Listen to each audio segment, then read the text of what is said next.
Egunon denoi, eta lehenik eta behin ongi etorri eta eskerrik asko Mondragon Unibertsitateko Humanitate eta Hezkuntza Zientzien Fakultateko Aretxabaletako kampusera etortzearren.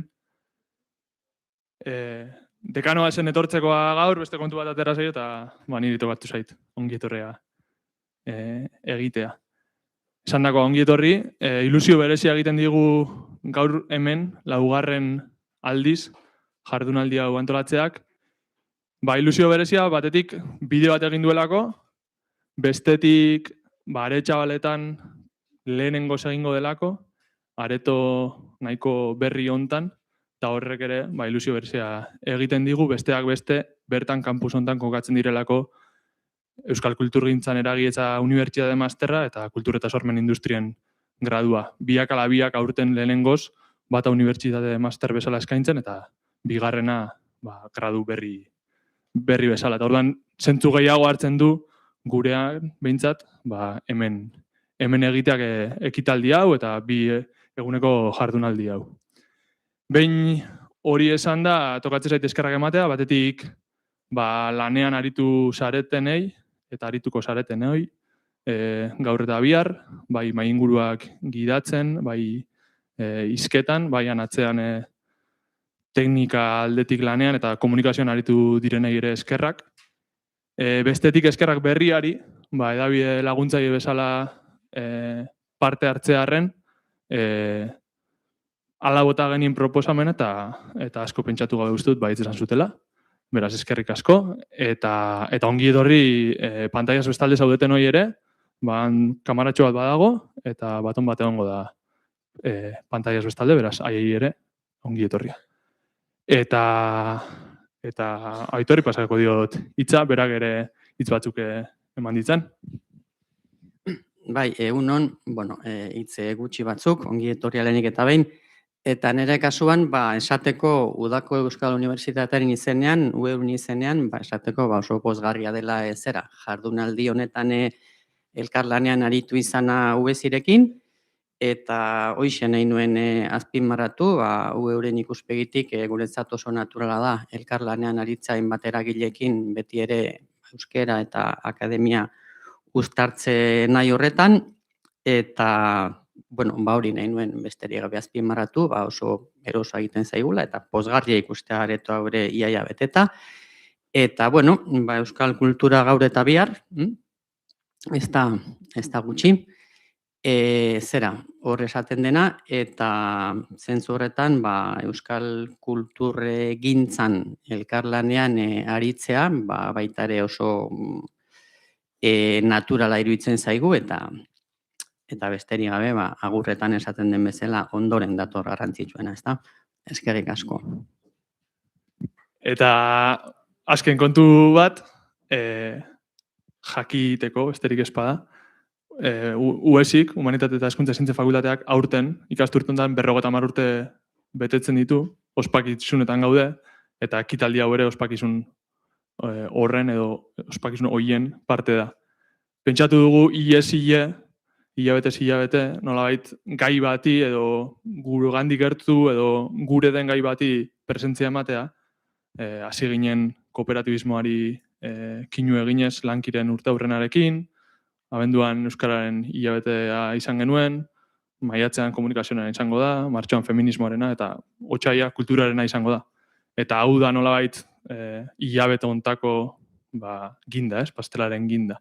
Orduan, urte aurrenetan ospatzeaz gain gozatzea tokatzen zaigunez, gaur eta bihar, ikasi, parte hartu, baina gozatu ere.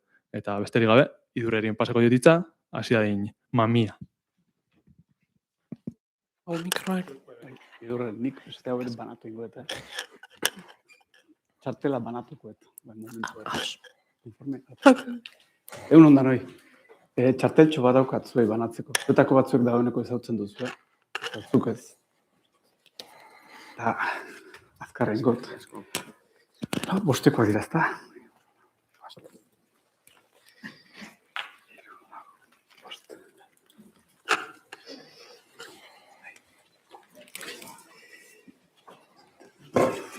Datxoak entatzeko.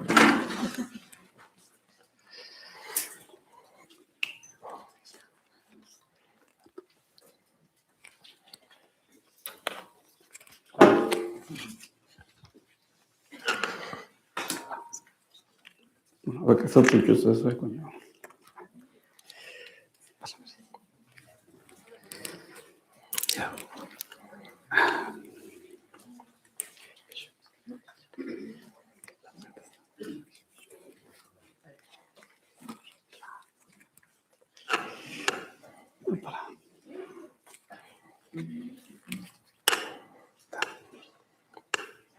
Zautzen da zuek baina.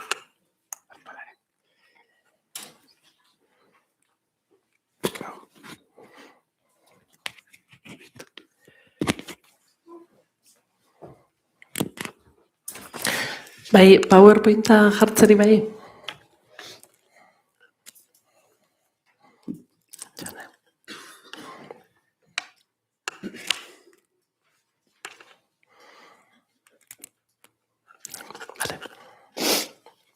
Konkorra.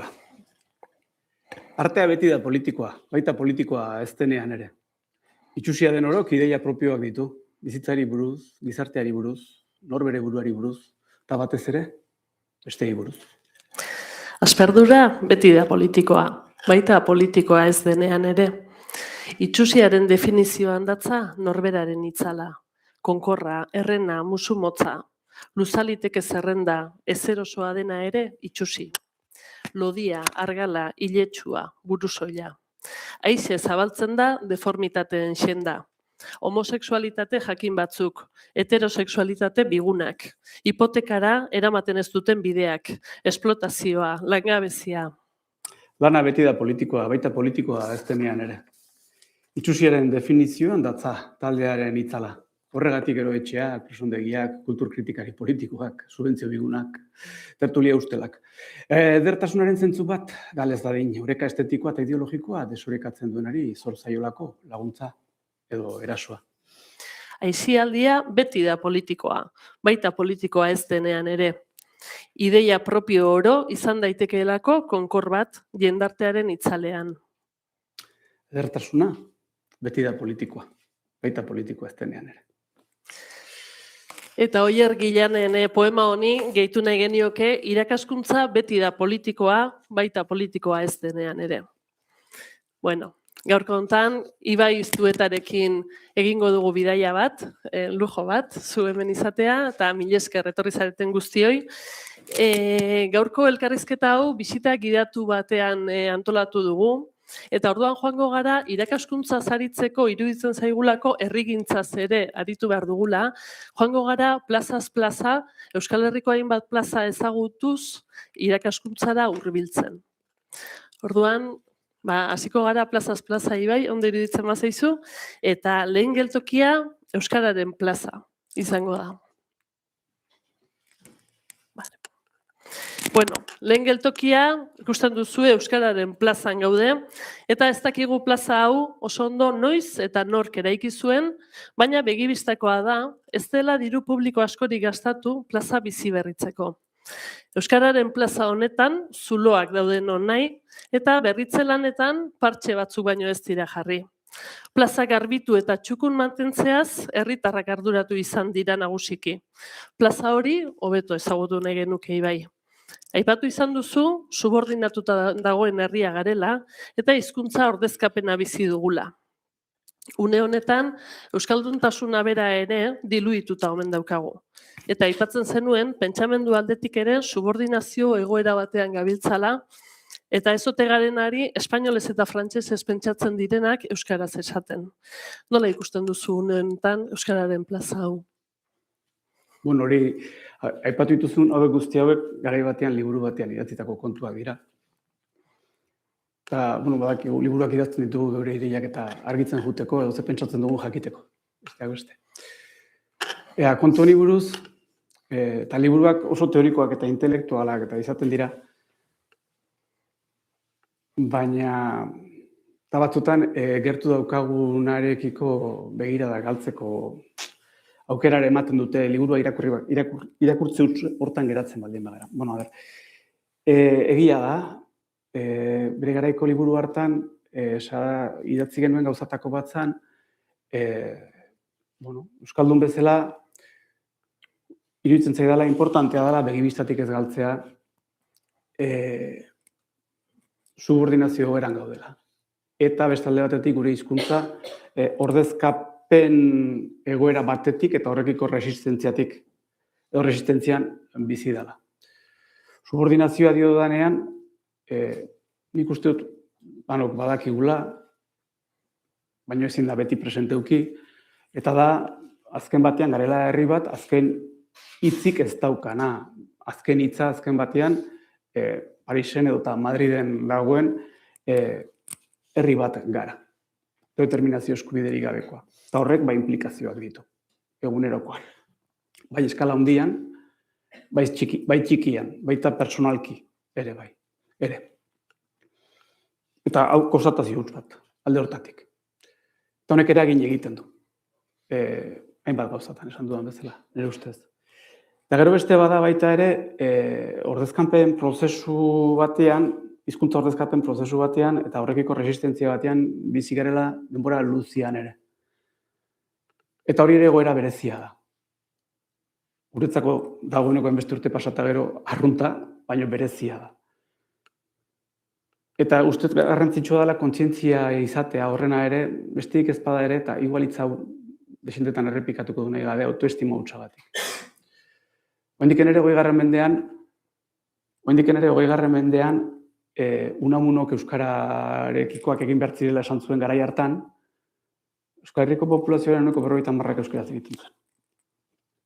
Gaur egun oraindik imaginatzen dugun egoera bada. Ahaztu zaigu, hori posible zanik. Egoera halakoxea zen. Gaur egun dakigunok 30% eta hor konpontzen gara. Ezta? Atzerakada handia da. Gauza asko pasa dira, ez onak, oso gogorra izan da, aro garaikidea euskaldunontzat, eta bueno, ataka hontan gaude, ezta. Eta bere garaian Unamunok zalantzak baldin bat zeuzkan, pues pentsa orain. Beti ere zalantza airean ibiliko gara. Eta hoxe esan egin, ezta. Hortaz kontziente izateare ondo dagoela. Nondik gatu zen. Honek ez du esan nahi, aurrera bidean gauza hondirik egin ez zenik, eta benetan, azken urteotako historia, euskararen berreskurapen prozesuan mirari bat izan ez danik, ezta? Baina gatu zen tokitik gatoz. Eta hau eskala handian. Eta esan diazu abertzen guzu aurkitzen gehan euskararen plazan. Bueno, hau besteren bat esan diot, badaukat ni neuk personalki eta aprobetxatuko dut, hemen momentu enten protagonismoa eman diatela, gauzatxoa mahai gainean jartzeko. Gauza honaren artean, uste dut badagoela zerbait, nahi behazue, espirituaren eremua ukitzen duena, kezkagarri xamarra izaten ari dena. Eta ondorengo da, begira, guk hizkuntzari buruz asko hitz egiten dugu, baina hizkuntza bat, nire iritziz, elkarrizketa handi bat da. Edo hizkuntzaren oinarrizko unitatea elkarrizketa da, biokizketa. Elkarrizketa mota diferenteak. Hizkuntza bat elkarrizketa mota diferentez beteta dago. Denboran, belaunaldien artean, eta espazio batean ematen direnak. Espazio batetan, hizkuntza horretan egiten den elkarrizketarik ez baldin badago, hizkuntza hori, hiltzat eman dezakegu. Hau da, pelikula batek, literaturak, guain ematen ari garen hitzaldi hauek, hizkuntza dira eta lustrea daukate. Baina partida, tabernako elkarrizketan jokatzen da, guraso eta seme-alaben arteko elkarrizketan jokatzen da, autobuseko txartelera osterako elkarrizketetan jokatzen da.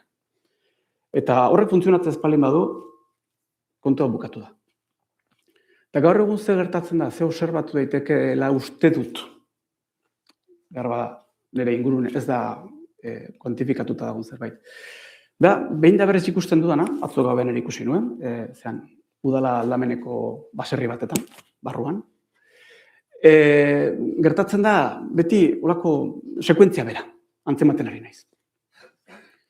Eta sekuentzia hau da, adibidez, guraso batek edo heldu batek elkarrizketa bat hasten du, euskaraz, eta gazteagoak, aurrak, erdaraz erantzuten dio. Eta aurrak edo gazteak erdaraz erantzuten diolarik, zaharrak, helduak, gaztelerara jauzi egiten du.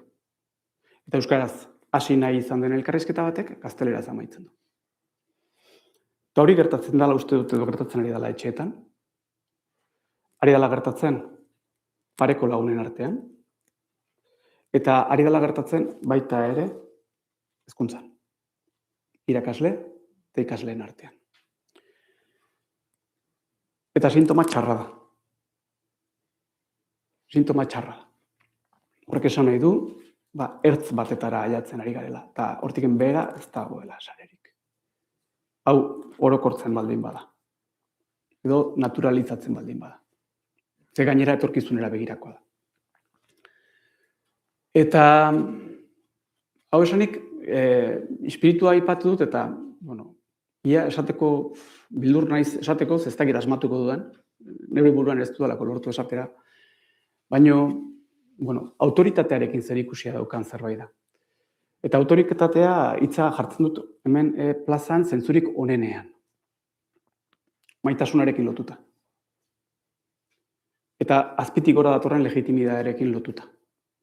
Eta autoritarismoaren kontra. Kontzeptu eta ideia bezala.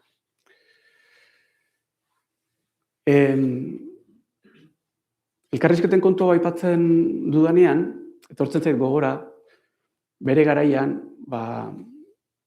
Ramon Saizarbitu idazleari, edota Arantxa Urreta Bizkaia idazleari, edota Atxaga berari, handa hemen irakurritako gauzak. Eta beraiek esplikatzen dute beraien esperientzia, baina pentsatzen dut beste askorenare, bakoitzaren erara, antzerakoa izango zela. Hauek esplikatzen dute, nola, beraiek gazte zirela, edo ume, zirela, kaletik etxera sartzen zirenean, nahiz eta etxe euskaldunak ziren, erderarako, gazteleraz frankismo garaiari buruz ari gara. Bai? Gerra ondoko garaiari buruz ari gara. Etxera sartzen zirenean eta gazteleraz egiten zutenean, hor reakzio bat egoten zala generalean aitaren aldetik. Euskaraz, olako iun bat ingo zan, edo euskaraz esango zan, edo bat zegoen olako grabedade bat sortzen zen, eta orduan hauek, pentsatzen dut etxe barruan euskarara itzultzen zirela. Distantziarekin hori egiten denean beti hitz egiten da, edo gogora datorkigun lehenengo gauza da gaur egun. Segur asko, gizon horien gizonkeria eta momentuaren larritasuna eta autoridadena eta bar. Eta ez dut esaten ez. Baina gertatzen dena gero jende hau literato bihurtu dela, eta euskeraz, hizkuntza maitatu dula. Eta nik hori ikusten dudan gauza bada, erreakzio horren aurrian, umeak, ikusiko du, segur asko autoritarismoa edo gogorkeri puntu bat gustatzen zaiona eta errepikatu nahi ez duena, baina aldi berean ikusten du helduak, zaharrak, beretzako erreferentzia izan behar duen horrek, zerbait maite duela. Eta hori defendatzeko prest dagoela. Bai?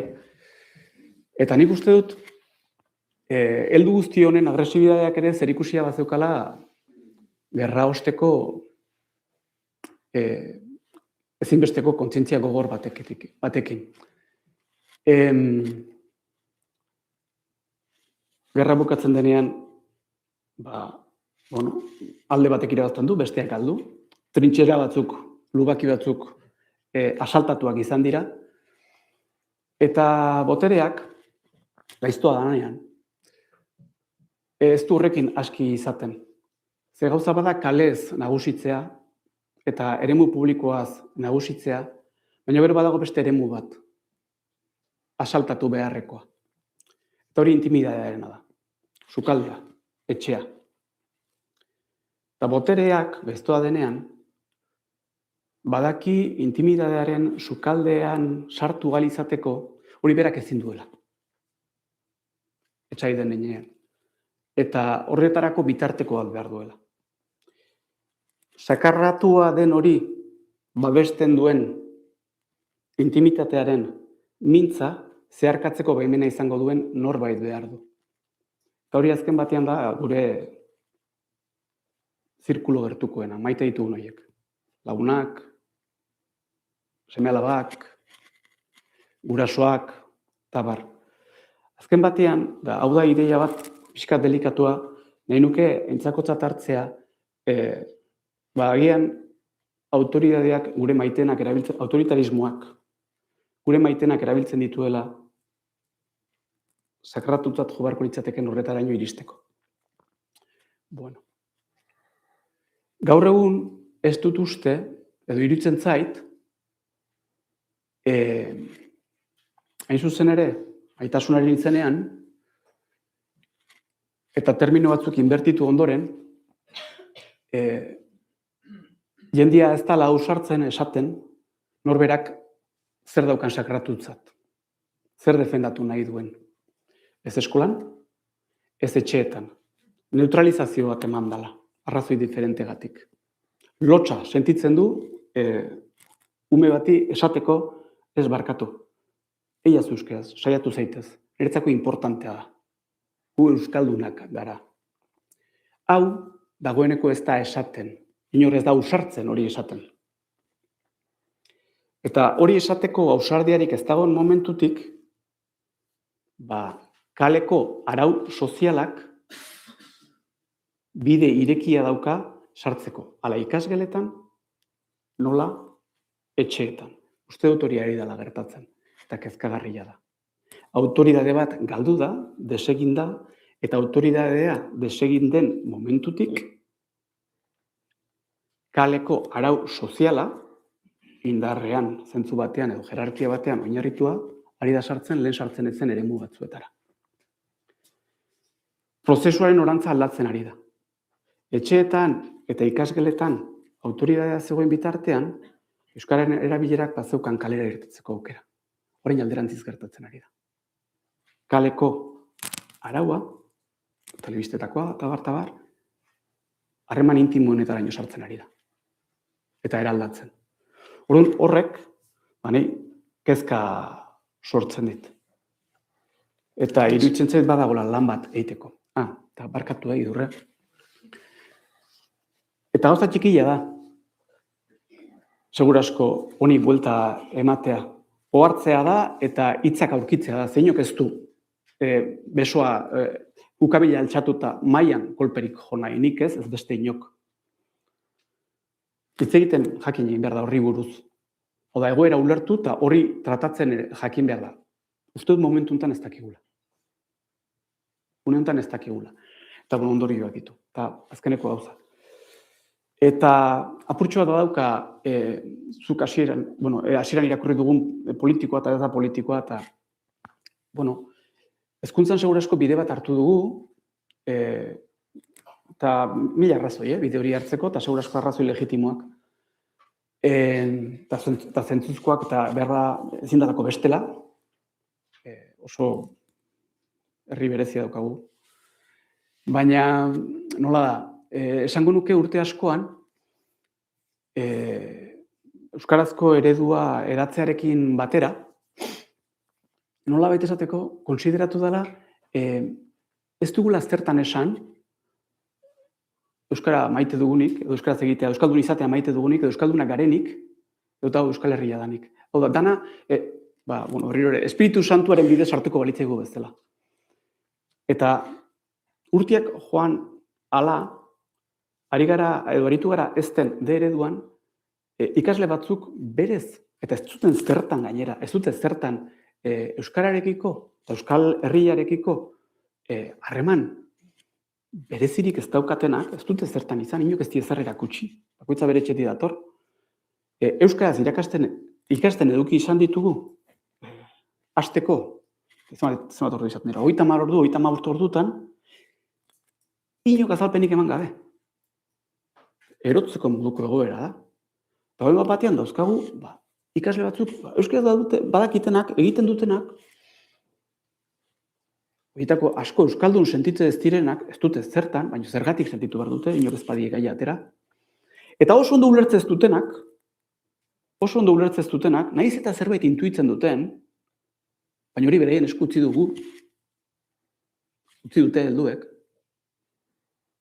aurre egin nahi izan etzaiolako zenbait auziri, gazteen da umen esku utzi dana, ulertzea, zergatik ari diren hezkuntza jasotzen euskeraz, euskaraz egiten duen bakarra irakaslea, denean, eta hortiken kanpo gainontzeko guztia, erderaz denean. Hau da, normala den guztia erdaraz denean. Orduan, lanketa hori ez da egin, inkomparezentzia izan dela esango nuke. Eta, bueno, hor nik uste buelta merezi dula horrek. Bueno, Euskararen plaza honetatik erromatarren garaiko plaza batera egingo dugu salto, eta bigarren geltokia izango da Inkolen plaza. Plaza hau erromatarrek eraiki zuten bere sasoian, eta Inkola terminoa ere erromatarren inperioaren garaitik dator. Zuk esan izan duzun moduan adierazten du prozesu bat. Zure hitzak erabiliko ditut Inkola terminoa zer den adierazteko. Erromatarrek Europa hartu zutenean, azpian hartzen zituzten herritarrak kategoria juridiko jakin batean sartzen zituzten, Inkolen kategorian. Eta hasiera batean, kategoria horrek adierazten zuen bertakoa nolabait esateko. Lurrari lotua edo aborigena. Denboran aurrera, Erromatar inperioa erromatar bihurtu zelarik, eta erromatar hiritartasuna zabaldu zelarik, erromatarrez zirenak erromatar inperioan arrotz izatera pasatu ziren, eta Inkola kategoria bera ere arrotz esanahia hartzera pasatu zen. Orduan horrek prozesu bat adierazten du, norbere herrian arrotz sentiaraztea lortzen duen prozesu imperialista bat. Orduan, jakin nahi genuke, bidaia antolatu hontan zergatik ekarri gaituzun Inkolen plaza honetara. Bueno, Inkolen plaza.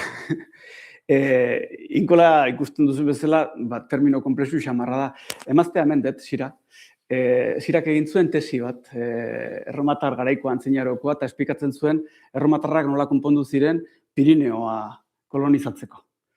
Eta orduan, erromatarren konkista eta kolonizazio eta kudeak eta prozesuetan, erromatarrek legeria bat erabili zuten. Legeria horren barruan azaltzen den terminoetakoa da Inkola. Bai, tesian egia esan, eta parentesi bada, tesian egia esan Inkola aurkeztu nuen apurtxo bat Euskaldun bizitzeak nola arrotz sentirazten zaituen zure herrian. Bizitze horrek prezio bat daukala adierazteko, eta prezio hori da arrotz sentitzearena zure herrian. Eta horri osatzen nion, hori termino hau osatu nahi nuen beste termino extravagante batekin, nire honek asmatutakoa, ez erromatarrek, diaspora izenekoa. Orduan, alde batetik dauzkagu Inkolak eta beste alde batetik diasporak. Diasporak zeintzuk dira? Jende asko, bere zirkustantziagatik, euskaraz nahi beste egite ez duena, baina bihotzean daramana. Orduan, bihotzean darama, baina bizi da beretzako erdigunea den toki hortatik urrun. Orduan, gutxora berazan jokua egiteko, ez da, Inkolek bere herrian arrotz izateari utziko diote diasporek diaspora ertza utzi eta euskara bidea egiten duten egin ala, ez da, eta belaunalditako prozesu bat da. Nola nahi dan ere, hori zen parentesia, eta intxezagun parentesia. Eta gero beste bat da, baitari idurre, honi buruz pixkat komentatu genuen da, Inkola da adibide eder bat, nola legitimidade baten gainean legedia bat eraikitzen denean, legedia horrek terminologia kontzeptualizazioa eta ari pentsatzeko modu guzti hori nola baldintzatzen duen eta inbertitzen duen. Orduan, lehen arrotza zena bertako bihurtzen da, eta bertakoa zena arrotz. Normala zena lotsagarri bihurtzen da, eta lotsagarritzat jo beharko litzatekena, normal, edo onargarritzat jo behar ez litzatekena, onargarri. Orduan esan bezala terminoen inbertsio badago, eta inbertsio horren inguruan, pentsamenduaren inbertsio bat ere ematen da, eta orduan horrek egoera zail bat jartzen du, ezta? Guk lehen aipatutakoaren aritik, arrotzekoa zana eta libertate ekintza zana, euskararekiko maitasuna transmititzea eta euskararen erabilerari buruz defendatzea, momentuatetik aurrera, itxura danez, inbertsio hori ematen aritu da, artikulatu da inbertsiorako, nola esateko, girotxo bat, eta gaur egun gehiago hitz egiten da euskararekiko eta euskaldunarekiko. Euskara, azken baten esaten dugunean, euskalduna da. Euskaldunarekiko maitasuna edo maitasunari buruz horrek transmititzen duen libertate sensazioari buruz baino gehiago edo ateratzen da, edo kezkatuago gaude inposizioari buruz, euskararen inposizioari buruz. hitz egiteaz kezkatuago gaude, ezta? Orduan poliki gai bat bera nola gai berari buruz nola balorazioa joten den eraldatzen eta kasi alde batetik beste muturrera, kontrako muturrera eramaten ez, nola joaten den. Oso prozesu gogorrak izaten dira eta sakonera handikoak. Hori nik uste gure bizialdian ezautu degula, ez lehenago etzela holakorik, bat oso nabarmena da. Azkenean ere, oso prozesu gogorra da azken batean, gerta daitekelako ja, eta elebidunak garenez, ja euskara erabiltzea gazteleraz pentsatutako dana itzultzeko, eta kito. Eta hori oso garbi ikusten da, oso hitz eta kontzeptu oinarrizkoetan, fundamentaletan, nola baita esateko, ez? Euskaraz Euskal Herria esaten da, gazteleraz oen dela nik ez dakit, nik ezautu dudan bitartean behintzat País Basko y Navarra, baina eske gero buelta dator. Eta euskaraz ere hasiko gara entzuten, eta ari gara entzuten, Nafarroa eta Euskal Herria. Hori prozesu hau, inbibo ezagutu dugu. Eta segura asko, geroz eta elebidun gehiago izango dira, Nafarroa eta Euskal Herriari buruz hitz egingo dutenak. Horiek bere iziz, esate baterako. Edo Euskaldun hitza bera ere, Euskaldun hitzak zer esan nahi ote duen, jakin nahi nuke, jende askorentzat. Esango nuke, ikusi dudanagatik, basko hitzaren itzulpen hutsa da. Baskok esan nahi duena, esan nahi duela harik ere. Bai? Segun zeinek, emango dio esan nahi bat o beste bat. Baina, Euskaldun hitzaia dagoeneko kasi esango nuke, gutxi batzuntzako dela esan nahi propioa daukan hitz bat. Eta gehiago direla, basko hitzaren itzulpentzat daukatenak. Eta berriro esaten dut, baskok esan nahi duena, esan nahi duelarik ere. Horiek prozesu fuertea dira. Eta arazo bat adierazten dute.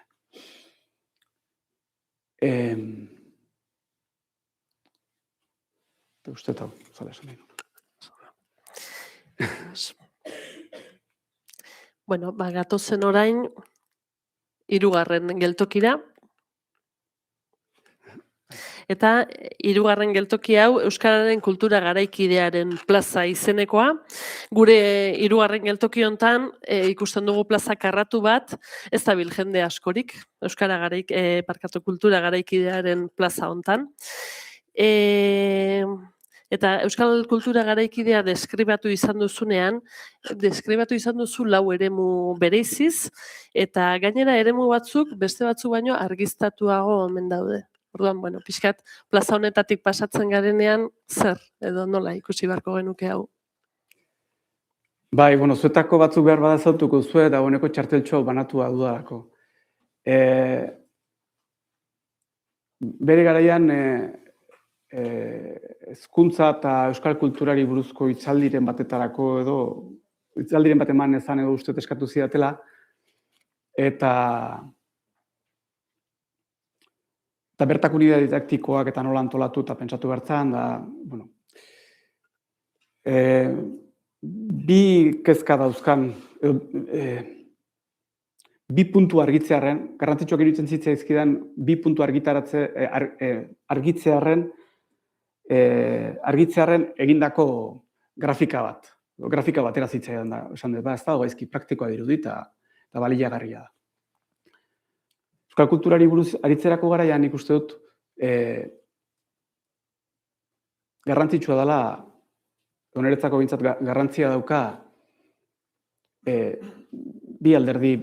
hasteko bi alderdi garbi edukitzea. Alde batetik euskal kultura, zer hartu beharko genuken, eta beste alde batetik garaikide izatea zer dan. Euskal kultura zer dan, zer ez dan, euskal kultura da euskaraz egiten dena. Gaina azpimarratuko dut euskaraz egiten dena dela. Delako hori, esanez, euskal kultura ez dela, nahiz eta Euskal Herrien erderaz egiten dena, Euskal Herrien egindakoa izanik ere. Eta argipena egiten dut, zakar xamarra iduri dezakeena, ez Euskal Herrian erderaz egiten den kulturaren kontra zer daukadalako, txarra iruditzen zaidalako kontrakoa. Iruditzen zait, gaur egun euskaraz ari baldin bagara, gazteleraz, erderaz egindako hainbat lanegatik, eta gazteleraz bizidan hainbeste jendegatik, jendek egindako lanari esker dela. Beraz ez dut horregatik egiten.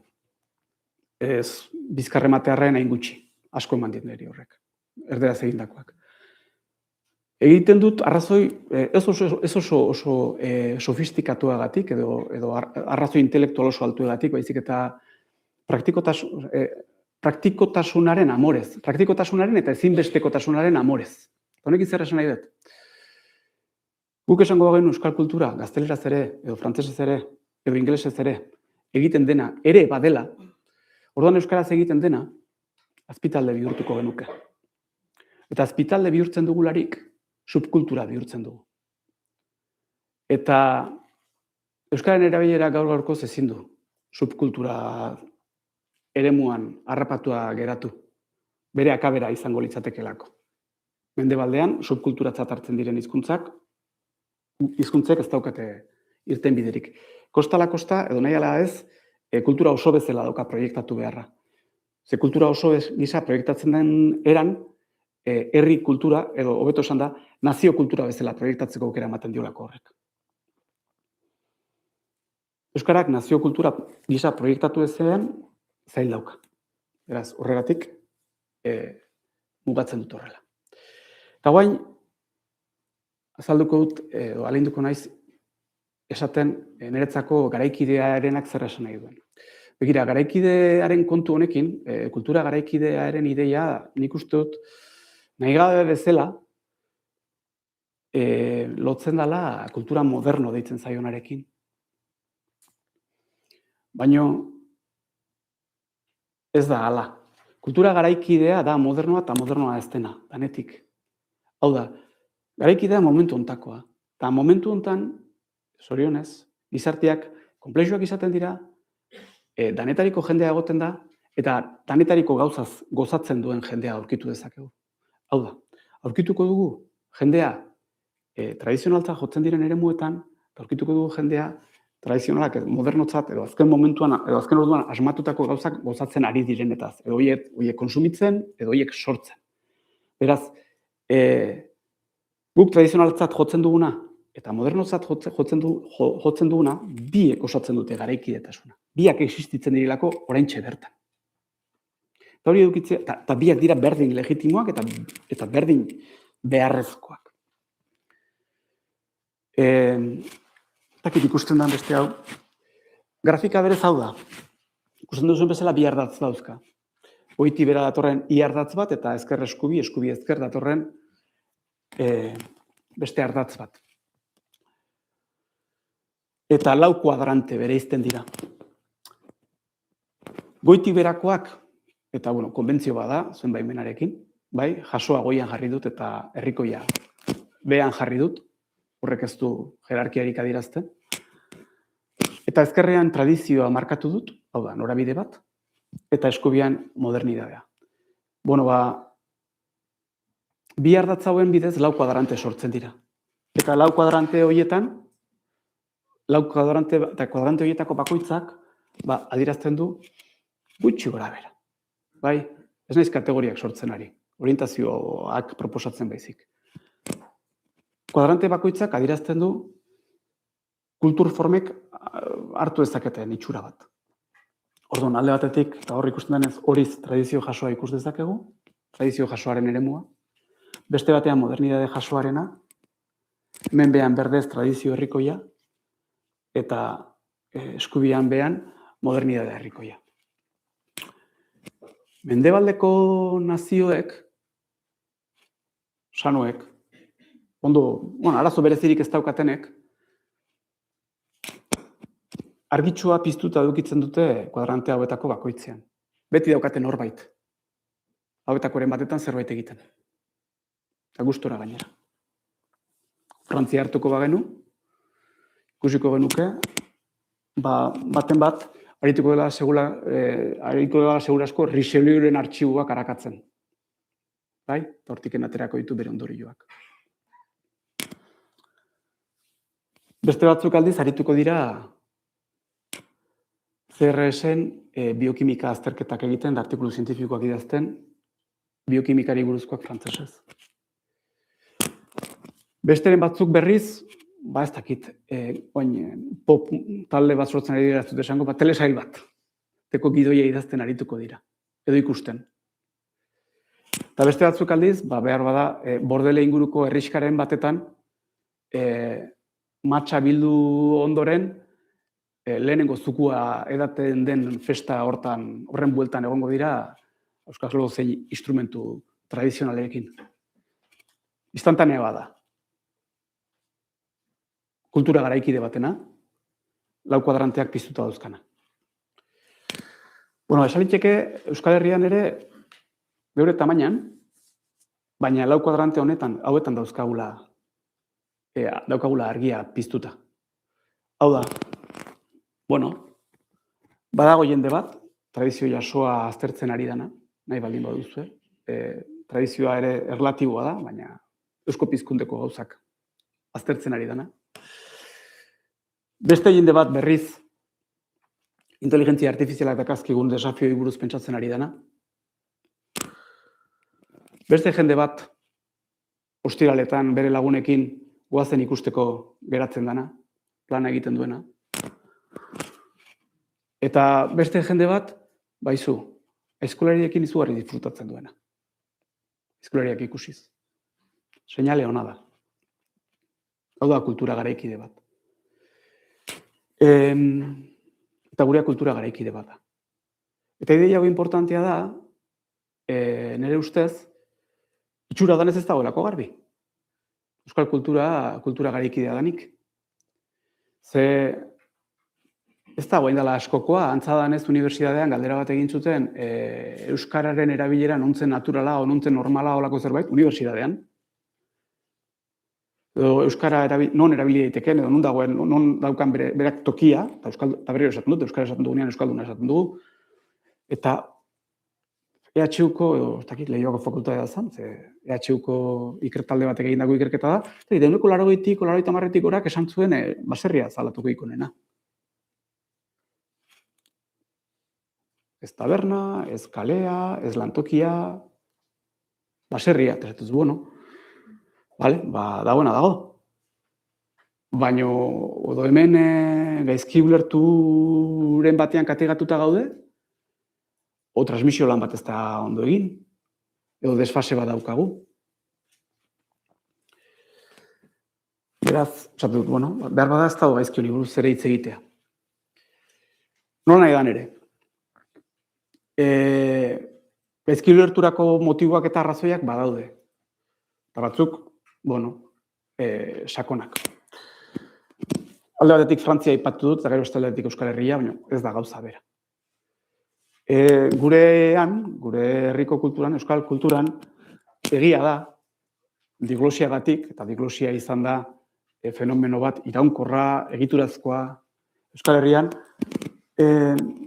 kuadrante jasoak, beti ondira piztuta, baina oso argi apalekoak izan dira. Argi apalekoak izan dira. Ezagutza bat eskatzen du, argitasun maila ezagutzeko. Hori alde batetik. Besteak aldiz ez, herrikoiak oso biziak izan dira. Baina, gatoz, naiz eta norberaren bizitzetan urruti xamarra egon daitekela pentsatu historikoki ez da behin urrun, gatoz, modernidade herrikoia kaletatik ostikoka bota zen garai batetik. Eta, autonomia aroa, nolabait esateko euskal kulturak hasi zuen, hein handi batean tradizio herrikoia bakarrik zeukalarik. Eta gainontzeko, nik uste esan litekela, gainontzeko kuadranteak berriro piztu izan direla, hein handi batean tradizio herrikoiean gordetako materialak erabiliz. Pixo handia daukate. Pixo handia izan dute. Pixo handia izan dute besterik ez zegoelako. Bai? Eta duela 60, 70 behar bada dagoeneko 70, 60, 50 urte egindako lan guzti horren da memoria iraunkortu izan bagenu bezala. Zentzu handi batean. Folklorea, edo eta herri tradizioa, eta herri kirola, garrantzia handia eman diegu, euskal nortasunari lotu dizkigu oso estuki, eta bai, badaukate lotura, baina ez esklusiboa. Baina ez zegoen besterik. Nunbaitetik hasi behartzan, ezta? Eta apurtxo bat, esango nuke inertzia horrek gaur egun arte iraun duela.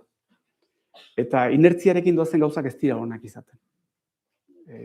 Inertzia alde batetara utzi eta kontzientzia hartzen hasi beharko genukela uste dut, gurea kultura garaikide bat dela. Eta kultura garaikidea dela, hain zuzen ere, 4 kuadranteetan dauzkalako argiak piztuta. Ez bakarrik. Bueno, horre plaza garaikide hortan, kulturaren plaza garaikide hortan, badaude hainbat eraikin ere, eta hor daude, besteak beste, dantzaren eraikina, musikaren eraikina, literaturarena, eta zer egin beharko genuke gure ikasleek eraikin hauek guztiak ezagutzeko, ezta? Beti dago kurrikulumaren azkartasun horren erronka, irakaskuntzaren azkartasuna, kurrikulum kilometriko bat ezin dena landu, ezta? Baina badauzkagu eraikin historiko batzuk guretzat garrantzitsuak direnak herri gisa. Nola egin hori guztia irakaskuntzara ekartzeko? Bai. Zenbat denbora daukat? Hau azkar egingo dugu, 5 minutu. Horretik, besteetan luzaten izelako. Guztirako? Ez, dauzkagu 15 minutu guztirako. Ez ondo, bai, behitu. Dantza, kantua, kirola, musika, guzti hauek nik danak lotzen ditut netzako oinarrizkoa da ideia batekin, eta da kohesioa, talde kohesioarekin. Nik uste dut, zorionez danok, bakoitza bere amaren daitaren etxekoa da, aniztasun handia dago, eta aniztasunak kohesio bat behar izaten du. Eta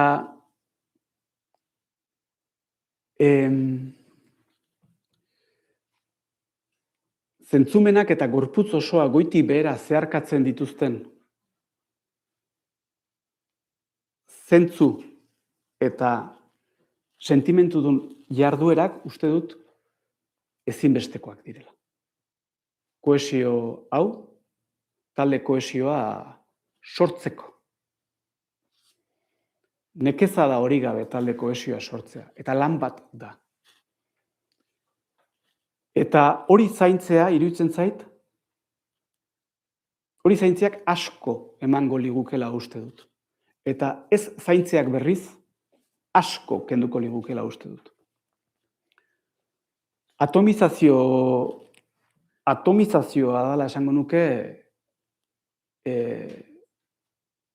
gure egoeraren izen lagun edo adjektiboetako bat atomizatuta gauden momentu honetan. Nire iritziz. Euskaldun bezala, euskaltzale bezala, eta 21. mendetar bezala, bi zentzutan. 21. mendekoak garelako eta euskaldunak garelako. Eta atomizazio hori kohesio bihurtu beharra dago. Eta hau ezinbestekoa dela uste dut. Nik honi buruz, oso aro aldaketa, aro aldaketa nik uste dut dagoeneko eman dela, eta oso aro berezian sartu gara. Oso berezian. Ez dakigu zer datorren, baina badakigu oso berezia izango dela. Adimen artifizialaren aroa. Eta, apostu irabazlea izan daiteke. Eta aro aldaketak direla eta nik uste dut kohesioaren garrantziaren berri, eta kohesio mota honen garrantziaren berri gure zaharrek bazekitela. Aro modernoa iritsi izanean, Etxeparek ez zuen alperrik esan, plazara, dantzara, kantara. Eta aro garaikidea hortzanean ere, Gipuzkoako aldundiak ere ez zion alperrik joan Inazio Iztuetari dantzen koreografia egiteko eskatu. Jendeak konturatzen zen. Eta garai aldaketa hauetan inoiz baino beharrezkoa dela esango nuke. Nola egin? Ikasleek 14 bat urte pasatzen dituzte eskolan, urte asko dira, zentzu pixka batekin. Programatu eta bakoitza bere tokian jarri. Denak guztia daukate, olako jardura guztia daukate, zer eskenia horri begira. hain zuzen ere, zenbat jarduera gehiago orduan da hobeto, danok ere diferenteak egalako, eta bakoitzari gauza bateko besteak utxiten diolako. Bueno, autobusetik ez da inor jaitsi, beraz azken geltokira iritsiko gara, bai? Eta azken geltokia da Epikaren plaza, bai? Orduan, plaza hau lehen Euskal Herriaren erdigune xamarrean kokatzen zen, baina agintarien hirigintza planek erabaki dute periferian uztea. Beraz, dagoeneko Epikaren plazarik gabeko herria dugula dirudi. Zein litzateke zure hirigintza plan ideala herri honetarako irakasle gisa? Zer jarriko zenuke hirigintza plan honen erdigunean?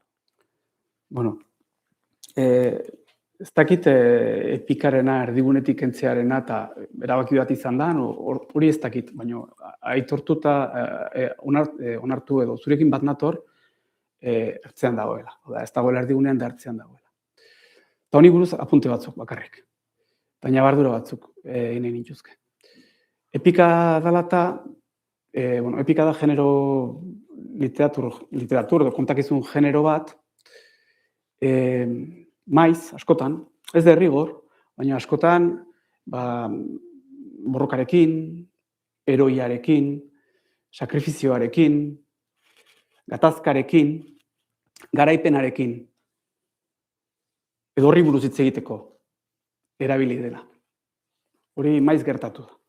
Iliada, Gilgamesh, eta beste batzuk hor protagonismo handia daukate elementu guzti hauek. Beste alde batetik, epika izan da herriari buruz, edo herriak bere burua kontatzeko erabili duen, herria esaten dudanean, izki handiz esaten dut, nazioa esan nahi dut, bere burua kontatzeko erabili izan duen genero bat, kontakizun genero bat. Orduan, bereizketa egin ondoren. Esango nuke, anulazioainoko sakrifizioa, garaipenaren gosea, leia, eroia, gauza hauek periferian gelditzea, arrazoi diferenteagatik ez dela txarra.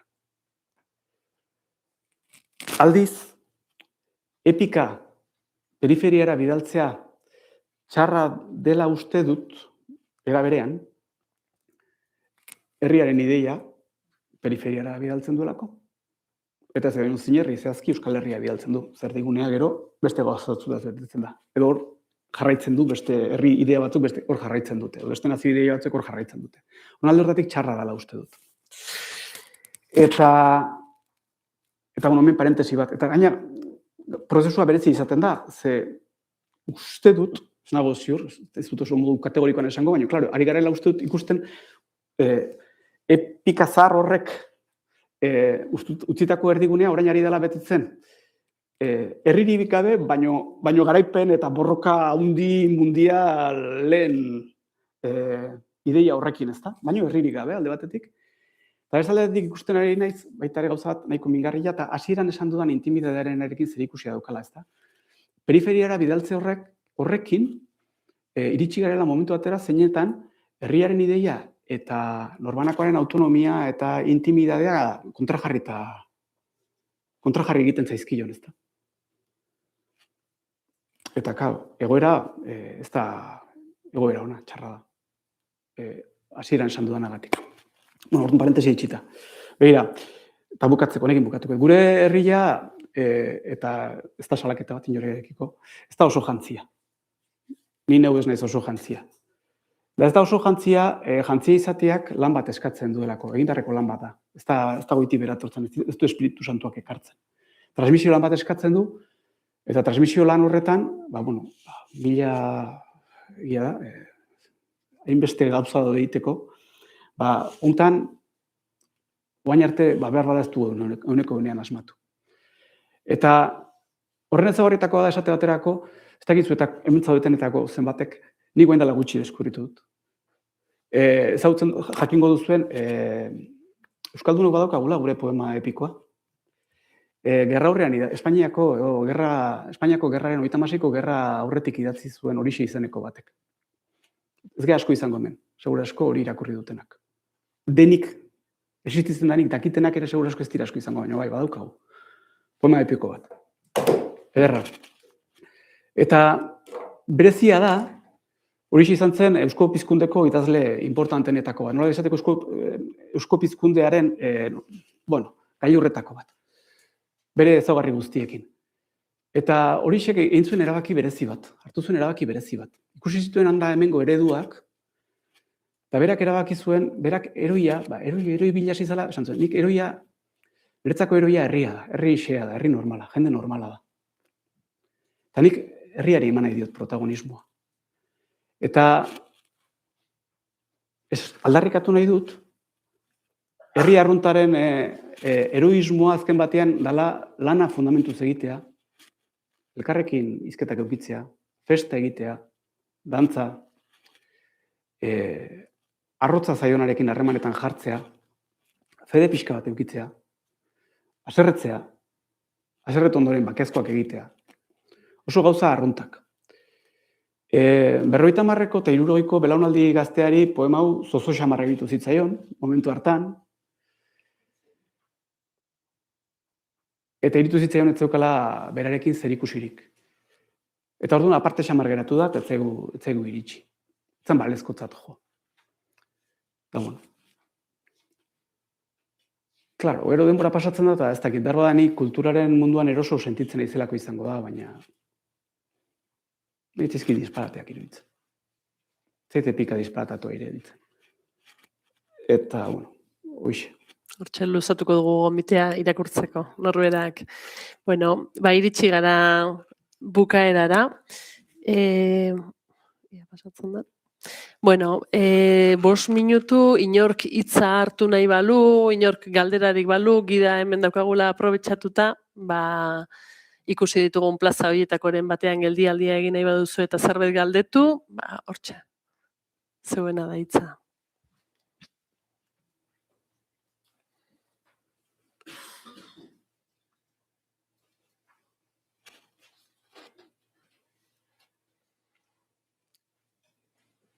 Bueno, ez dago galderarik. Bueno, mil esker, Ibai, plazerra, geltokiz geltoki aritzea zurekin, eta bueno, pixkat irakaskuntza zari garenean ere hau guztia ikustea eta kontuan hartzea. Mil esker. Eskerrik asko zuri idurre konturatzen naiz, privilegioa dela, hizketa norberi ideiak partekatu alizatea, eta zuire eskerrik asko. Arreta, eskaintzatik.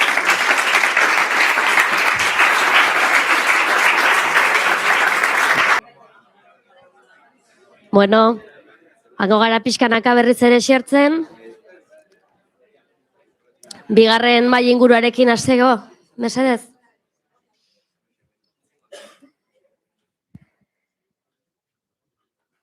Bale, mila esker guztioi eta idurreri eta lehenengo, aurkezpen eta kokapen hori egiteagatik. Bigarren maila inguruari ekingo diogu orain, sorkuntzak, hezkuntzan daukan paper, utxune, eragin kulturalen alorrean eukitzazken aukeren inguruko maila ingurua eta gonbidatok ekarri ditugu horretarako. Asmoa izango da, hizlariak aurkeztu, beraiek euren proiektu, edo eragiletza lanaren inguruko aurkezpen txiki bat egingo dute, oso 3-4 minututan, eta ondoren maila inguruari ekingo diogu, bai? Gurekin beraz daude, lehenik eta behin, Eider Perez Adeletx, Mejillon Tigre kolektiboko kidea, eta horeretako herri eskolan hitzaren bueltan lanean dabilen aritu eta aditua. Nahi duzunean? Nera aurkezpen txiki bat, bai. Bale, egunon, danoi. Nera aldetikola labur. Nik euskal filologia ikasi nuen, eta gero hortikan zuzenean hasi nintzen autonomo lanak egiten sorkuntza munduan, eta hori gidoilari izatetik, idaztetik, gero ere aurkezle lanak eta hainbat gauza. Eta pixkat, honekin zer ikusia daukan hildotik edo, aritu nintzen sormen egonaldiak koordinatzen Bertsozale elkartearekin eta Mintzola Osko lantegiarekin elkarlanean sortzen ziren hainbat gazteentzako egonaldietan eta horrelako espaziotan. Eta ni batez ere aisialdi munduarekin, badakit hezkuntza arautuak daukala ere hemen presentzia, baina, bueno, pixkat bi alor horietan irakasle bezala ere ibili naiz, baina, bueno, sorkuntza munduan batez ere aisialdian. Eta hori, eta gaur egun nago lanean Errenteriako herri arte eskolan. Agian batzuei ezaguna egiten zaizu, baina, bueno, ez da ohiko eskola bat, kontestuan jartzeagatik lehen musika eskola zen, udal musika eskola, herri askotan dagoen eskola bat bezala, baina horretako udalak hartuzun autu bat musika eskolari bihurtzeko herri arte eskola. Herri arte eskola hau ezaugarritzen da, musika eskola, ohiko musika eskola, gehi beskaintza berria da antzerkia, dantzak, urbanoak, klaketa, baleta eta abar, arte plastikoak ere ematen dira, herri arte eskola honetan, eta gero dago antzerkia esan dut, eta hitzaren alorra. Eta nik ematen dut antzerkia eta hitza. Hitza da, hitzarekin zerikusia duen edozein sorkuntza mota barnebiltzen duen irakasgaia. Hau da, testugintzatik abiatu gaitezke, baina gero ere egon daitezke kolaxak hitzarekin, gidoiak lantzen ditugu, podcast gintza lantzen dugu, bueno, imaginatu, hitzarekin egon daiteken ezin sorkuntza mota, hori gero agian adibideren bat edo jarriko dut. Eta Euskadi ikasleak 8 urtetik 80 urtera. Bai? Ordan, bueno, pixkat irudikatzeko hori, ari gehala hitz egiten eskolaz kanpoko jarduerari buruz, eta hori baina sorkuntza hor dago eta hezkuntza hor dago. Vale? Baina, bueno, hori pixkat kokatzeko. Eta astero emate ditut klaseak, normalean hitzako klaseak adibidez, eta antzerkikoak, izaten dira ordu eta erdikoak, edo 2 ordutakoak. Eta gela bat daukat, bai antzerkirako eta bai hitzarako, eta hori, igual honekin nahikoa da, eta gero esango izuz gehiago, baina da pixkat kontestu estrañoa denez, agian batzea ezagunengo zaizu, baina, bueno, kokatzeko momentu honetan hor nagola lanean arratsalde. Eskerrik asko, Eider. Lehenengo aurkezpen erronda honen asmoa hori da, oso, profil desberdina daude, denak sorkuntzan eta hezkuntza zeharkatzen dute, eta polita eztabaida hori egona ekartzea ere bai. Bigarren hizlaria daukagu Arantxa Irigoyen, Atxut kolektiboarekin antzerkigintzan, irakaskuntzan eta euskal kulturgintzan garatu duena bere ibilbidea, hezkuntza arloarekin bitartekaritza zubiak eraikiz eta ekintzaile gisa ere jardun duzu. Bai, egunon deneri. Nik ere euskal filologia ikasi nuen Donostian, enoen pentsatzen egeitea, baina aipatu duzunez gehituko dut. Eta nire ibilbidea irakaskuntzan hasi nuen, 17 urtez egon bai naiz Saskako Etxepare Elizeoan irakasle, euskara irakasle. Irakasle izanik beti izan dut grina hori bai sorkuntza edo kultura ahalbezain bat lotzea gure eguneroko irakaskuntza lanarekin, beraz gogo hori banuen, antzerki tailega ere bultzatu nuen irakasle nintzelarik Etxeparen, eta orain dola 6 urte irakaskuntza utzi eta Asut antzerki kolektiboan ari naiz lanean, 4 kide gira eta nire lana bereziki, gero pentsatzutze aztuko dugula, nik preseski zubi lana egiten dut hezkuntza eta sorkuntza edo antzerki munduarekin. Ara, eta ibiltzen ez beraz ikastetxe, Ipar Euskal Herrian, hemen gutxi, pare bat esperientzia izan ditugu, baina gehien batan, lehen mailatik lizeo arte, 18 urte arte, euskaraz biztan dena, eta pentsatzut gero zehaztuko ditugula gehien bat zelan edo ze proiektu mota egiten ditugu. Oso ongi, mila esker. Urrena, Izaskun Egilegor, historian graduatua, arkeologa, ondare hezkuntzan aditua, eta disiplinarteko estrategia zientifikoak ondarean eta pasaian programan doktore gaia, baita UESiko irakasle eta ikertzailea ere. Kaixo, egun on guztioi. Honintzak esan bezala UESiko irakaslea naiz, eta netzat bada privilegio bat gaurko egunen hemen egotea 4 emakumeekin sormenan ingurun hitz egiten, eta batez ere hain perfil ezberdinetako emakumeekin, ez? Esan bezala, historian graduatu nintzen, eta ninator arkeologia mundutik, erabat. Ez bakarrik arkeologiatik, baizik eta arkeologiak eskaintzen duen materialtasun horretatik, eta materialtasun horretatik bideratu daitekeen ondare kultural eta ondare tokiko, batez ere tokiko ondare kultural horren gizarteratzetik. Orduan, hezkuntza mundun sartu nintzen, eta nire helburua izan zen, arkeologiak ematen zidan hori hezkuntzara ekartzea. Orduan, aitu naiz, bigarren hezkuntzako dabatxiko zentro ezberdinetan irakasle bezala lanean, eta helburua beti izan da, hori ez proiektu zehatz bat implantatzea, baizik eta ondarearen edo ondare kulturalaren gizarteratze hori, edo horri bintzat bide bat ematea, materialtasunan bitartez, ez? Orduan, eskertu behar dut, testu inguruak izan ditu dalako, ondarea horren gizarteratzeko aukera horiek eskaini dizkiatelako, ze azken testu inguru gabe ezinezkoa da horrelako proiektuak eta horrelako bideak aurrera eramatea. Orduan, proiektu hauekin itun bitarten, edo iten nahi nintzen einen, praktikara eramate hori, saiatu nintzen, oinarri teoriko batzuk ere esleitzen, ikusten nun praktikara ematen itun, tailerrak, laborategiak planteatzen itun, baina horrek zeuken oinarri teorikoare, ez iruditzen zitzaiten garrantzitsua zela forma emate aldea.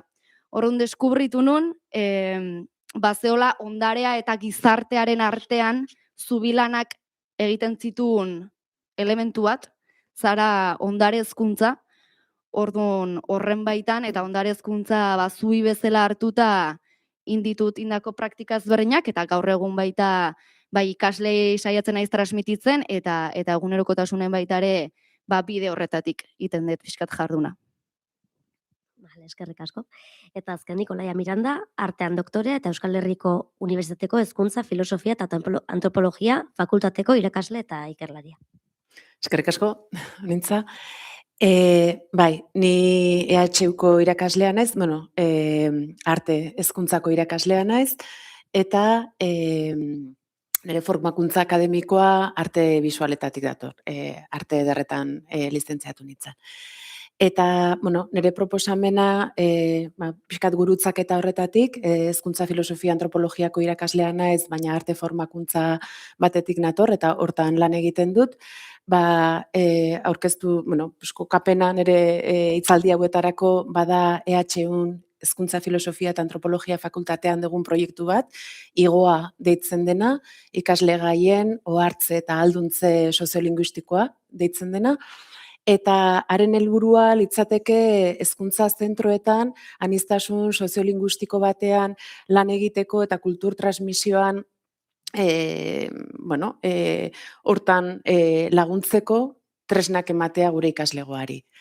Eta igoan, helburu horiek lortzeko hainbat esku hartze gauzatzen ditugu maila hezkuntza graduetako hainbat mailetan, eta hainbat irakasgaietan, eta ez bakarrik hizkuntzan edo gizarte zientzitan, baita artean ere adibidez, ez?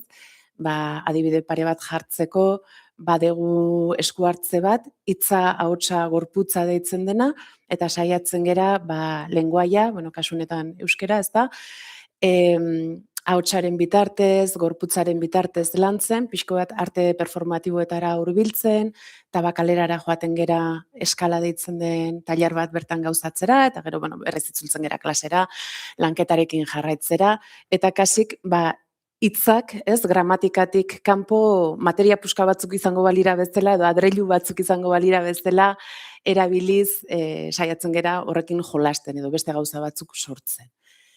Edo beste proiektu bat, edo beste esku hartze bat bada AGE, artista gazteen eskutik, deitu geniona, eta oinarritzen da, asmoa da, Euskal Artista gazte bat gure fakultatera ekartzera, hezkuntza, kasunetan lehen hezkuntza graduko bigarren mailako ikaslegoarekin tailer bat gauzatzera gonbidatzen dugu artista bat, nolabait, bere egiteko modu propioietatik abiatuz, bestelako egiteko modu hoiekiko, bestelako, gertutasun hortatik ezagutza bat, begirune bat, edo atxekimendu edo binkulo bat sortze aldera, ez?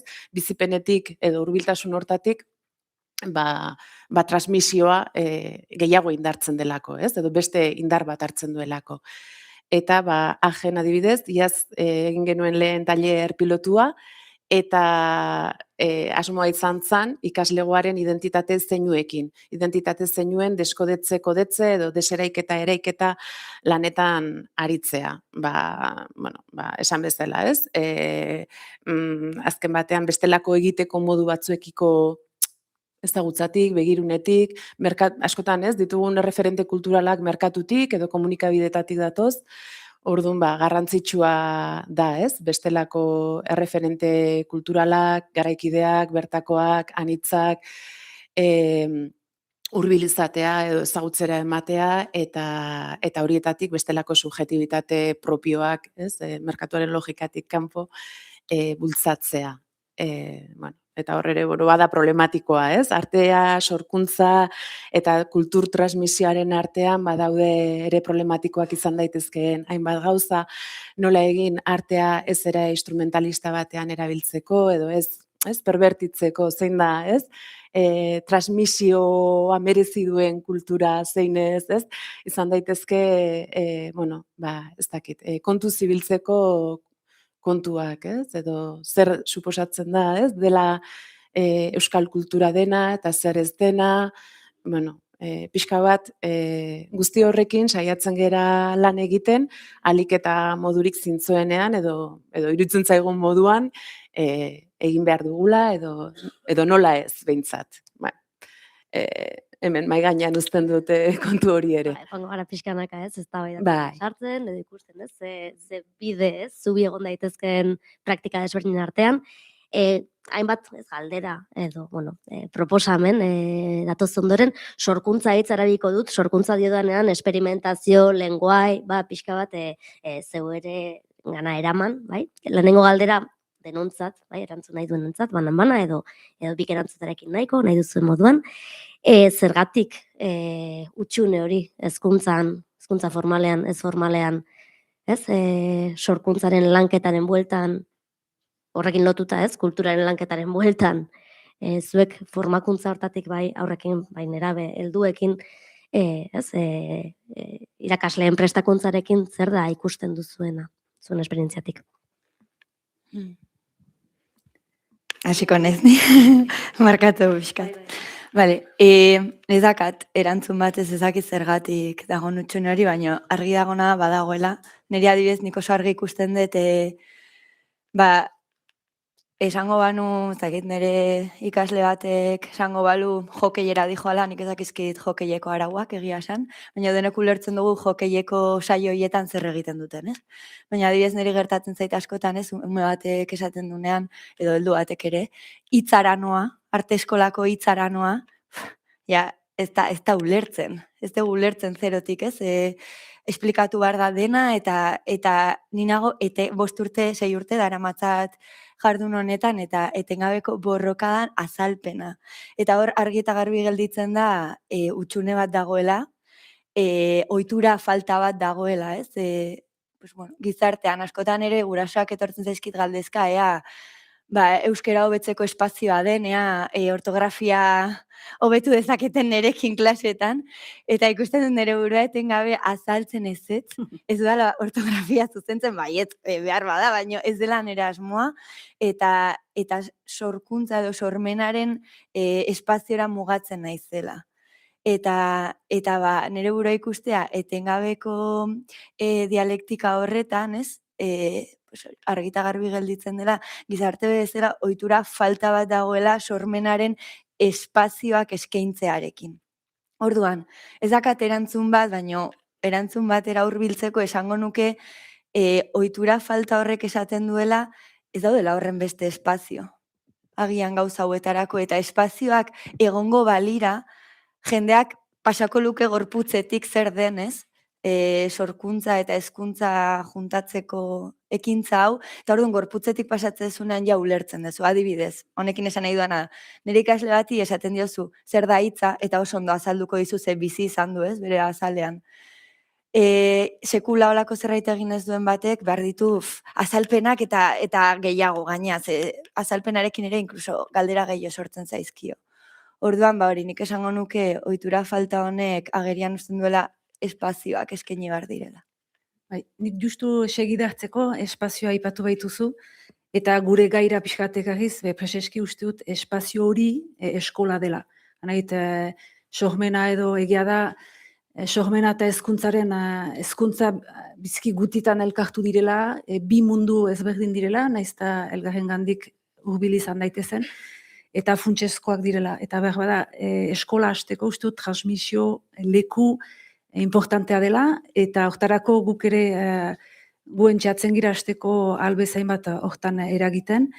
Azken fina nun elkartzen dira gazteak gehien bat, edo nun trukatzen dituzte elkarri hainbat iritzi edo, uste dut ikastetxea edo ikastola edo hor mintzo naiz hezkuntza arautuan, beraz eskola denborako tarte horretan. Eta egia da, biziki leku guti egiten dela. Beraz, guk lan bat ere maiten dugunan ikastetxe batekin, argi dugu proiektu horrek edo berdola ikastetxeko hezkuntz proiektuan txertaturik izan.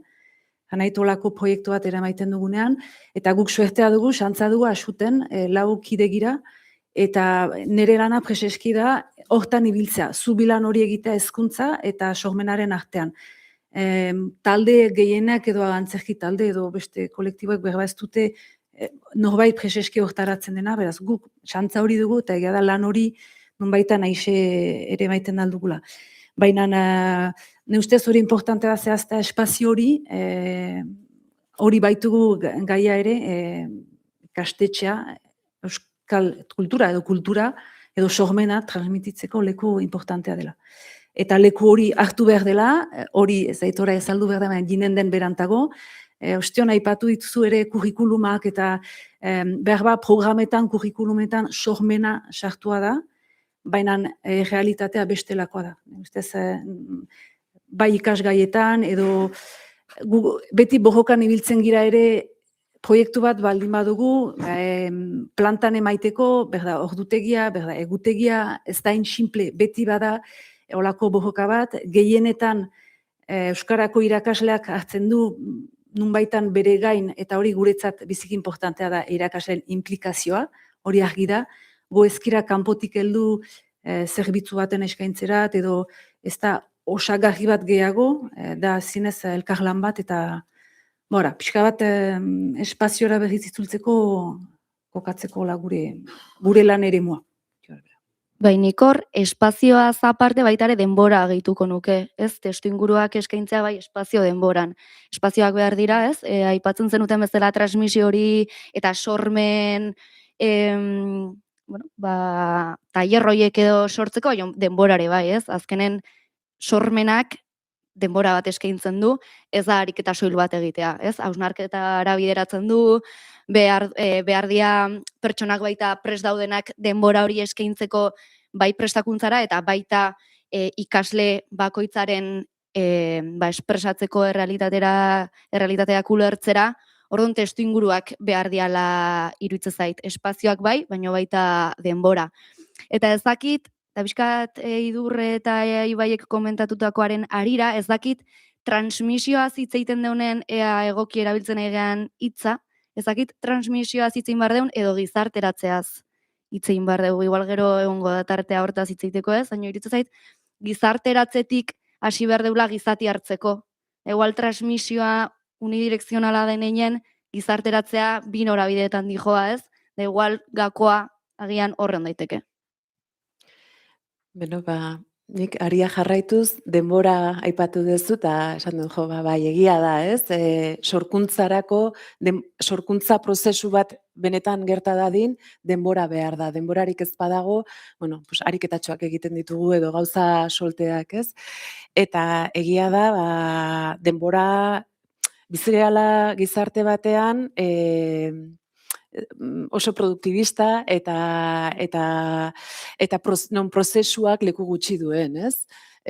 Beraz, sorkuntzaia periferikoa balima da eta denbora ere ez badugu benetan sorkuntza prozesu bat gauzatu dadin, oso gaizke gabiltza, ez? Ez dakit, bazter batean eta denborari gabe. Orduan nik hori faltan botatzen dut, agian. Sorkuntza prozesuak eman ditezen, benetan espazio denbora nahikoa aberatsak. Eta hori hezkuntzan,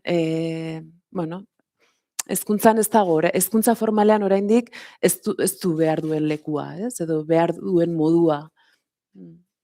Alearia jarraituz, hau agian Olaia eta Arantxari bideratuta, gero hitzartu nahi baduzu ere primeran. Hezkuntza testu inguruan, ez? Espazio eta denbora horiek gertatzen direnean, ez? Sortzen direnean, zer da gertatzen dena? Ikasleekin zer gertatzen da sormena berariaz lantzea lortzen denean? Zer mugitzen da? Zer arnas dago hor? Gure kasuan, eta ni mintzatuko naiz nire lekutik edo nik bizi ditudan esperientziatetik eta egan bezala denbora pixkat berriz lotura egiteko, denborarena, espazioa eta denbora, gure kasuan pixkat espikatzeko nola ibiltzen giren, ikastetxeekin beraz badugu nola egan aheman bat, eskaerak egiten zaizkigu, sorkuntza edo proiektu bat edo tailer bat muntatu nahi dela, eta berriz ere egiten dut elkar lan bat da hori bai irakaslearen implikazioarekin, zuzendariaren sustengoarekin ere bai, eta denbora hori zaitena gehienetan zailena kausitza denbora, eta hortarako, eta berriz zaiten dut, gehienetan hartzen da Euskarako ikasgaitik denbora hori. Guk 2013an Frantziak Kultur Ministerioak sortu zen dispositibo bat, PDEAC da Projet d'Education Artistique et Culturelle, eta kari hortarat diru laguntza bat emaiten zuen ikastetxei proiektuak nahi bazituzten sortu eragilekin, artistekin. Ez guti gara bera 12 oren, 17 oren kopuru finko batekin. Beraz horiek baliatzen dira, nunbaitan, biztan dena ez da sekulan aski, baina horrekin beraz baduku jadanik oren kopuru bat eta horren arabera antolatzen ditugu tailerak. Piskal luzatzen naiz iristeko preseski nola ze ikusten dugun ikasleengan lan hori izaiten alda manera ezberdinetan guk gurean gehienetan gure sorkuntzetatik abiatzen gira. Beraz, berriz aipatuko eta asut bihitzez, asuten baditugu 3 arlo nagusi, bat sorkuntza, biztan dena, euskaraz sortzen dugu, antzerkiak euskaraz sortzen ditugu. Bi dugu errigintza, hori da erriko elkarte edo eragile edo programatzaileekin eramaiten dugun saretze lana, eta azkena da hezkuntza. Eta hori da pixkat nik egiten dutan lana. Eta beraz, guk nunbaitan badugu suerte hori hortara dedikatzeko. Eta beraz, proiektu horiek muntatzen ditugu eta gehien bat gure sorkuntzetatik abiatzen dira. Gaur egun, entzuna duzu haintxegur, nor naizen baneki sorkuntzarekin ari gira, eta beraz, proiektu bat muntatu dugu ikastetxekin lantzeko, aldi guziz ere sorkuntza oro txosten pedagogiko bat sortzen dugu irakaslei zuzendua dena, lan tresna hori baliagarri izan dadin ikasgelan lantzeko sorkuntza ikustera jinaintzin edo ondotik, eta txosten pedagogiko, zaititze egokia da, bai, txosten pedagogiko hortan, badira hainbat euskarri ezberdin, entzumenezkoak, artikulu, literatura eta pixka bat antzeslanaren gaia bera hobeki ulertzeko edo sakontzeko. Eta gero proposatzen da nahi izanez gero tailer batzu edo proiektu bat. Hori guzti gaiteko, guti gora bera, guk baitugu 17-18 oreneko proiektuak muntatzen alditugu ikastetxeka. Beraz, bada kopuru bat, orain beti da bojoka egutegi, programak badira, azterketak eta benan, ara lortzen da. Eta gero ze ikusten den ikasleengan, ze sortzen duen, preseski, ni antzerkitek mintzatuko naiz, baina badakigu antzerkiak eta beste arte guziek ere ze onura ekartzen alduten eta berezki gazteri, nera bezaroan badakigu gora beratxua dela eta baina antzerkiak badu hitzetik eta gorputzetik hori zuk ere jakinen duzu eta hori guziek hartzen du, sormena bultzatzen du, sortzaileak, zinez, guk ikusten duguna, guk ikasleak ez ditugu astapenetik ezagutzen, baina erakasleak entzunez, haiek ikusten dituzte olako bilakaerak eta sortzen du ere kohesioa, antzerkia zerbait kolektiboa da, hainitzetan, ez da, 25-30 gelako ikasleekin zerbait muntatzea ez da beti egez, baina azkenean horren buru sortzen da lan kolektibo bat, sorkuntzatik, berek sortua ala ez, baina badu zerbait magikoa ala ere, eta biztan da euskaraz. Eta hori ere euskara berez doa ez dugu aipatzen, eta oinagian den zerbait, eta berez doa, euskaraz jostatzea, euskaraz ongi pasatzea, eta gero ikusten dute ere emanaldi bat, badute ere, gero aipatuko da, artistekin ere solasaldia eta ajeman hori ere, urbileko ajeman hori, topaketa hori ere ikasle eta artisten artean, eta ez dakit behar zabaldu naiz, baina Interesantea. Hor, gainera proiektu horiek emango dira denbora tarte, oso intentsiboak, ez? Bai. Edo hori da, hautatzen da gutxi gora bera 7 asteko, Ipar Euskal Herrian oporrak aski usu baditugu, entzuna duzu, 7 astero kasik badira 2 aste oporraldi. Eta beraz, gehienetan tarte hori baliatzen da. 7 astez, astero bi horeneko saioak edo, hori matetek eta hola, bai. Zen, nik uste hor intensidade espazio denbora intenso batek laguntzen duela, ez? Barneratzen, sorkuntza hortan edo proiektu hortan, eta nik agian hori faltan botatzen dut, ez? Oso denbora motzetan bizi gerala, laburretan, irakasgaiak, ez? Ditugu ordanak bata besteen jarraian, eta horrek zailtzen duela sorkuntzarako prozesu hori. Ematen danean, gero ere ez, helburuak beti ditugu hemen goian, ez, milaka helburu zoragarri, baina gero askotan errealitatea jartzen gaitu gure lekuan, eta emaitzak, ez dakit, ez, hangoiko hiek ez dira izaten. Piskat jatxiaz, lurrera, edo saiatuz lurrera jaisten, nik norbait sartzen danean, uste dut implikazioa, ez? Dala pertsona bat implikatzen delako, edo gustoko duen zerbaitetan sartzen delako, eta implikazio hortatik sortzen dela zerbait ederra. Pixka lurrera jetxiz, horrekin konformatzen naiz. Lehenengo ez gerturapen horrekin, esperimentazio horrekin ez, eta eraldatze maila horrekin behintzat. Piskat, lehenengo kokapenaren ondoren, urrengo asmoa zen, piskat, sormena eta kulturen arteko bide hori, edo nora bide hori hartzea, bai? Eta lehenengo galdera, eiderrentzat, eta arantxak, eta besteok ere bai, beti irekita daudetzeak. Sorkuntzatik, zuen praktikatik, dabiltze, lenguaietatik, badago ikusten duzue gizartea, kultura, hizkuntza, pertsonetan, taldeetan, mugiarazteko, biziberritzeko bide aukera, non ikuste dituzu zailtasunak, non, argiak, ilunak. Nik galdera blotuko nuke ere, justo beraiei egin berri diezun galdera horrekin, ez? Osa, non dauden kulturarako espazioiek eta gertatzen den klase horietan, ez? Eta nik zerrendatu ditut. Eta badago liburu bat art thinking deitzen dena, eta, pixkat teorizatzen du hau guztia. Hemen dut gero norbaitek nahi badu erakutsiko diot. Eta beraiek esaten dute sormenaren kultura honetan, ez, espazio horietan gertatzen diren 3 gauza zerrendatzen dituzte, aipatzen dute ezagunak ingo zaizkizu, pentsamendu kritikoa, pentsamendu divergentea, eta pentsamendu arretatxua. 3 gauza horiek aipatzen dituzte, eta hemendik hasi daiteke mapa kontzeptual erraldoi bat garatzen. Baina, niretzako 3 hauek dira teorizatzeko modu bat, ez? Gauza hauek gertatzen dira eta kulturak 3 gauza hauek behar ditu eta kulturak gizarteari 3 gauza hauek eskaintzen dizkio. Eta niretzako hor dago, ez? Espazio hauek eskaintzearen, kulturaren ongarria edo. Eta gero esango nuke ere beste gauza bat, pixkat hartuko nuke individualki, baina da gauza bat gertatzen dena espazio hauetan, eta da sozializazioa. Bai ikasleen artean, bai ikasle gizartearekin, gizartean dauden gaiekin sozializatzeko leku bat dira hauek. Nik badut ikasle bat, adibidez, 15 urte ditu, eta klasera sartzen den guztietan, atea irekitzen dut esaten du. Gaur ez noz inspiratua. Esaten du klasero, baina hor dago, eta 5 urte aramatzan irekin. Orduan oso adierazgarria da, ez? Ez dago inspiratuta inoiz, eta sartzea hola aurpegi horrekin, baina hor dago. Eta hor mantentzeko zerbait dago, klase horietan. Eta dago taldean sortzen diren sinergia horiek, taldeko pentsamenduak, sortzen dira holako sozializazio esparruak, gizartean bestela ez daudenak. edo behintzat beraien zaletasunekin zerikusia zauzkaten esparru horiek.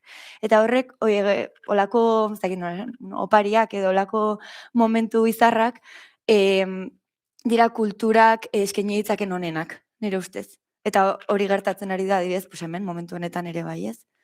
Orduan, bueno, nire ustez hori da eskaintzen zaiena kulturari. Eta pixka bat ere kulturak zer eskaintzen duen, eta bartzein dezakegun kulturarekin, zuko aipatu dituzu helburuak, Olaia, eta nik hartzin ginen zerrendatu zituzten 3, nik dauzkat personalki ere beste 3 helburu nire klaseetan, eta aipatuko ditut.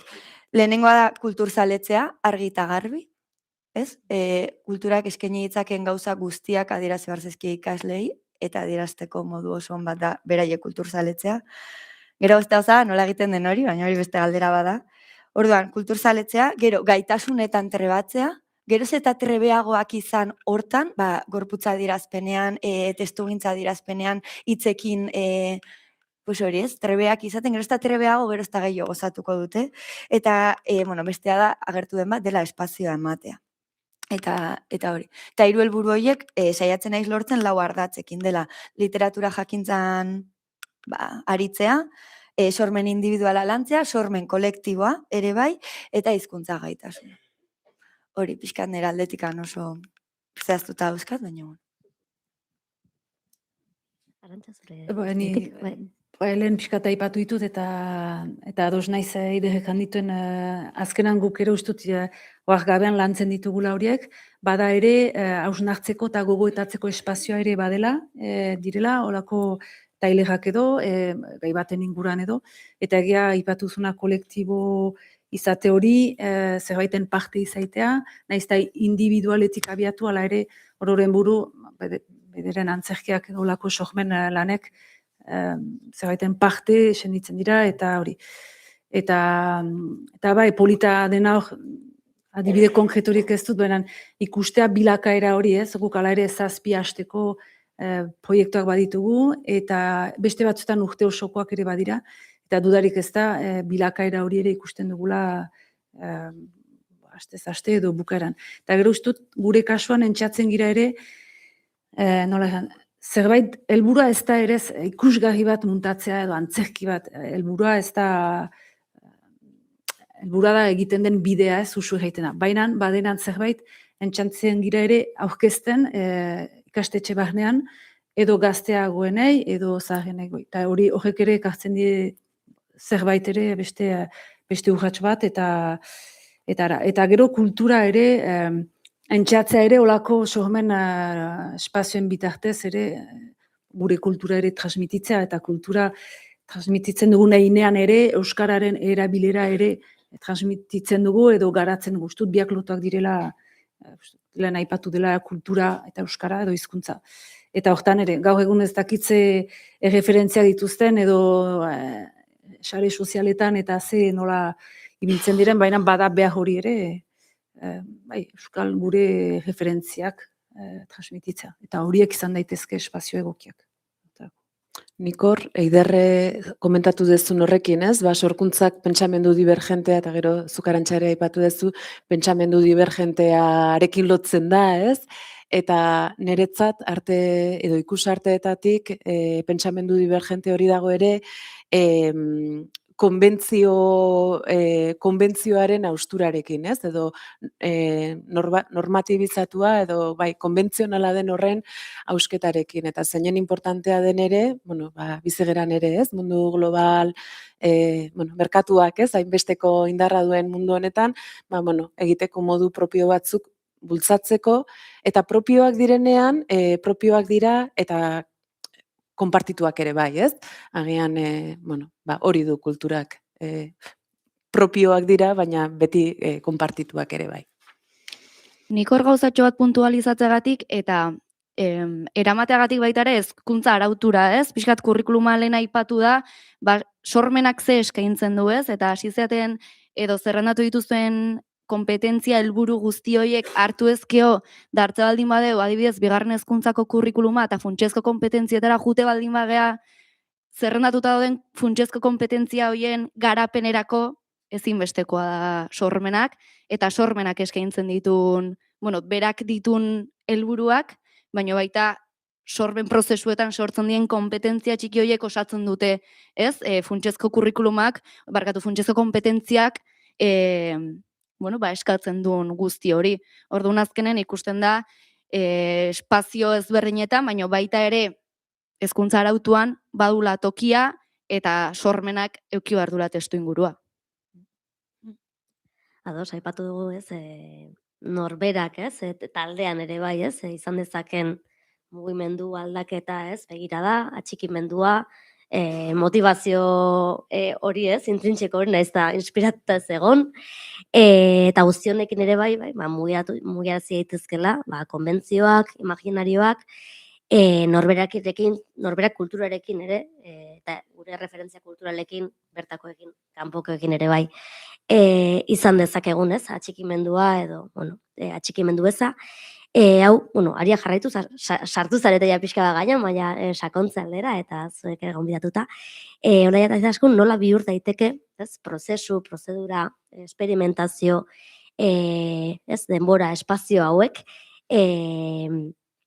elkarrizketa kritiko bat, eta ez, norabide edo inertzia, ez, beteriko transmisio huts, komila tartean jarriko dut, bai, nola, ez, bide hori, bai, kultura ondararen ikuspegitik, bai, sorkuntzaren eta kulturaren erreferentzien lanketa hortatik, bai, iruditeriei begira eta euskal identitate kulturari begira ere, ba hori, elkarrizketa hori nola eraiki.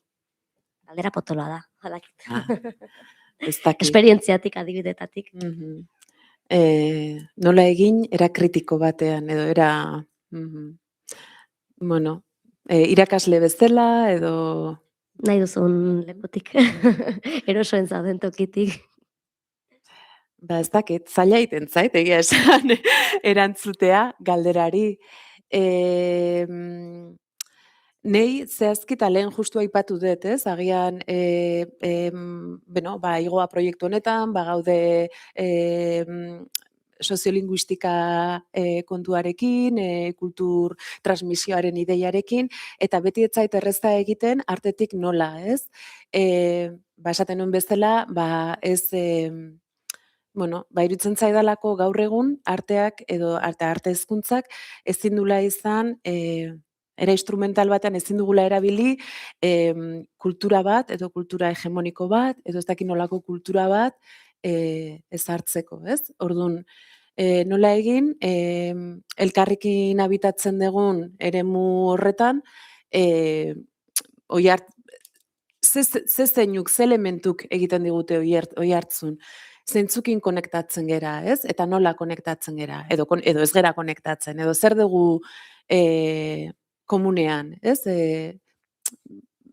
Badugu imaginario komun bat, edo ez, edo, gutxienez badugu elkarrekin habitatzen dugun eremu bat, eta saiatzen naiz hortik, ez? Hortik jarduten, adibidez. Kostatzen zait. Nik elementuak aipatu dituzu, iruditzen zait askotan elementuak abstrakzioan gehatzen diala, ez? Eta batez ere sormenean eta gizarte zientzietan, gehatzen dela zerbait imaginario kolektibo hori abstrakzioan eta transmisioan edo gizarteratze hortan askotan ez dugu bere gakoa bilatzen, pixkat airean gehatzen delako, eta agian gazte gizarteak ez dulako ondo ulertzen zer den imaginario hori, ez? Da nahi gustatzen zait elementu horiek materializatzea eta gelaratzea. Eta gizarteari erakustea benetan elementu horiek ikutzen diela, ez? Eta beste gabe agian eraman daiteke festetako zapi bat. Ez? Eta hortik ja sortzen da, ez? Imaginario kolektibo hortan daukeun hori irudikatzen deu gizarteak ikusten du eta pizten zaizkio, ez? Agian beti esate dugu, gazteek gizarteak ez dakit, bai badakite. Piztu behar zaizkio, ez? Bilatu behar dira pizteko kanal horiek eta espazio horiek pizten dira elkarrizketetatik, ez? Guk hemen sortzen duen ontatik adibidez. Ez da, hau zapi bada eta festetako zapi bada, ez zer da hau. ez? Eta zure egunerokotasunean, zure festetan zertarako balio du honek. Eta lehen sozializazioa aipatu dezuzuk, Eidernik gizarteratzea aipatu etenen pixkat hortik zijoan, ez? Elkarrizketak sortze horretatik zer dakizu zerrek, ze iradokitzen dizu zapi horrek, zapia jarri dut adibide bezala, baina hori edo zer gauzakin indaiteketan. Nik uste hor dagola, ez? Elementu horiek materializatu eta pizte kanoloiek topatzean edo behintzat saiakera egitean. Hor elementu lehen ere aipatu dezu, ez? Materializazioa eta bai iruditzen zaidalan ere importantea, ez? Elementu, bueno, hor orain modan dagoen, ez? Txuljan eta ez dakit nola eskatzen dan, elementu materialen behar hori, ez? Errotzeko, osea, gu geu, ez? Eta inguruan dugun guzti horrekin, ez? Eta, bai, uste superimportanteak diala hori, gauza errealak, ez? Materialak, elementu materialak. Eta horra adibidez, iaz, bueno, ez dakizen gauza aipatu ditu da nola bata besten atzetik, baina iaz egin genuen AG tailer horietan artista gazten eskutik, ez dut aipatu, baina Mikel Ruiz Pejenaute artista gonbidatu genuen, eta bereziki interesatzen zitzaigun, berak lantzea Cosas de Jaleo deitzen den proiektu bat badu, jazkerarekin eta modarekin lotuta, baina bere ikuspegitik. Kamisetak eta ez dakit, hainbat talderentzat, Belako, Nize eta olako talde batzuentzat ere indumentaria egin izan du, kamiseta hau ere berea da, eta iruditzen zait adibidez hori, ez, apia esan dezunean horrekin konektatu dut. Zer da nire ikasleguan ikusten dudana, zerbait importantea dena, eta bisuala den horrekin, ez, beraien egunerokotasunean garrantzitsua diren kodeak dira, eta askotan, eta asko zaintzen dituzte, baina, batzutan zarak agintzen du edo, ez dakit Quicksilver, jo kese, ez? Orduan, guazen horiek, ez? Materializatzera. Nik esaten duzuen hau guztia, osea, justo resonatzen nahi zaitez, esan dez ez, izan behar direla gauza ukigarriak, beraien interesekoak, lehen aipatu dut, helburuetako bat zela kulturzaletza, eta gero jarraien esan dut, hori nola egiten den, beste kontua da. Justo horri buruz aizeate bain, erustez, eta Artzinkin liburu honetan, teorizazio honetan, aipatzen dute pedagogia sexy terminoa. Eta da, injustu ere, hau ez, nola egin, nola bete helburu horiek eta ikasle horiek egon daitezen gustora, arretatxu eta ulertzen beraiekin dijoala egiten ari garen hau guztia proiektua, edo dena delakoa, ez? Eta pedagogia sexy horretan aldarrikatzen dutena da, gazteek bai duzela haien zaletasunak, eta hortik egin behar dela tira, hori aipatu duzu ere, eta entzun besterik ez dela egin behar, ez? Elkarrizketa ere aipatu duzu, eta pixkat jakin, ez? Beraiek nondi joko luketen, eta usteet ere importantea dela malguak izatea gure ideiekin. Gure programazioekin edo, hainbatean. Hau da, nik adibidez hasieran hitza eman behar nuela aipatu zidatenean, egin nuen kriston programazio itxia, eta oso zehatza, eta hurbiltzen zen asko, igual, nire karreran eman dituen irakasgaietara, eta errepente iritsi dintzen klase horiek ematera, eta esan nun, oso malgua izan behar nahi hemen. Eske bestela honek ez du funtzionatuko. Hemen sormenaz ari bagara, nik ere sormenetik jokatu behar dut programazio hau egiten. Nik sortu beharko ditut ariketa batzuk ikasle talde honi egokituta, eta nik ere egin beharko dut sormen ariketa bat beraiek egin baino lehenago. Eta orduan jolasa zen beraiek entzun, beraiek jakin zertan nahi zien, nondik aizien, eta ni saiatu hori moldatzen. Beti ere lerro bat badut jarraitzeko, baina oso malgua izan behar naiz, lerro horretan. Eta hori ez, eta kontura nintzen ere momentu batean, iruditzea dela hori zela formula bikaina, eta eraman nuen estremoraino, eta orduan dena zen malgua. Eta dena zen beraiek ziotena, ez? Eta hor derrepente esan, estrenatuko dut, ze konturatu nintzen momentu batean, hasi nintzen oso dena jolasen bidez egiten, eta momentu batean torrezen klasera esan zioten, noiz idatziko dugu? Eta esan, klaro.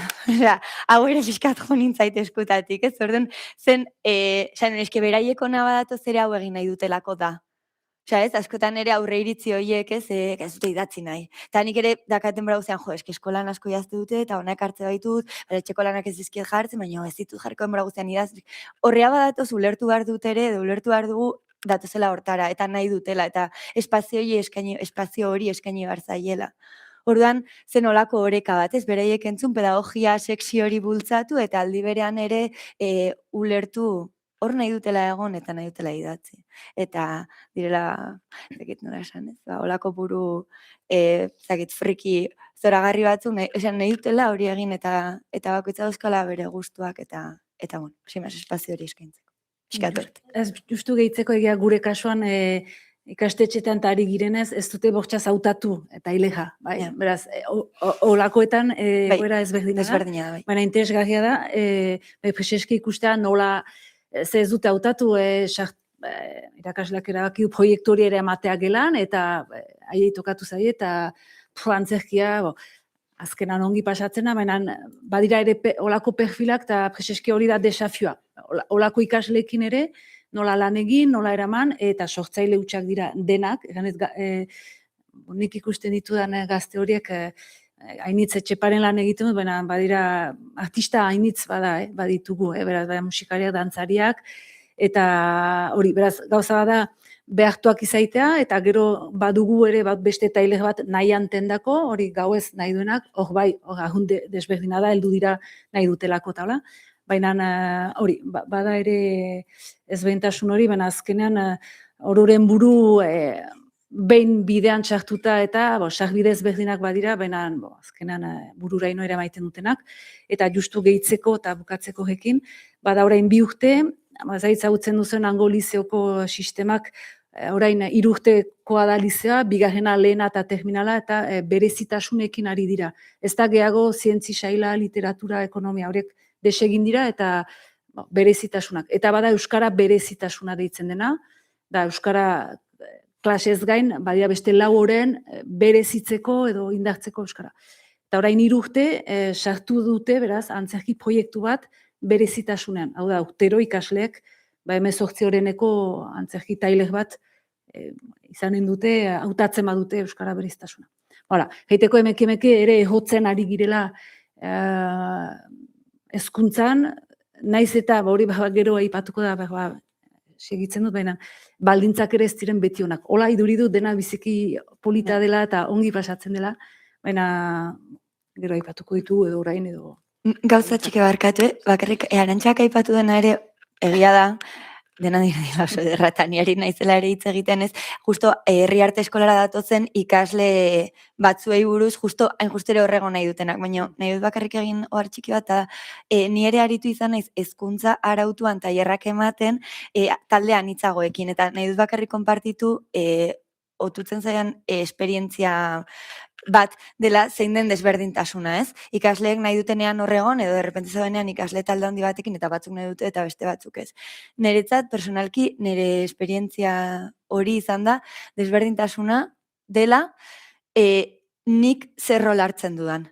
Adibidez, herri arte eskolan, nago, rol lasai batean, badakit hor daudela, eta bueno, beste tempo batzuk dauzkat nik nire buruan, eta beste lasaitasun badaukat, eta tokatzutzaedanean ikastetxetara jutea LH eta DBH aritu izan naiz, eta batxillerrean, baina oso gutxi. Tokatutzen zaidanean, area jutea tailer batzuk ematera, derrepente bihurtu izan naiz animadora soziokultural ikaragarri bat. Eta orduan, hor bai ikusi dut nire nekea, asko zaundiagoa zela, eta nire intentzioa eta nire ambizioa proiektuarekiko derrepente zegoela energia euneko pikoan, ez? Orduan, pixkat aipatzagatik hori, ez? Asko eragiten dula perfilak ere, eta nik esperientziagatik esan nahi, nire lan aldatu behar izan dela, eta neke ezagoa gintzai dela, hezkuntzara hautan. Uste ulertuko duzuela askok, ez? Sin más, hori ere badagola, faktore hori, horrek ez du esan nahi, ez dela ezinezkoa, baino hori. Kontrolortzeko Eta justu azken gauza, eta junta ados naiz, eta egiaz dugu aipatu gu ez goaz animazio egiterat, batzutan gertatu izan da, eta hortarako insistitzen dut, eta guretzat importantea da implikazioa, irakaslena, ikastetxearena, hezkuntz proiektuan txertatua izaitea gisabereko sormen proiektu bat, eta hori animazio egiteko badira, behar diren elkarteak, badira egiturak, baina eta batzutan hori senditzen dugu. Heldu girela, are horren batez, hemen dituzu ikasleak, eta pixkate, hori ez berdina da beste. Talde horietan beti dago jendea oso gustora ongo dena, eta uste Eta beste batzuk agian ez dute ulertuko oso ondo, baina zerbait ateako dutela, eta bueno, uste horrekin gelditu behar gara. Bai, hor pixkat laburbilduz badagoela, ez alfabetatze kulturalaren Bai. behar importante bat, bai erreferentzi begira, bai sorkuntzak, ez baliabide moduan, prozesu moduan, eduki dezaken eraginari begira, bai, garapen individualerako eta kolektiborako, komunitateri begira ere. Bueno, berreskuratuko dut pixka bat, materialtasunari eta, ez, pieza txikiagoetara, ez, abstrakziotik pixkat jeistearen ideia hori idazkunentzat, ez, aipatu zulen transmisioa edo gizarteratzea, kanalak, materialak, piezak horrekin, ez, bizi berritzeko aukerak kultura ondareari begira, ez, referentzia kolektiboi begira, euskal kulturari begira ere bai, non ikusten duzu, ze bide ireki daitezke zure ikuspegitik? Bueno, lehenengo, gauzatxo bat aipatu nahiko nuke aspaldin ja aldatu dan kontzeptualizazioa da. Baina lehen ondarea bazan, edo kultur ondarea bazan, gure arbasoetatik jasotze genuen ongia, eta inbartzana zaindu eta transmititu barkatu, ez galtzeko, ez, mantentzeko. Da, gaur egun beste modu batea ulertzen dugu, ez, ondarea jaso deune ongia da, baino transformatu ere egin behar da. Ez, aldatu egin behar da, eta kasu honda, 2026ra aldatu, transformatu, eta hortatik gero gizarteratu.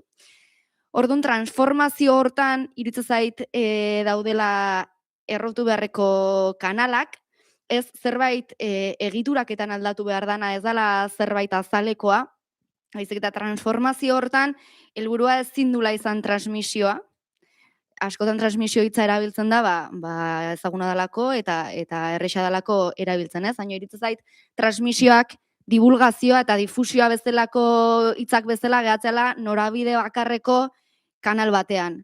Ez, ikerlari, adituek esaten duten zerbait eta gizarteari transmititzen dioten zerbait da, beste gabe, ez? Inongo feedback gabe, inongo bueltari gabe. Eta hor, kanal hori, transmisio kanal hori baldin bada oso teorikoa, ez da errotzen.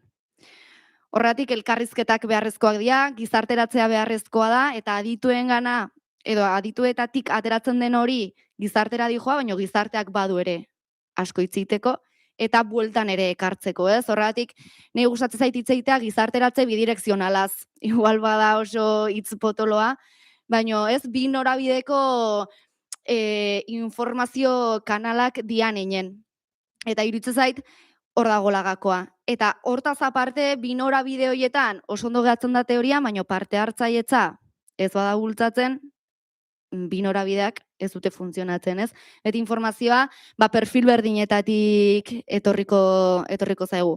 Orduan iruditzen zait, kulturondareak badula zein eta baditula bilatzeko kanal batzuk transformazio hortan.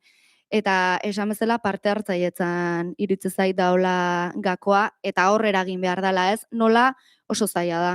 Baina guain, ez dakit pentsatzet ezautzeitu zuela herri kurrikulumak eta guain herri askotan garetzen nahi dien horiek. Bueno, herri kurrikulumak geratu daitezke Wikipediako aurkibide batetik, edo entziklopediak ezartzen dituzten aurkibide horietatik, edo garatu daiteke herritik. Ez? Eta parte hartzailetza hortatik eraginda sortu daiteke herriarentzako herri kurrikulum bat. Batez ere, gizarteratze prozesuek eragiten dutelako, zuk kontatzen dezuna gehiago sinistea eta bide hortan errotzea, ez? Horregatik lehen ere esan dut gizarteratu gizati hartzeko prozesua bi norabidetakoa baldin bada, errezago gatuko zaizu eta errezago sinistuko duzu identitate hori, kultura ondare hori zurea dala. Eta ez besterik gabe etorri zaizuna eta transmititu behar dezuna, ez? Haizik eta lehen Eiderrek ere esan du, ez? Gorputzetik pasa behar da, ez? Eta gizarteratze prozesu hortan gorputzetik pasatzen da. Baina azkenen parte hartzailetzak ere badu bere, oso polita da teorian, baina gero antolatzen dienean parte hartze prozesuak, eskatzen denen horrelako lanetarako eta laguntza, herriari deia iten zaionen, nekez osatzen dira 20 lagunetako taldeak. Beno, izaskun zuk esandakoarekin jarraituz, uratzen zait, kultura batek bizi nahi badu, ezin du iraganean ezin da iraganean gelditu, ez? Berritu beharra edo bizi berritze hori ezinbestekoa da, eta hor, gure gazteak dira gure etorkizuna, ez? Eta zeinen importantea, esaten zenuen, ez? Ondarea ulertzeko modu hortatik, edo, arteak orokorrean, halako lotura edo binkulo afektibo bat, ez?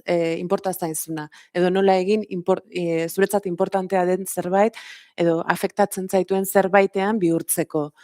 Eta, hor artea agian beti lotuta edo ikusartez ari naiz orain, lotuta edo ulertu izan dira zerbait oso subjetiboa edo artistaren subjetibitate propio horiekin lotuta edo oso era individualista batean, baina egia da ez degula sekula hutsetik sortzen, ez? Beti badagoela lehen ere aipatzen nuen eremu konpartitu bat, edo gehiago edo gutxiago konpartitzen duguna, ez? Baina sortu ez dugu hutsetik sortzen, era konpartitu batean ere sortzen dugu. Eta hor elkarrizketa, ez?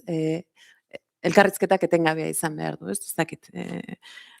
Beste pertsonekin, material horiekin, elementu guzti horiekin. Ez dakit, hori buratzen zait. Niretzako adibidez ere, gorputzetik pasa eta gizarteratzea eta ikasle hoiei edo garrantzitsua izatea egiten ari diren hori, nire adiz mekanismoetako bat izan da, gure jarduna, osea, klase hauek ez gelditzea laupareten artean, eta eragitea herrian. Nik nire programazioan adibidez, onukei bilabetetik behin edorela, saiatzen naizela hori kanporatzen. Eta elkarlanak sortzen herriko beste eragile batzuekin. Adibide batzu jartzearren, nola eginez, gazte hauei kasu honetan, inporta izatea egiten ari diren lana. Adibidez, herriko jaietan beti egiten da argazki zarren erakusketa bat, ditu nion erakusketakoari, eta esan nion, gauza bat, ondo iruditzen zaizu argazki zar hauen ondoan egotea fikziozko kontakizun batzuk herrira hurbildu daitezkenak, baina nolabait beste leku batera eramaten gaituztenak, eta bale, eta jarri genitun, ja egin dauden gauza horietan, nolabait esan, nola egin dezaket, honek zentzua izan dezan, eta ez gelditza bere dauzkate kuaderno batzuk, diela altxor bat behaientzat, hemen denbora batera, baina, eta gaur egun ere, baina nola egin kuaderno horietatik kanpo gerta dadin zerbait beraien lanekin. Ez, eta, ezakit, beste 10.000 adibide egon daitezke, argazkien okurritu zait, baina hori, nola eman zentzua egiten ari diren horrei. Nola ikustea, adibidez ere beste mekanismo bat hartu detena da, liburu bat argitaratzen dugu. Beraiek ere ulertu ezaten liburu bat argitaratzaren prozesua eta ezakizei. Badakite idazten ari den hori norabait dijoala. Beti ez da norabait jun behar, hori argi dago. Hori ulertzen da, sormen prozesua da importanteena eta ados nago. Baina, eskaintzea beste modu batzuk ez, ulertzeko egiten ari diran horrek balio dula zerbaitetako. Ados, aurrera eginez eta pixka bat horrekin lotuta galdera hau, edo aipamen hau denontzat, ez, zer paper, ez, edo ze eragin egon daiteken kulturarloan komunitate bat hartzaile bakarrik izatetik, baldin bada hori, baina hartzaile bakarrik izatetik sortzaile ere edo paper, ez, aktibo hori hartzen duenean. Zuen ikuspegitik, zuen esperientziatik zer ikusi duzu ez? Ze gertan zaio gazte? Ze ekarpen egin diezaioken kultura bati, ez? Biziraupenari, biziberritzeari, gizarteratzeari, komunitatea bera edo gizabanakoak taldea, ez denean bakarrik kultura hartzaile, baizik eta baita ere sortzaile, aktibo, edo ez, beste posizio bat hartzen duenean hor, gorputzetik pasatzen denean zerbait hori alegia. Zaket, nik laur erantzungo ez besterik gabe, nik adidez, nik sentitzet personalki, olako espazioetan, niri nolabait kulturak eman dizkit gauzak neskanetik, kontzientzia nekanetik gaur egun arte. Eta errepente hemen nago. Orduan zerbait eragiten du hone guztiak. Ez, lehen aipatu ditut sormen egonaldiak antolatzen zituen bertxozale elkarteak, hauzko mintzola lantegiarekin, eta derrepente hor zuen gazte pila batek, gaur egun jarduten dute kulturan. Dira abeslariak, dira aurkezleak, asko daude kazetaritzan, daude, bueno, impresionantea da, ez ditut izenak esango, eta ez nituzke bakarrik horiek aipatu nahi egongo dira beste horren beste, ez, herri bakoitzan bere realidadea, baina gertatzen da. Osea, jasotzen dezunean gero zuk emateko gogoa daukazu, eta ulertzen duzu munduaren ikuspegi hori, eta hor zaude. Orduan, horrela laburtuko nuke. Jasotzen duguna gero azaleratzen dela. Bai, nik labur ere gaiteko ustut ere plazera, sortzearen plazera egiten duena, Euskararekin ere azkenan hainitzen zuten da arnaz gune hitza, baina holako sorment tailerak edo arnaz guneak dira ere, Euskaraz aritzeko, eta gure kasuan ere lan egiten dugu askako ikaslekin, baina elebiduntzareko ikaslekin ere bai. Argun lan ezberdina da, baina kasu hortan egia sormenetik hizkuntzaren erabilera edo hizkuntzarekin jostatzea ahalbidetzen diegula, beraz beste helburu batzu dira, baina bai, nik uste dut hori, eta beharko ginukela justuki saretu edo gazte sortzaile guzi horien arteko zerbait edo ikusi zenbat badiren alde guzietan, eta lehen aipatzen nuena baldintzena, eta piskat zaharra sorri lotua, baina egiten ditugu guzi horiek, baina jakin behar da, diru laguntzak eta murrizketa handiak badirela, eta usu nonbaitetik kentzekotan kulturatik kentzen dela. Beraz, ikastetxeetan ere ez da bete aixe olako proiektu bat edo aintzina ere maitea. Helen aipatu du egutegi espazioa hori, baina sosa ere bada baldintzetan, eta baina segitu behar da, eta uste dut, bai, hori, gazte horiek eragiten aldiena sortzearen plazera, elkarrekin, lehen aipatu duen kolektibitate edo gai horrekin ere hori. Eta hurbiltasuna uste dut ere balio duela ere artista eta gurekin edo bai gurekin lan egituten gazte horiek dira biharko zukanduzuna, biharko artistak, biharko musikari eta hori. Eta gaur egun goekin ere topaketak eta sortzea uste dut hori ere interesgarria dela, eskuragarri ditugu iduritzen zait, eta hori, joan etorri hori ere funtsezkoa dela bai. Bai, nik labur biltzeko saretze hitza erabiliko nuke, ez? Arantxak esan bezala, iruditzen zait hezkuntza komunitateak dauken garrantzia azpimarratu behar dela, eragileek egiten duten lana hezkuntzan, ez bakarrik eragile bezala edo antzerki bezala edo bertso eskola bezala, baizik eta herri mailan eragile horiek euren artean saretzen dianen sortzen den indar hori. Eta azkenen horrek ematen du, belaunaldi transmisioa ez izatea transmisio eta izatea identidadearen parte, ez? Eta ez izatea gauza transmititu behar dana, baizik eta egunerokotasunaren parte dana, ez? Da iruditzen zait horrekin lortzen dela, euskeraz egiten daneinen, jendeak, komunitateak, herriak ulertzea euskarak ez dula balio bakarrik baserrirako, baizik eta, ez, egunerokotasunerako.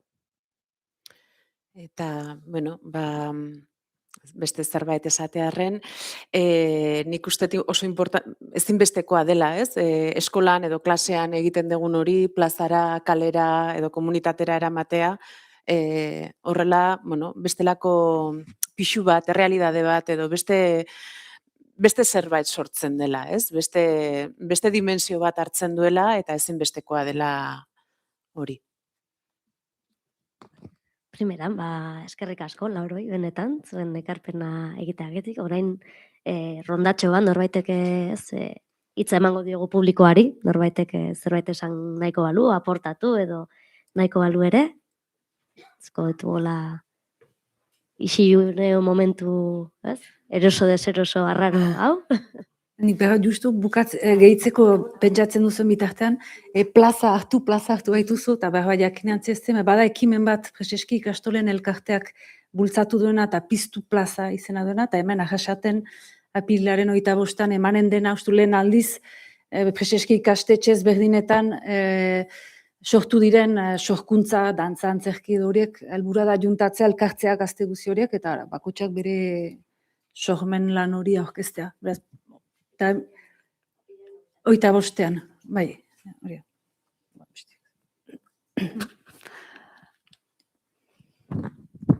Nik ere aipatuko dut gauza, gauza bakarrik esan nahi dute.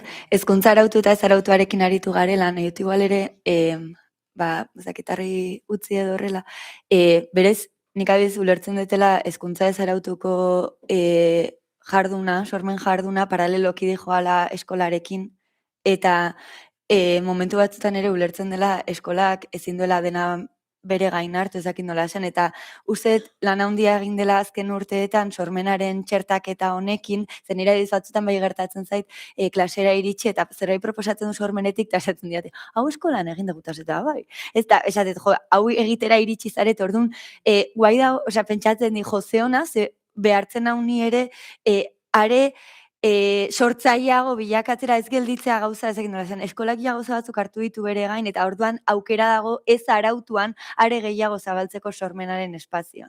Eta momentu batean ere, sormenarekin hezkuntza arautuak edo zuek irakasle bezala edo denalakoa ulertzen bauzu ezin zatela horren bestera iritsi edo beti dago aukera hezkuntza ez arautura bidaltzeko. Adibidez nire irakasle batek presentzian bertso eskola hau daukazu hemen ta hola, eta horrela iritsi nintzen bertso eskola batera ulertzen. Osea, beti edukitza informazio hezkuntza ez arautuan ze gertatzen den ta horrea bidaltzea hezkuntza araututik, bueno, kristona dela eta hori, sin más, hori aipatu nahi. Primeran, izlarien artean beste hola orobiltzeko hitzik. Bueno, nik azken aipu bat ere ingoet. Nire ustez, ez dakit noiz entzun nuen esaldi bat, dala ezerkezu aldaketari gabe irauten, eta irutze zait euskal kultura posizio horretan ere jarri daitekela, eta irauteko eta mantentzeko, eta egunerokotasunen daukiula bermatzeko aldaketak behar baldin baitu plantatu beharko diala. Primera, 11 eta 20 direla uste dut. Bai, pasatxo, 12 bitarte, kaferako tartetxo bat hartuko dugu, kanpoan dena presto egongo dalakoan nago. Orduan 12 berriz ere jarraituko dugu hitzaldi sortarekin, bale? Mila esker denoi.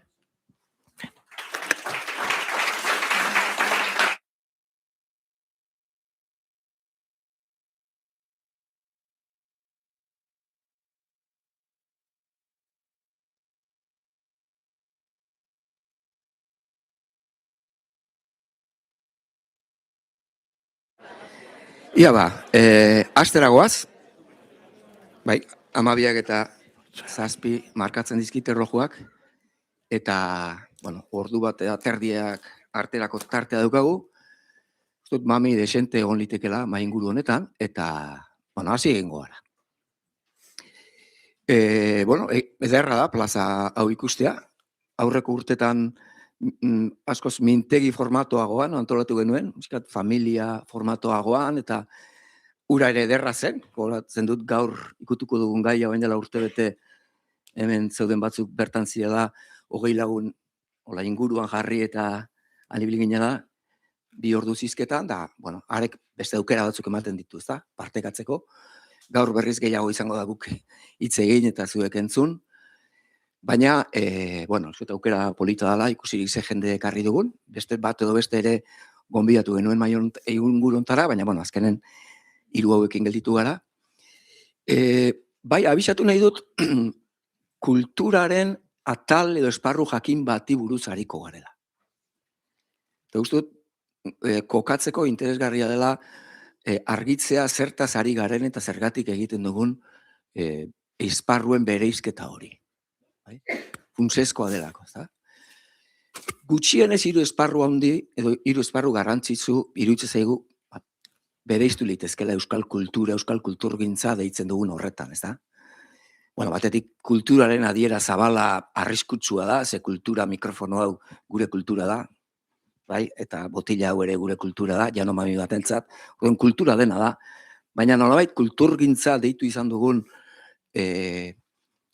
esparru horretan, etengabe joan behar dugu ikusten zein diren kategoriak, nola banatu, nola bereiztu, logika desberdina duten kultur esparruak.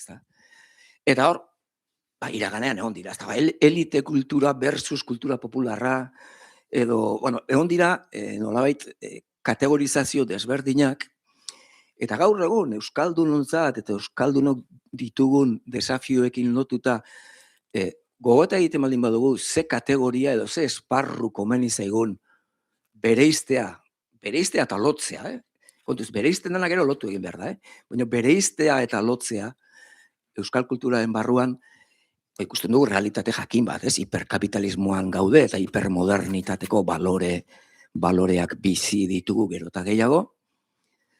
Eta hor, hiperkapitalismo honetan, merkatua da errealitate nagusia eta merkatu kultura eta kontsumorako kultura da errealitate saiestezin bat, eta euskal kulturaren barruan ere bai.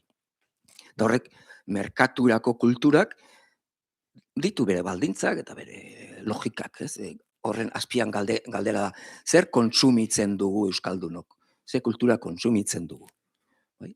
Kontsumorako den kulturak, hau da, merkatu esparruko kulturak, ditu, esan ezagun, bere ezaugarriak, normalean badago nolabaiteko diru truke bat, badago baita ere egoaren edo dizdira pertsonalaren ekuazioan dago, egoa dizdira pertsonala, kantari batek kantatzen du, bertsolari batek, idazle batek, badago beti norbere izenaren lekua, kultura esparru, merkatu esparruko kulturan, gero merkatu asko zabalago baten parte da hizkuntz komunitate batetik merkaturako egiten den kultura, kultur industria bat dauka nolabait mediatizatzen, atzean ez.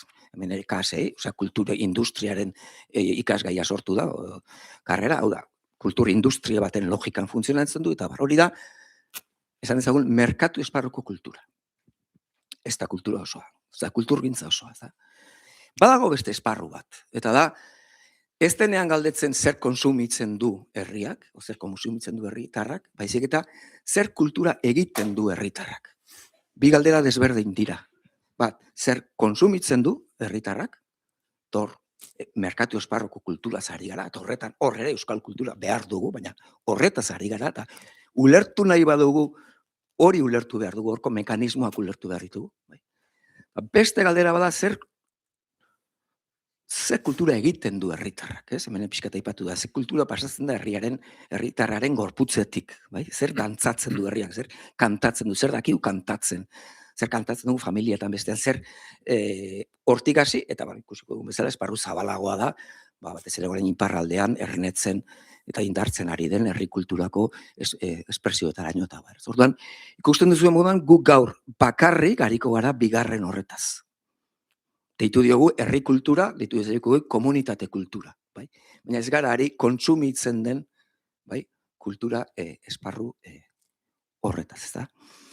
Oain dela urtebete egin genuen, justu oain dela urtebeteko jardunaldirako horako eskema bat egin nuen, eta han aurkeztu eta problematizatu zen, eta gaur ere hortatik abiatuko gara.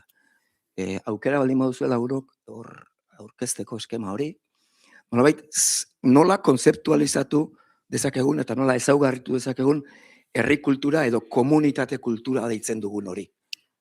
Atzean, zer kultura egiten du herriak galdera duen kultura. Ez, zer kultura konsumitzen du herriak. Ados? Eta nolabait, jarri genizkion, haure grisa, irizpideak, balio ipar batzuk, eragile batzuk, esparru batzuk, adierazpide batzuk. Irizpidea, oraindik hau asko findu behar da, hau da horregatik, maienguruan gatoz hau fintzera, edo problematizatzera, edo balio digun ikustera. Zein dira izaile irizpideak esateko herri kultura edo komunitate kulturaz ari garela, eta ez merkatu esparruko kulturaz. Bueno, batetik, ez da kultura komertzialean esparrua, edo merkatu kulturan esparrua, ez du erdigunean artista profesionalen jarduna, ez da diferitua, eta ez da serian erreproduzitua. Serian erreproduzitua da, gaur egungo konsumo gehiena, bai jogur bat jaten duzunean, edo liburu bat erosten duzunean, ez da liburu edo disko originala, baizik da, original baten kopia berdin da jogur bat, edo serian erreproduzitua. Orduan, ez da hori, eta zer bada, toki komunitateko pertsonak dira sortzaile, jokalari eta partaide, toki komunitateko artistak modalitate eta neurri oso desberdinetan amateur gizan ari dira, eta muga zurrunik gabe ere kontinuum bat da herri kulturaren izaera eta hibridazioak gerta daitezke gero merkatuarekin eta bar, baina nagusiki beste logika batez ari gara. Ze adierazpidetan agertzen da, herriak egiten, eta ez konsumitzen baizik egiten duen kultura hori, kantua, musika, dantza, antzerkia, bertsolaritza, elementu osagarriak eta elementu integratzaileak. Gaur xehetasunan sartzeko denborarik. Ze eragiletan mamitzen da herri batean, Aretxe honetan, Hernani honen gara masterra mailerako lan bat egiten, Hernani eta Mungian nola mamitze eragiletan mamitzen den herri kultura. Zer dira abesbatzak? Dantza taldeak, musika taldeak, antzerki taldeak, bertso eskolak, musika eskolak, eta badaude baita ere, beste eragile mota batzuk, tokiko banako sortzaileak, tokiko bestelako elkarteak, ikastetxeak, gazte asanbladak, udalak, jai batzordeak, eragile multzo zabal hau egon daiteke, batzutan danak daude, beste batzutan gehienak, beste batzutan gutxi batzuk. Ze esparrutan adierazten da, daude arlokako ekitaldiak, emanaldiak edo multzokariak, ez gara sartuko, zer da emanaldi bat izan liteke aurren, ikastolako aurren abesbatza batek kantatzen duenean gurasoen aurrean, horre herri kultura zari gara, eta multzokariak izan daitezke kantu poteo bat, ez da emanaldi bat, izan ekitaldi mistoak, arte drama osotuak, hau iparaldean Antxon Lukuren teorizaziotik ekarria urtaroko tradiziozko ospakuntzak, Santa Beda sari garenean, herri eta auzoetako jaiak, jaiaren kontzeptu hemen importantea da, zer da jaia, jaia da komunitateak bere baitarik, komunitatea ospatzen duen esparru eta momentu sakratuan, nola ditzen da. Ze funtzio bete dituen, gizarte tradizionalean funtzio batzuk bete zituen, hemen ikerketa batzuk egiten ari dira oso interesgarriak, dutenak ze funtzio betetzen zituen honek, herrikultura honek, eta arte dramak eta bar, gizarte tradizionaletan, aro garaikidean bete duen funtzioa izan da, batetik komunitate funtzioa, komunitate biltzea, ospatzea, simbolikoki komunitatea bizualizaztea, eta bestetik hizkuntza biziberritzeko funtzioak, hizkuntza biziberritzearekin lotu dugulako azken 30 urteetan, gehiagotan ere bai, hau guztiak. Etorkizuneko funtzioak zer izan ditezken, ez gara sartuko, eta bukatzeko ematen du balio ipar batzuk, segurazko gaur eta hemen, agertuko den herrikulturak, balio ipar batzuk badituela, ez da, batetik euskaltasuna hartzen duela erdigune, euskal komunitate kulturak, euskal herrikulturak, euskaltasuna hartzen du erdigune, izaera zeharkatzailea du alderdi politika ororen gainetik, sexu, erlijio eta jatorri eta gainerako banaketak josteko funtzioa hartzen du oroar, belaunaldi hortakotasuna planteatzen du, gazte heldu zar komunikatzen dituen kultura da, segurazko kontsumoa normalean ez bezala. Eta bestetik hau ere dizira pertsonala badago, baina oso gutxi eta bigarren mailan. Dizira pertsonala ez da kultura, merkatu kultura den moduan, erregai nagusietakoat. Ekuazioan ia ez dago. Ni herrian, haiman naiz dantzan, ez naiz, ni begiratu niri, ez da, koreografia bat, eta ni naiz bat, ez naiz sarazua. Orduan, baditu bestelako ezaugarritze bat. Orduan, hau nolabait planteatuta gero, eta hiru hauek ezagutzen dute, hortik hasi nahiko genuke, ez da? Nola ikusten duzue herri kulturgintzaren ezaugarritze posible bat, eta gutxi gora bera, hau honek urte bete du, eta orduan, urte betean, gauzak hobetu egin behar dira, aldatu, kendu, gehitu, baina horrelako zerbait planteatzen baldin badugu, zein da zuei hasieran, herri kultura, komunitate kultura esatean, zuek partekatu nahiko zenuketen gogoeta edo kezka nagusia. Orduan, planteatuko dira 10 minutuko sarrera bat egitea bakoitzak, eta gero ia kateatzen garen hortik ateratako galderetan, edo ateratzen ez badira, hemen prestatuta dauden galdera batzutan. Ados, Mikel. Beste gauza bat ere esan nahi duke, eta zehazki zer esan behar duten, haien gidoiak ez ditut ikusi, baina ezagutu ditugu batzuk aspalditik, eta beste batzuk gehienak aspalditik. Eta badakit esateko daukatena voltaje desente duela. Izaten dira hitzartze asko edo liburu asko, irakusten ditugun asko, gure markoa berrestera datozenak. Daukagu pentsamendu marko bat, eta esan duenak enkajatzen du nire markoan. Eta beste batzutan berriz, entzuten duguna gure markoa berrestera ez dator. Gure markoa mugitzea eragiten digu. Horri deitzen zaio disonantzia kognitiboa. Daukat, susmoa gaur disonantzia kognitibo apur bat egongo dela mai inguruan. Eta hori izan da, Mikel Eitza. Presiori gabe. Eskerrik asko. Nik gaur hemen bi problema bintzat badauzkat. Bat da, bertsolaritzaz dakidan gehiena, eta nik aina edo gehiago dakin jendea desente dagoela hemen bertsolaritzaz. Hori askotan gertatzen zait, eta batzoi komentatu diet, askotan olako hitzaldietan da, beti daola bertsolaritzako jendea, beti.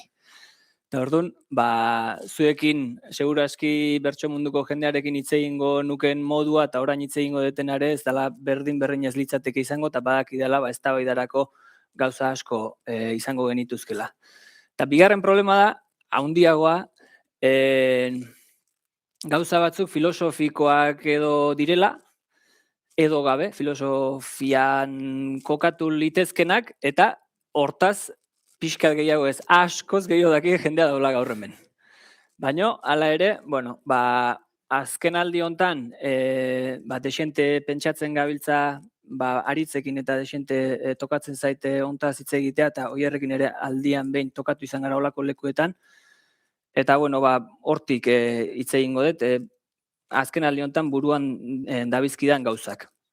Pixka bat kokatzeko, ni nundik iritsi naizen ona eta gauza herri kulturaz eta pentsatzera, ni bertsolaritzaren didaktikatik abiatzen naiz, bertsolaritzako irakaslea izan naiz, momentu hontan ez bertsolaritzako klaserik ematen, baina bertsolaritzareko irakasle izan naiz eta hala konsideratzen naiz. Eta hasi nintzen momentu batean kezka izaten bertsolaritzaren didaktikan egiten ari ginenarekin. Bertsolaritzaren didaktikak 50 urte ditu. Joan da lehenengo bertso eskolako ikasletako bat, eta 50 urtean ibilbide bat egin du bertsolaritzaren didaktikak. Eta tarte horretan bertso eskolak egon dira, eta baita ere egon dira hezkuntza arautuko saioak ere ematen ditugu. Eta zuek ideia bat egiteko ez dakienarentzat, 5 eta 6 mailan LH-ko 5 eta 6 mailan ematen dira klaseak, hori hegoaldean, iparraldekoa ez dut esango gaizki esango dut eta, baina 10-11 urteko adinekoekin ari gara, eta 30.000 ikasleri ematen zaizkiek saioak bertsolaritzakoak urtero 50 irakasle profesional hortan ari direnekin. Orduan, kezka hortatik, nik kezka konpartitzen hasi nintzen, eta inguruan bazegoen kezka gehiagok ere bazuten, eta kezka zen zenbateraino, ze bertsolaritza ari ginen irakasten, guk bertsolaritza nola ulertzen genuen, bertsolaritza nola ikasten zen, eta azkenean zegoen kezka pedagogiko bat, bai? Azkenean ez, lehenbizi zegoen kezka pedagogikoa, eta gero hasi ginen galdera orokorragoak egiten. Orduan, etorri nintzen etxe ontara edo eskoriatzara, eta egin nuen master bat, berrikuntza metodologikoa eta hezkuntzako gaien inguruan. Eta hor, bertsolaritzak kokatzen, pixka bat, oraingo hezkuntzak esaten dituen parametroetan. Eta hor, pedagogia aktiboak, kompetentziak eta bar. Lehenago ere, bertsolaritzaren kurrikuluma badaukagu eta hor ere bazeuden gauza horiek. Baina, bueno, zer gertatzen da? Gero eta gehiago sakondu, momentu bat iritsi zaidala, eta ez da, momentu zarra, markoa aldatzen ari zait pixkanaka, ez naizena kabitzen, edo nire ustez guk egiten duguna, eta bertsolaritzaren irakaskuntza eta bertsolaritzaren transmisioa orokorrago hartuta, ez dena kabitzen hor, hezkuntzako parametro horietan. Eta gainera, ohartzen hasi nintzena, gure ustez, goazela hezkuntzara bertsolaritzarekin eta han eragitera, baino, ohartu behar dugu, bueltan ere hezkuntzak guri eragin egiten digula. Eta hezkuntzako parametroek bertsolaritzaren ulerkeran ere eragin egiten dutela. onerako izan liteke gauza batzuetan, baina beste batzuetan murriztailea ere izan litekela. Eta horra hasten da, igual esan nahi dudanaren mamia. Nahi nuke imaginatzea, ez dut ekarri txartelik, nahi honun ekarri izan manun, eta aurkezpenik ere ez, baina nahi nuke imaginatzea kono bat, bai? Konoa isten, eta gero ireki egingo litzateke, bai? Momentu hau, eta hori jartzen badezue txanda, jarri iraganetik ona datorren kono bat isten doana, eta gero berriz irekiko litzatekena, bai? Ni momentu batean sentitzen hasi nintzen, eta ni bakarrik ez, beste batzuk ere bai, kono horren lepoaren estuasun hortan, bai? Eta hasi nintzen ohartzen, eta hau da paradoja, bertsolaritzaren funtzioak, bertsolaritzaren ari naiz esaten, gero herri kulturarenak pentsatzen dut berrintxu dela, beste gauza batzutan.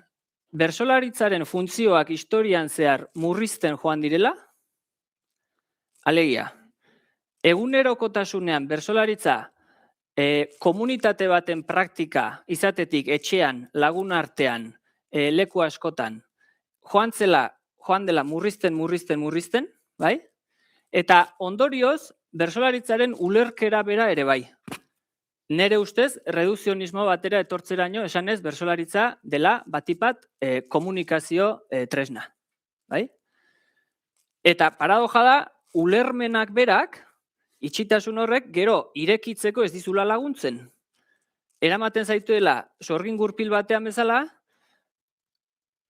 funtzioa murriztuz doaz, horren irakurketa edo horren ulermena ondorioz murrizten doa, baina ulermenak berak ere ez dizu uzten beste zerbait bertsolaritza beste modu batera ulertzen. Orduan, zoaz, etengabeko murrizte batean itolarriraino, bai?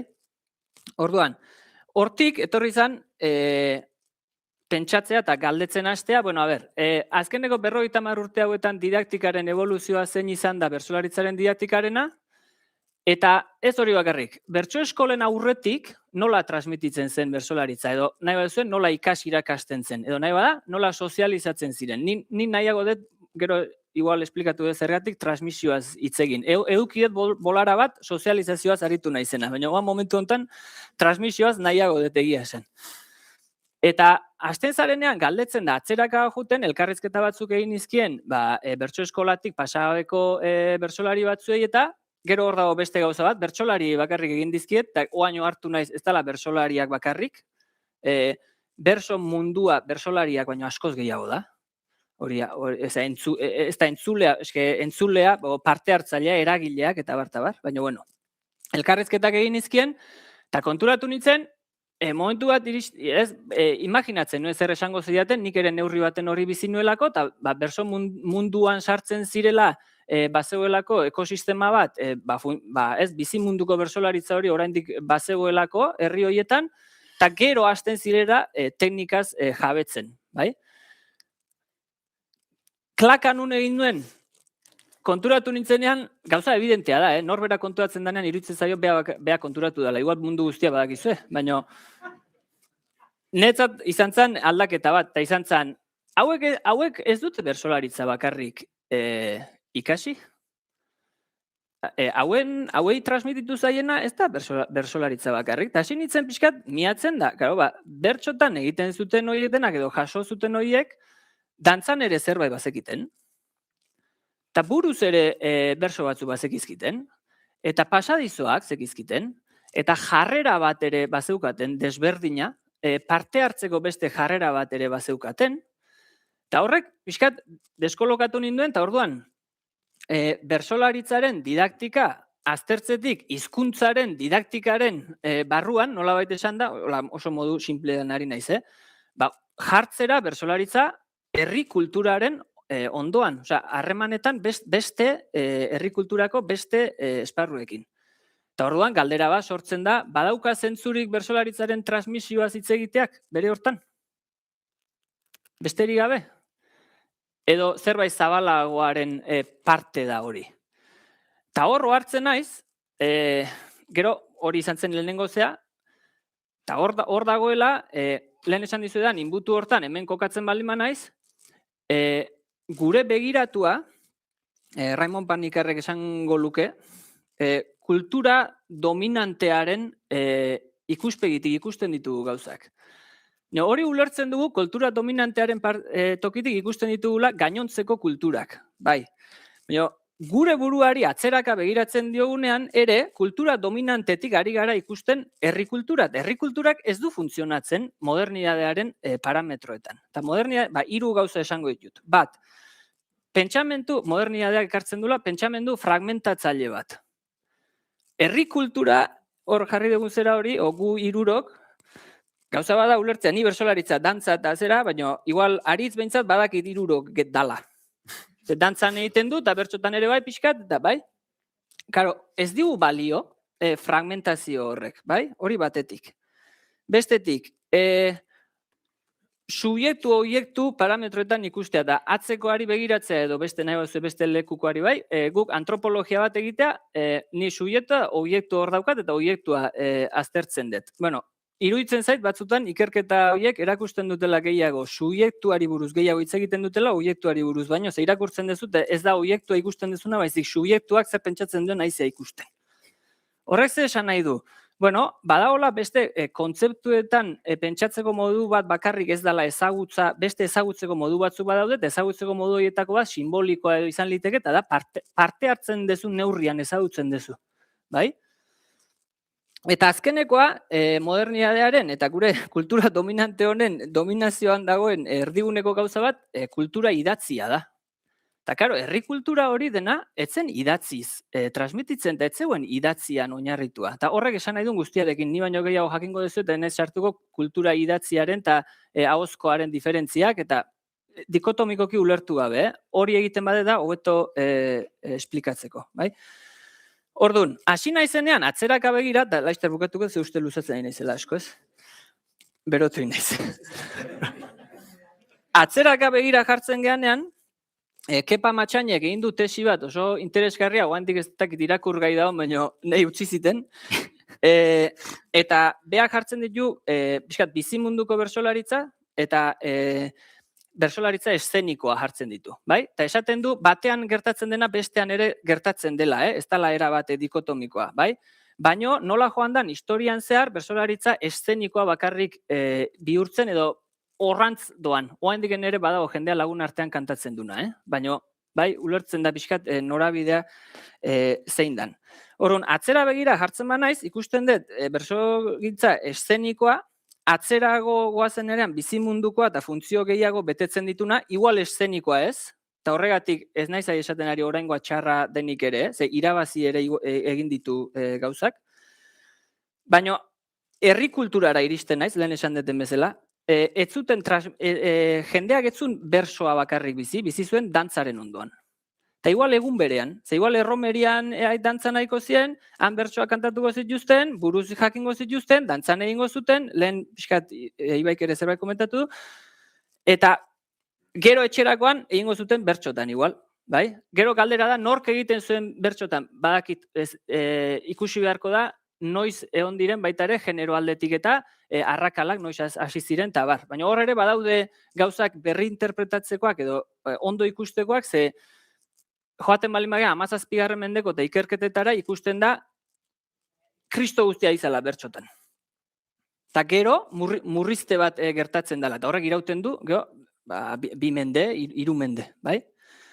Orduan, nik zera etorri eta zure mapara jon, erlazioa bilatzen den igatzeak ahunda. Osa, badago, herri kultura, esango nuke guzti horien erlazio bat litzatekela. Eta erlazio horren atzean zentzua dagoela. Zentzu bat ematen zioten garai hartako jendeak, eta oan esango dute, garai hartako esaten nahi naiz, baina kontu zibili behar dugu horrekin ere, ze gaur egun ere badago denetik egiten du jendea. Orduan, askotan esaten dugu pasatako garaiak bezala, eta horrekin ere kontu zibili behar dela usteet. Baina nik ikusten diot hor zentzu bat zegoela. Eta orduan, konoari berrize irekidurara etortzen balin bagea, eta nik ikusten balin manun hemen atzeraka, hemendik begiratuta atzeraka, hemen, zuentzat aldre ez da, hemen ikusten badet bukaeran erlazioa eta zentzua, beste aldera begira jartzen balin badet eta didaktikara baldin manator, bukaeran berriz hori ikusi nahi nuke. Eta hor dago atomizazioaren gaia lehen esan dezuna. Eta ja bukatukoet, gero zehatukoet, hau dena ez da, beste azkeneko klaka egin duna zen, hau dena ez dagoela ulertzerik herri zapaldu baten ikuspegirik gabe.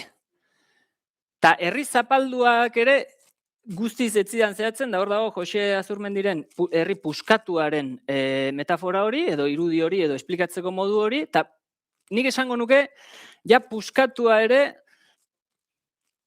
igual oso eskorra da, baina birrindua esango nuke. Ze, atomizazio esan duen lehen ibaik, horrekin gogoratu naiz, ez? Eta horti dijoaz tiroak, nola baita esan. Eta horreino. Oain ze esan berri guga,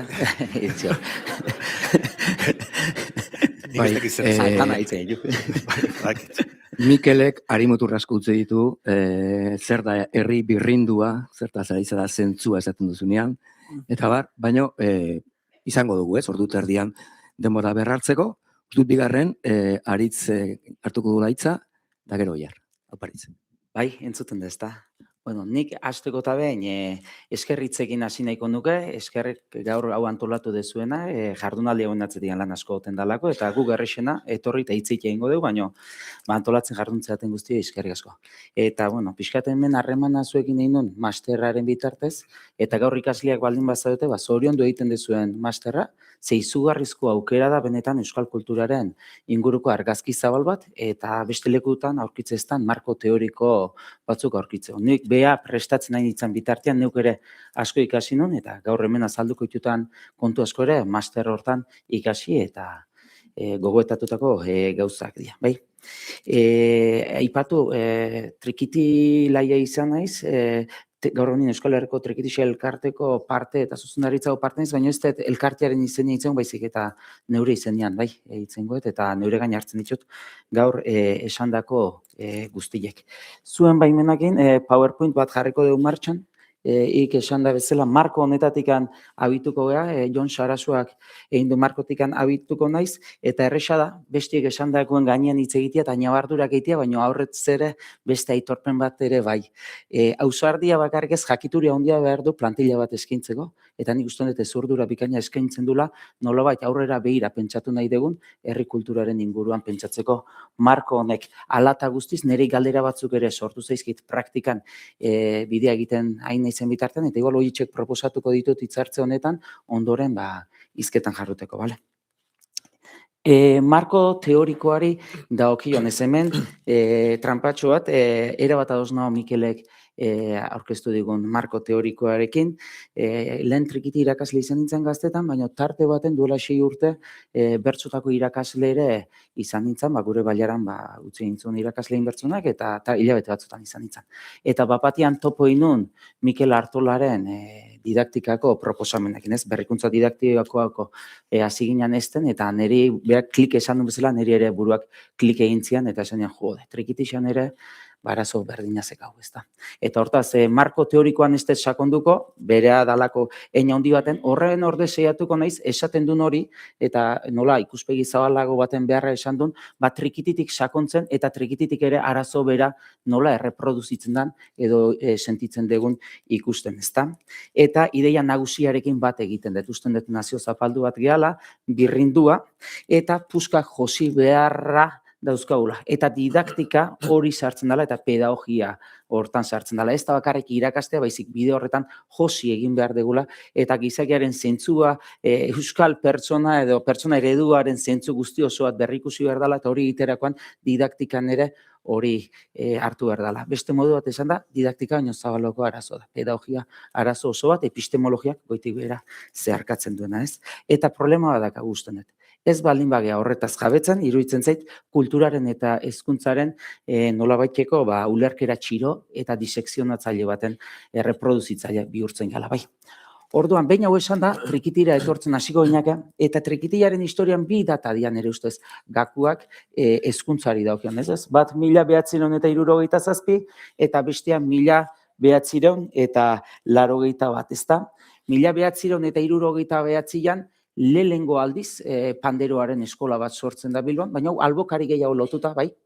Eta, bueno, okitzen du bere bilakaera, baina gaur egungo trikitixa eskolen muina edo bizkarrezurra osatzen duen mugimendua hasten da 1981 batean, bai, gero Martinen eskola izango dana eta ikasle asko emango dituna. Ez du esan nahi aurrekaririk egon etzianik, Elgetaren eskola eta orain aipatuko ditut, baina eskola garaikideak edo gu gaur hezkuntza esan da ulertzen degunak Euskal Herrian trikitiari daukenez 50 urte bakarrik ditu. Hortaz, haste ganean herri kultura hezkuntzan hitz egiten 50 urteko historiaetaz bakarrik egia. Galdera da, lehenago etziran ezten trikitilariak non ikaste zuten, bai? Edo bigarrengo kontua, pixkat buelta bat gehiago eman da. Azkenengo 50 urte hauetan eskolak bakarrik ez ditu trikitilariak. Bai, pixkat horren inguruan joango naiz galdera egitea, bai.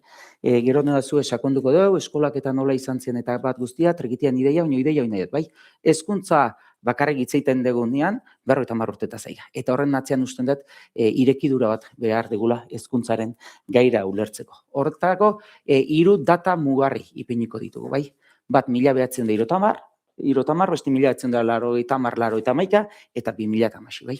Eta hasiko naiz, pixkat Mikelek aipatu duen bizimundu hori, gutxi gorabehera noiz hasten da benetan gainbehera, ez? Eta 1970ean hasten da gure bailaran gainbehera. Kontuan izan behar dugu, Euskal Herriko trikitixa elkartea 1972an sortzen da. Gehiago gutxio aktibo 50 trikitilari bakarrik gatzezian Euskal Herri guztian. Argazki horretan agertzen dianak erdiak urola erdikoak dira eta 2 emakume bakarrik. Donostitik datorrena baserritarrez jantzita dator eta gure bailarakoak kaletarrez. Hoi esanguratsua da. Gertatzen dana da, 1970 arte irakasle profesional bat bakarrik egon da, Elge da. Izango dana gure bailarako soinu jole guztien maisu izango dana eta gure bailarako eta Tolosa aldekoa ere bai. Bereziki hasi Izarraitzetik eta Txindoki tarteko ingurune hortan egon zen, bai, gehiotan ere tarte hortan. Horrek zer erakusten digu? Profesionala eta hezkuntza hortik horre itzen du, baina ni horren aurreko hezkuntza interesatzen zait. Hoi da, hemen argazkia. Argazki hau Ibon Errazuri zordiot, hor dago, gure elkarteko kidea, Aizterrazuko antolatzailea eta bar. Da, Laxaro Azkunekin batera, oain argitaratuko deun liburu baten, laurpentsoko argazkiak, bai. Zer egin dugu guk ere? Ezagutzen saiatu gure bailarako erromerien bizimundua, bai. Eta 20. mendean bilatu ditugu 80 erromeri leku. Ezautuko dezu zelatungo iraileko erromeriak, 4 aste izeten dira, beste batzuk izeten dira santuari lotuta, auzoko festak, beste batzuk igual, oletako egun, hango gainen mendiko eta ara juten dira, baina gure interesatzen zaizkiuna da neguko temporadako erromeri lekuek. Gaur egunean han ertzean dago, Handatza, Aizterrazu bezala ezautzen dezuna, hori bakarrik geratzen da Euskal Herri osoan, baina garai batean behitu gure bailaran zenbat erromeri leku zegoen. Eta erromeri leku hauetan daude Aizpurutxo, Urratei, Madarixa, hau da neuko temporadakoak. Eta danak kaminoak egiten dianean, 1960an, gainbera hasten da herria, landaguneko bizimodotik industria etortzen gera, mendi erromeri hauek eta espazio eta denbora aldatzen dira, zelen menditik batetik bestea joaten zian, aiatikan errezil oso gertu da, menditik joan da, baina kaminoz egin da buelta, espazialidade guztia aldatzen da, Mikelek esaten du bezala, mundu ikuskerare iriki egin behar du, eta bakarrik Martik egeatzen da, 1972. Gure bailarako urola erdiko, erromeri leku guztiak 1972 bukatzen dira. Eta hortikan danoguaz Aizterrazura eta 50 urtean horri iran du. Aizterrazu da Euskal Herri guztiko guztiek jaso eta azkenengo trinkotze ariketa handi bat esango nuke. Zergatik esplikatzen dugu hau? Hemen zuden trikitilari guztiak 200 bat kalkulatzen ditugu 1970 baino lehenago, guztiak mendi erromerian hasi eta esizialako. Bai? Herri kulturan ez izian, oindik eskolarik ez dakau, baina ezin nunbaiten egin ziren, ezta? Eta hoi izango litzateke, esango genuke, oinarria ondoren etorriko dan pizkunderako. Lehenengo trikiti eguna, elkartea sortzena, Hartzek antolatu zuen. Josean Hartzek, Mertxena Aizpuruan aitak eta hauek guztiak. Jose Mari Iriondok Loiola irratitik ematen ditu txapelketara, txapelketan joan omentzien abertzale jende kulto, gaztelar, iztuna Jose Mari Iriondo bere zen du, ke aldeana da nostrae hoi, eta bapatian ez irrati, ez prentxate, zer gabe, Donostiako Trinidade plazan 2000 pertsona elkartzen dira. Eta horrazten da nolabait, ondoren komertzioari burua pizte zaio, dirua ikusten, eta horrazten da ondoren datorren bestelako kultur eredu guztia ez. Baina interesantea zer da? Lehen aipatu dizuet, 1980 trikiti lai eskolak hasten diala, o trikiti eskolak ez da. Interesantea da, eskola horiek nondik hasten dian.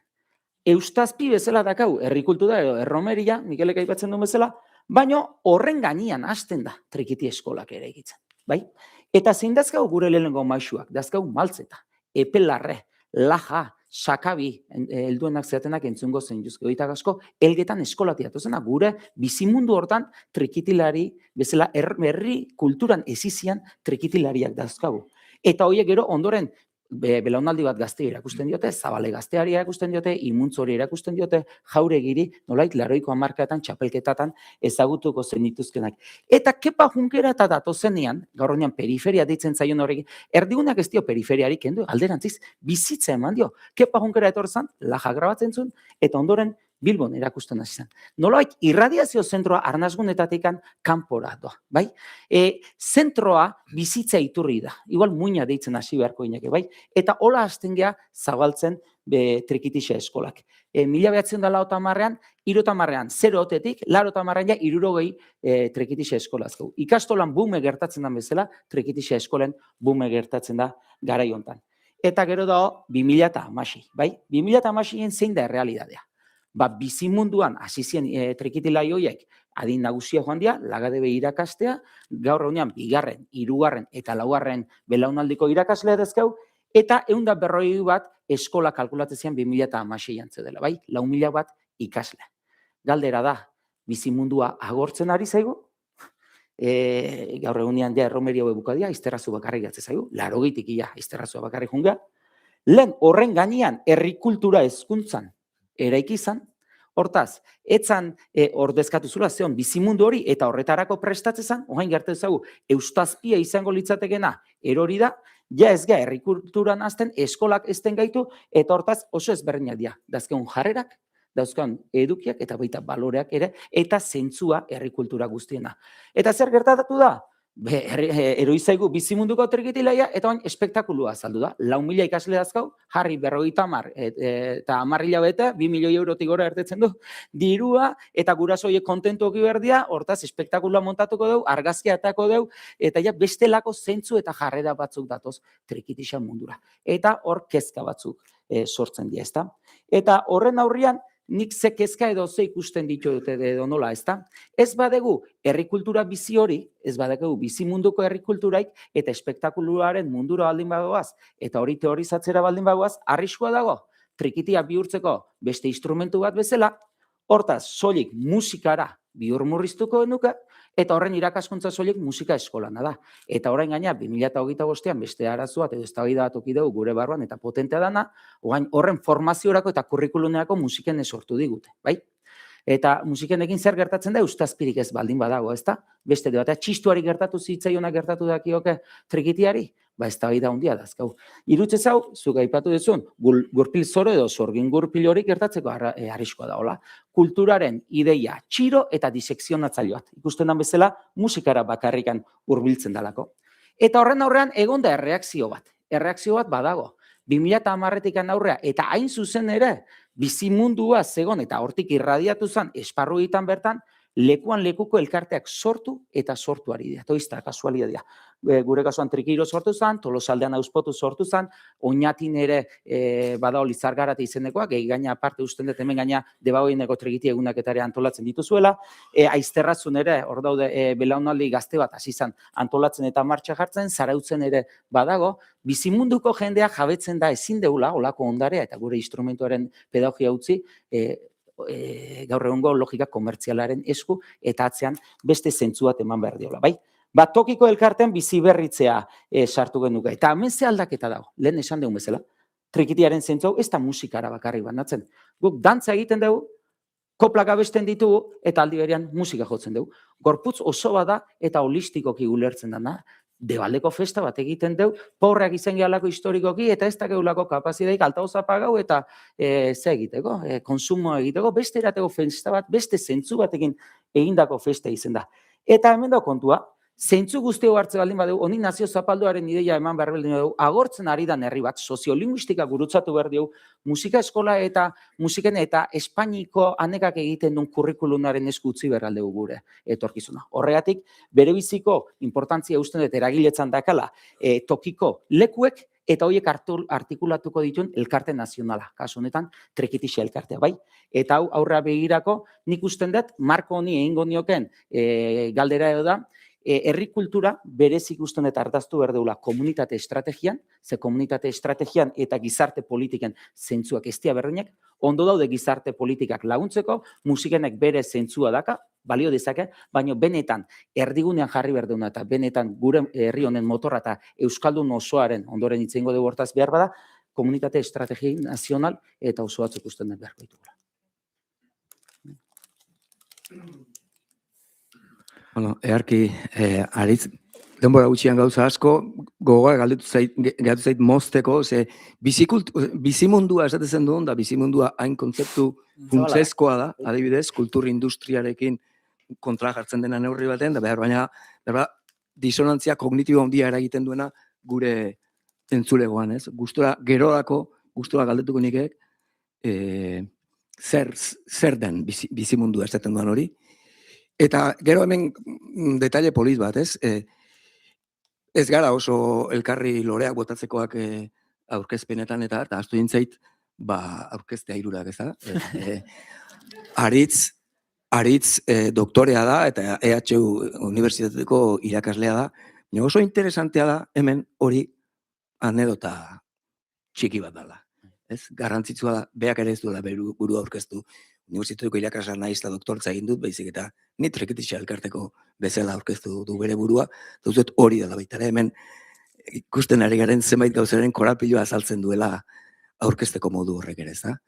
Bueno, Oierri emango diotitza, Oierrek bizitza erdia darama dantza munduan, eta euskal dantza munduko gogo eta egile eta eragile garrantzitsuetakoa da, eta berea daitza. Badakat, bai. Bueno, eskerrik asko aukera honengatik. Bai, dantzaria naiz, dantzan elkartetik, eta eserita egoten ez nun ikasi umetan, eta nire zaila egiten zait. Ia, pixkat eskapada induzu, ez nun hainbeste jende espero, eta ni ohituta nago, pixka bat, nire komunikatzeko hizkuntzara ekartzen nerekin ari dianak, eta hori dantza da, eta horri gu neize biratzen, baina askotxo gara, eta pixka bat libratuko zerate gaurkoz. Zerak, Mikelek, aritzek ere bai, baina Mikelek kontatu ditun gauzetak interesgarri egin artean, bazegon kontu bat, ez dakidan norberaren edo bakoitzaren izaera anitz hori, edo berez, esango nuke, kulturaren izaera, likido dan hitza, oine modan dago, esatia, eta izan daiteke, baina, arrunta, ez, hau da, kultura, ez dela izan historikoki eta tradizionalki gaur egun pentsatzen edo konzebitzen edo irakurtzen edo azaltzen dugun bezain segmentatua edo kategorizatua edo zer ez. Adibidez, Trekitixan kasuan, garai bateko jendearentzat, esaten baldin bazen plazan musika zegoela, adierazten ari zen plazan dantza zegoela. Dantza eta musika bereiz ezinak ziren jarduerak ziren. Edo, bertso kontuak ere izan ditugunez, oso, nik Sarasua Tarrak dantzan ezagutu ditut bertxotan baino lehenago, baina oso beti presente daukadan irudi bat da, Juan Inorzu Iztuetaren inguruko omenaldi bat, 1977an Zaldibian egin zena, eta omenaldi horretan, lehenengo kontuan hartu behar dugu, Iztuetak ezagunenena, dantzariontzat bintzat, dantzaz idatzi zuela, Baina, dantzako liburu horretan, eta egin zituen beste lan batzutan, bertsozaz, eta musikaz, eta herri musikaz, eta kulturgintzaz, ez, aritu zen oro har. Baina berari egin dauko omenaldi horretan, Zaldibian, 1927an, aurreskua dantzatu zen. Eta aurreskuari dantzatu zen, luzaz, Euskal Herrian dantzatu den moduan. Eta hori ez da dantzari bat inoren aurrean jarri eta horrelako erakustaldi bat izatea. Ez. Aurresku bat da elkarrekin dantzatzen den zerbait. Bai. Esan dizuen libratuko zinatela, baina zuek ezari dute librau. Takera eman diondik, Hau da aurresku bat. Hau da aurresku bat, eta izenak mendike datorkio, gogoratzen dute olako ariketa batean Mikel Laboa katedralen baitan, bertsolari batek, Einaut Agirrek uste dut esan zidala, hau ariketa hau egin genunean, hainbeste aldiz gure zarrei entzun bertxotan, gaur aurreskutan, ni atzesku, eta horrela, eta nundi zetorren hori arrastorik ere hartu gabe, eta gaur, ez, hartu dut, ez? Bai, aurresku, atzesku, aurreko eskua, atzeko eskua, eskudantza honetan, ez da?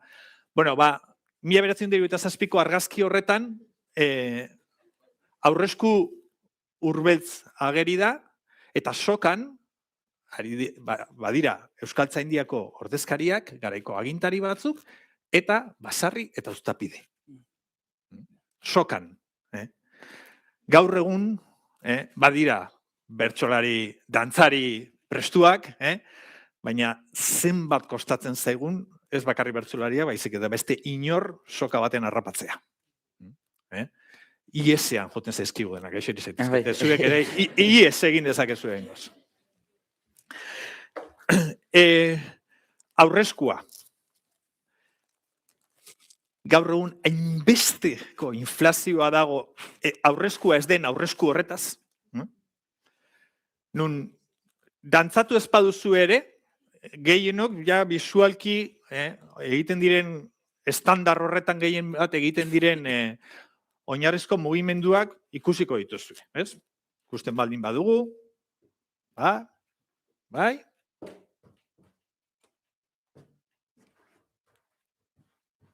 Bale, gutxo gara bera, ezaguna zaigu mugimendu mota hori. Orain, 30 urte ikasi genuen guk, ez aurreskua, bagenekien, baina ikasi genuen, kasu horretan Juan Antonio Urbeltz eta Argia dantzari taldeko dantzamaixuei esker, tartean Iñaki Arregi, hori, iztuetak, iaia, apaingarri batzuk kenduta, 200 urte lehenago, 1824an idatziko du iztuetak bere liburua, horrela deskribatuta eta jasota zegoela. Kentzen zituen, bere deskribapena soiagoa zen, apaingarri gabekoa, eta apaingarri gabekoa, litzateke, gutxo gara bera, hau, edo ondoren, erreberentzia. Eta honi ditzen dio, zentzilloa. Zentzilloa. Bueno, zentzilloa, aurreskuan dantzatzen dean da, kontrapaseko zentzilloa. Aurreskua, agurra bezala ezagutzen duguna beste askotan ere bai, kontrapas badalako. Musikalki, eta gure tradizioan, behin eta berriz, horrela transmititu da, kontrapasa. Eta kontrapas zentzilloa, edo kontrapaseko zentzilloa, bitxia da, iparraldean, Zuberoan hain zuzen ere, badaukagun dantza bat, branlea deitzen dena, nun lehenengo bere urratsak simple kontrapasa diren. Kontrapasa, simplean edo, simple bat kontrapasean. Bueno, zentzilloa, ditzateke hau, eta kontrapasa da hori dantzatzeko erritmo edo manera berezi bat. Eta gaur egun, oraindik nola dantzatzen den ikusten baldin badugu, kontrapasa, eta erreberentziakin izten dugu. Gauza, bera. Iztu eta deskribatu zigun, eta, hau da, kentzen baldin baditut, hau egin dut, eta erreberentzia. Bau, branlean, baina egin beharrean dena norabide berean, joan etorrian egiten baldin badut, erreberentzia. Mugimendu segida, ideia eta sistema berarekin gaude, Gipuzkoan eta Zuberoan, eta oinarrizko, erreberentziazko, ohorezko, parte hartzeko, erritualeko dantza batean. Etxepare. Etxepareren zera bi poema famatu horiek, euskara dantzan jartzen dutenak eta plazaratzen digutenak, ze izen daukate. Kontrapaz eta sautrela. Etxepare pila bat ikertu, aztertu, ikasi dugu, baina oso gutxi idatzi da, eta oso gutxi aztertu da, bi poema famatu hoien izenaren atzean zer dagoen. Eta biak dantzak dira. Kontrapaz eta sautrela dantzak dira. Sautrela, saltoka, saltarintxo, saltokako, baditugu, oraindik indarrean saltokako sortzikoak, saltarintxoak, kalejira edo biribilketaren parekideak izan ditezkenak, eta kontrapazak. Bizi-bizi dauzkagunak. Etxeparek dantza egiten alzuen. Gure lagun dantzari Aritzi Bainezek esaten du, ziurrazki idatzitako poema hoiek dantzarako musika edo doinueri jarritako hitzak direla. Beraz, dantza berezko kultur, sistema eta oinarrizko egitura horretan ohikoa zen, praktika zen, idazletza, bertsoa eta musikarekin, herri musikarekin batera. Nora noan guzti honekin? Nik ez dut sinisten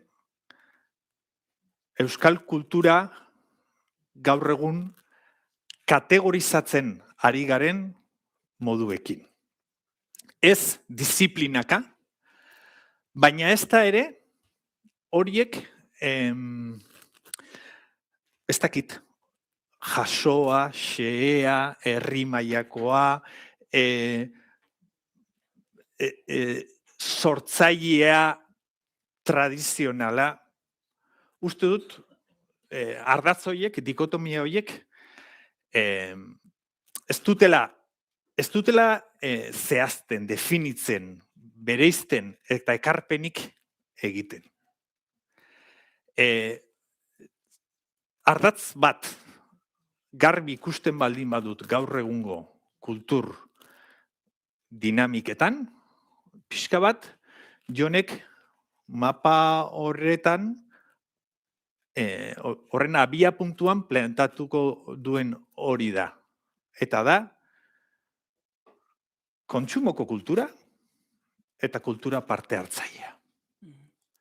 Nik uste dut, horiek direla, hori dela ardatza gaur egun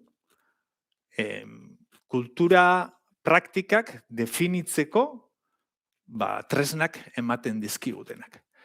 Eta ez nago batere ados, kultura izendapena batzueri kendu eta azpi izendapen bat ezartzearekin.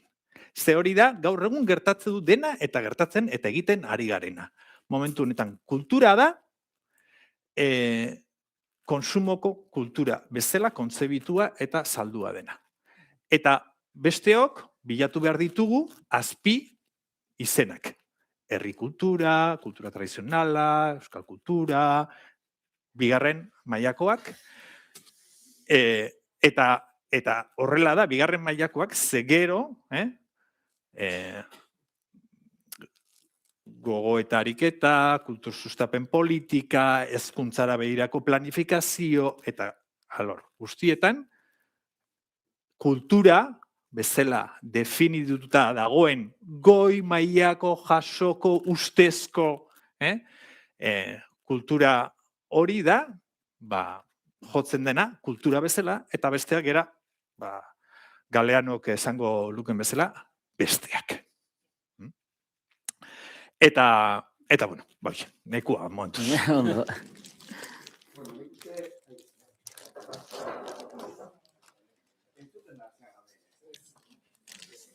Bai. Bueno, nik uste gauza asko joan direla, eta orain pixkat nik galdetu eta alez-ale erantzuteko tartea hartuko dugu, ez da? Bueno, bukaeran, Oierrek esan duenarekin, ez da, kultura zer den da zergatik kultura deitzen zaion kontsumokoari eta besteak bilatu behar duen adjektibo bat, behar bada, masterrean eta egiten dugun gogoeta da, ez, deitu ditzaigun kultura deneri, eta jarri ditzaigun denari adjektiboa. Horregatik, honi, komunitate edo herri kultura deitzen badi dugu, kontsumorako denari, deitu ditzaigun merkatu esbarroko kultura edo kultura komertziala, ez da? Edo komertzio munduko kultura, ez? Eta, baina ikus dezagun, bakoitzak ze ekarpen duen, ez da? Ez dut uste diskurso ere izan daitekenik ez, orain, kultura parte hartzalea eta komunitate kultura bakarrik da behar duguna. Baizik eta, bueno, uste, 10 bat estrategia edo masterrean aipatzen ditugu, behar dituela euskal kulturgintzak, eta 10 estrategia horietatik, 2 dira herri kulturari lotutakoak, beste 2 dira kultura komertzialari edo merkatu kulturari lotutako beste 2 helburu estrategiko daude, beste bat orokorra da, beste bat da albo edapenarena, beste bat transmisio antolatuarena, beste bat arloko transmisioena. Orduan, 10 estrategia horiek 2 hartzen dituzte, ez? Baina ez bati adjektibo jarri eta bestea izan kultura dela, ez da?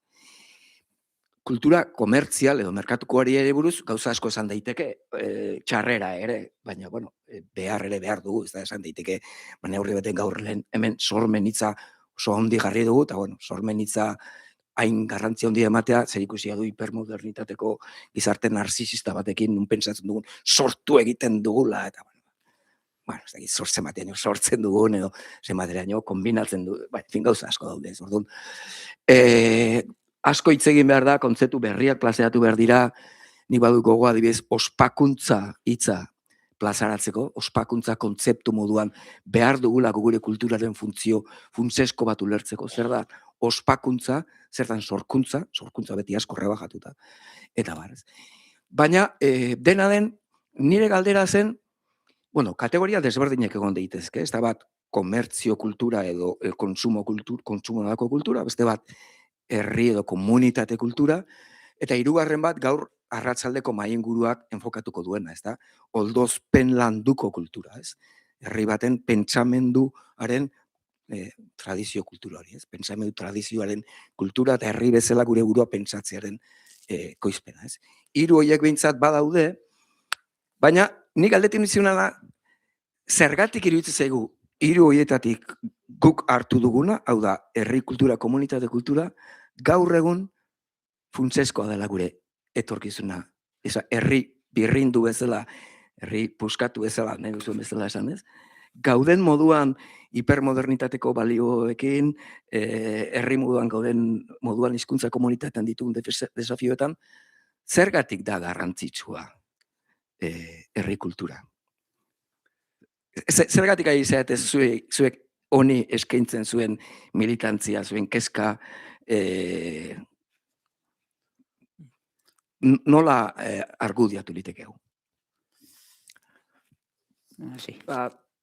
Honi goatuko zeate, nire konoarekin. Lehen, hola? Honi ez, konoa hau denboraren zera da, ez da? Denboraren ulerkera ere, hortxe dago falloa igual, hola ikustearekin, ez? Baina, konoa jartzen balin badugu gero hola, nire intuizioa, eta ez dute kuantifikatu ere nik bintzat ez dut egin, baina badaukat gogoa zen nolabait egitea egongo da, eta da konoa jartzen duzunean zutik, azpiko kultura parte hartzailea edo deitu diezaiokeun hori, azpijana gertatzen hasten bazaizu, lurraren azpian horre dabiltzan korronteekin hori galtzen hasten baldin bazara, nire ustez goikoak irauteko esperantza gehiegi ez nuke jarriko. Eta nik lehen aipatu dut hasieran, eta bertsolaritzaren ulerkera zaren nintzen, da nola hori ere murriztuz edo joan zaigun, nire ustez behintzat. Eta, klaro, bertsolaritza zer da? Praktika komunitate bat? Edo komunitate baten praktika bat? Eta, badakit, segituan etorri liteke norbait esatera, diferentzia ez dela erabatekoa, eta bertso eskola izan litekela praktika komunitate bat, eta bai, ulertzen dut nik ere hori. Baina, zergatik ari gara esaten bertsolaritza praktika komunitate bat dela. Ez ote da izango murriztuz horra bakarri goazela, eta hori da ikusten diodan arriskua. Eta zeatik bertsolaritza eta ez padela.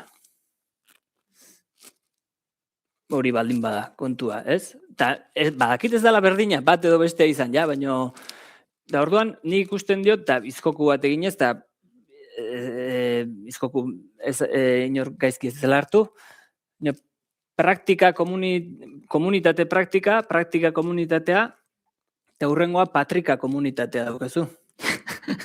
Eta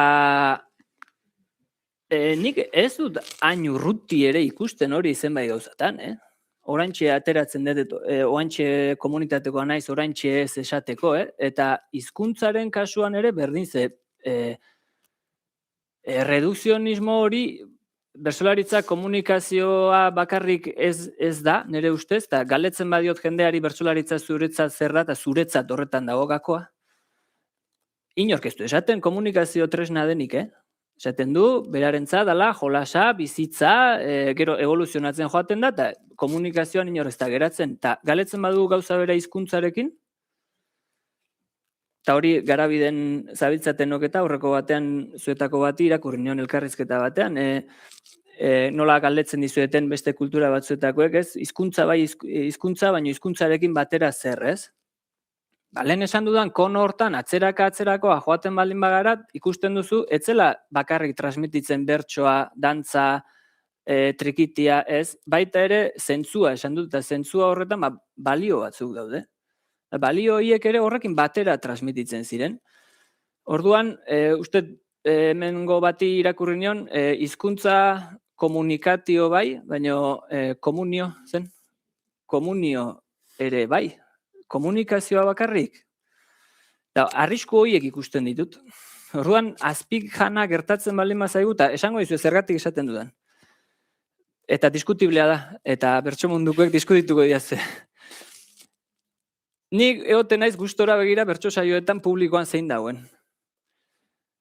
Eta publikoan dabilen jendea ez dago hain urruti edo oihartzunen bat badauka herri kultura horretatik, esango nuke nekazari kulturatik ere baietz, zenbait saiotan nabarmena da, errepikatzen den jendea, txapelketa antolatzen ibiltzen garenean bertsolari txapelketa eta bentaja bat badauka, egunero ibiltzeak eta da jendea ezagutzen dezula, eta azkenean batzuk ezagutzen dituzu erabat, eta ikusten duzu ze jende dabilen denbora guztian, eta jende horren sustraiak nun dauden. Eta horiek herri kultura horren transmisio bat jaso dute edo oihartzun badaukate edo, claro, ni ez naiz, ni hautsia sentitzen naiz euskaldun bezala, zen nik dantzarengatik eta abar, ez? Baina oihartzun bat iritsi zait, ez zen bukatu mundura, oraindik oihartzun horrekin gabiltza. Claro, oihartzun horrek noiz arte iraungo du. Ni kezkatzen nau egia esan, eta ez garren nahi katastrofiko eta dana bukatuko da, badakit, egun batetik bestera ez, baina lehen ibai komentatu dituen gauzak eskoletan eta etxeetan da gertatzen nahi dien bezala, antzeko gauzeta zizketara, inaiz, oso gauza antzekoa da. Hizkuntza zer da guretzat euskera? Komunikazio tresna. Eta horren atzean dagoena, hizkuntza zuk dominatzen duzula, eta hizkuntzan ere bizi gara, ez gara bakarrik, guk ez dago gure baitan hizkuntza eta guk hitz egiten degula, baizik hizkuntzan ere bizi gara, eta bertsoan berdin, eta dantzan ere pentsatzen dut, lehen esan da ez, apuntatzen nahitu naiz, eta ados nago,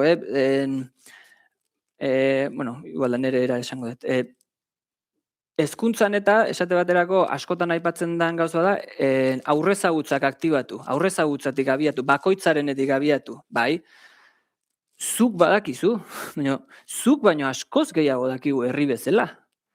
Zer abiatu behar dugu, zure aurrezagutzatik edo denon aurrezagutzatik abiatu behar da. Eta olako, ikusten ditut, olako trampatxoak diren, niri trampatxo egin zaizkit nire bizitzan, gaitasuna, kompetentziak egitearena.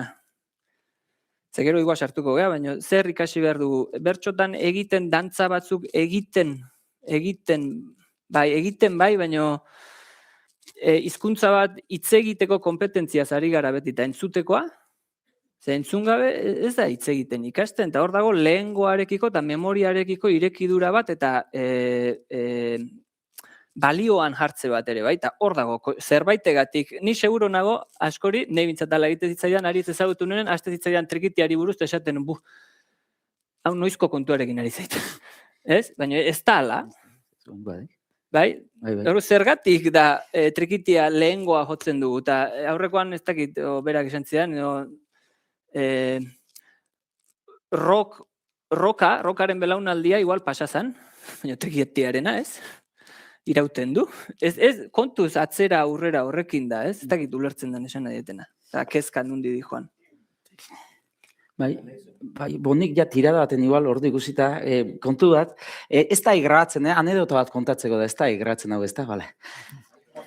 Bai, hortaz, moztu hortaz. Aurrekoan, etxea behandu alion ditzan, da amamana taperra hartzea, ez? Da, etxean nihuen, da taberna horreko gizuna auzutarra esan ziren, amamaren etxian, barrungo xuak, bertzotan botazian, arek ezintzin hitzez izan, gaur lapor eta latorretxea jana hartzea mai. Ezin izan, bertzotan esan zian. Eta tabernan bestaletik, kamion bestaletik, eta bizimunduko pertsolaritza hori da, nire ustez. Hor, amateurra da, ondo pasatzen du, gauza bat esan nahi zian, etzan atraiu, eta pentsatzen, ze gauza eder, azarrain berko duen, Jesusen poza hartu duen, ez da. Eta da, komunitatea bat, behake konfiantzak hau izateko, eta hor ez da publikoi, bai publikoan tabernan zeuden terrazakoa parrin zuten, da, idana. Baina ez da txorakeitako kontu hori, eta hor, edertasun asko dago, historia hondi dago, emozioak daude, netzat, hortik anabitzen da herri kultura. Eta berdina, erromira juten itzanean, guztoko neskagin dantzain behar, baina ezin agarregu eskaulelen.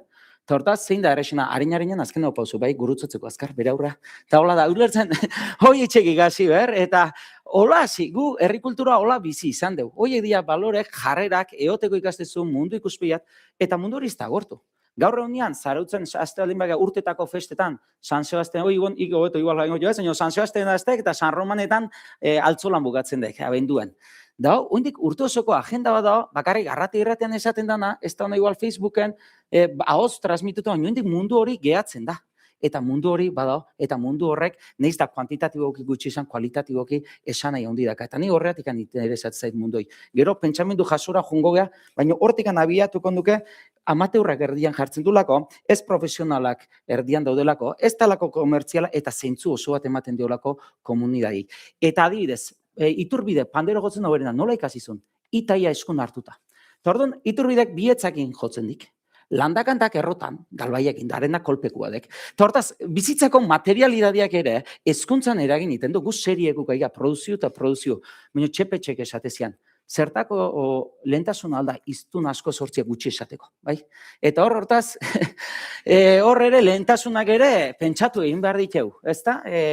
Badaki tentatzeko zein dut, baina badakatzean beste sentsazio bat. Eta honekin txepetxe heltzeko esan nahi dat, hemen baiten apuntotakat. Hoi da, lehentasuna, eta nik uste dut etorkizuna behira, beharrezkoa da, zalantzari gabe, nola izango duke Euskararen universalizazio osoa, hori beharrezkoa eta nahi dugu, baina hemen lehentasuna da Euskal hiztun osoak atatzia, ez da? Hori soziolinguistikara junda. Baina herrikulturak balio erantzi bat usten dut ematen diola. Eta Euskal hiztunetatik arago nik usten dut Euskaldun osoak ata behar ditugula. Ze hitzein ez du hizkuntza bakarrik egiten, gorputzak ere hitz egiten du, dantzak hitz egiten du, musikak hitz egiten du, eta hor gure kultura bada, bai? Eta Gero beste esan dut, pentsamendu garaiki da. Eta hor, igual txepetxeen zuzenketa hor da, ez? Txepetxeen A eta B. A, B, ulertzen dugu A eta B, B-a erdigune simboliko. Beste modu bat ere esan da. Euskal hiztun osoa zer da ba? Gaitasun sistema osoa edukitzia, eta nolabait motivazio eta erabilera sistema osoan ere gehiengo motivazioa edukitzea. Ez da, hoi izango litzake erdigunean. Baina herri honetan badaude, euskaraz bikain egiten duenak, eta Homero irakurtzen debenak, eta euskaraz itzultzeo gaidianak, baina dantzan ez dakidenak. Hortaz, txepetxen A, B maiuskulari, B minuskula gehituko nioke, eta euskaldun osoago baten perspektiban ikusten dut hurbilduko ginala.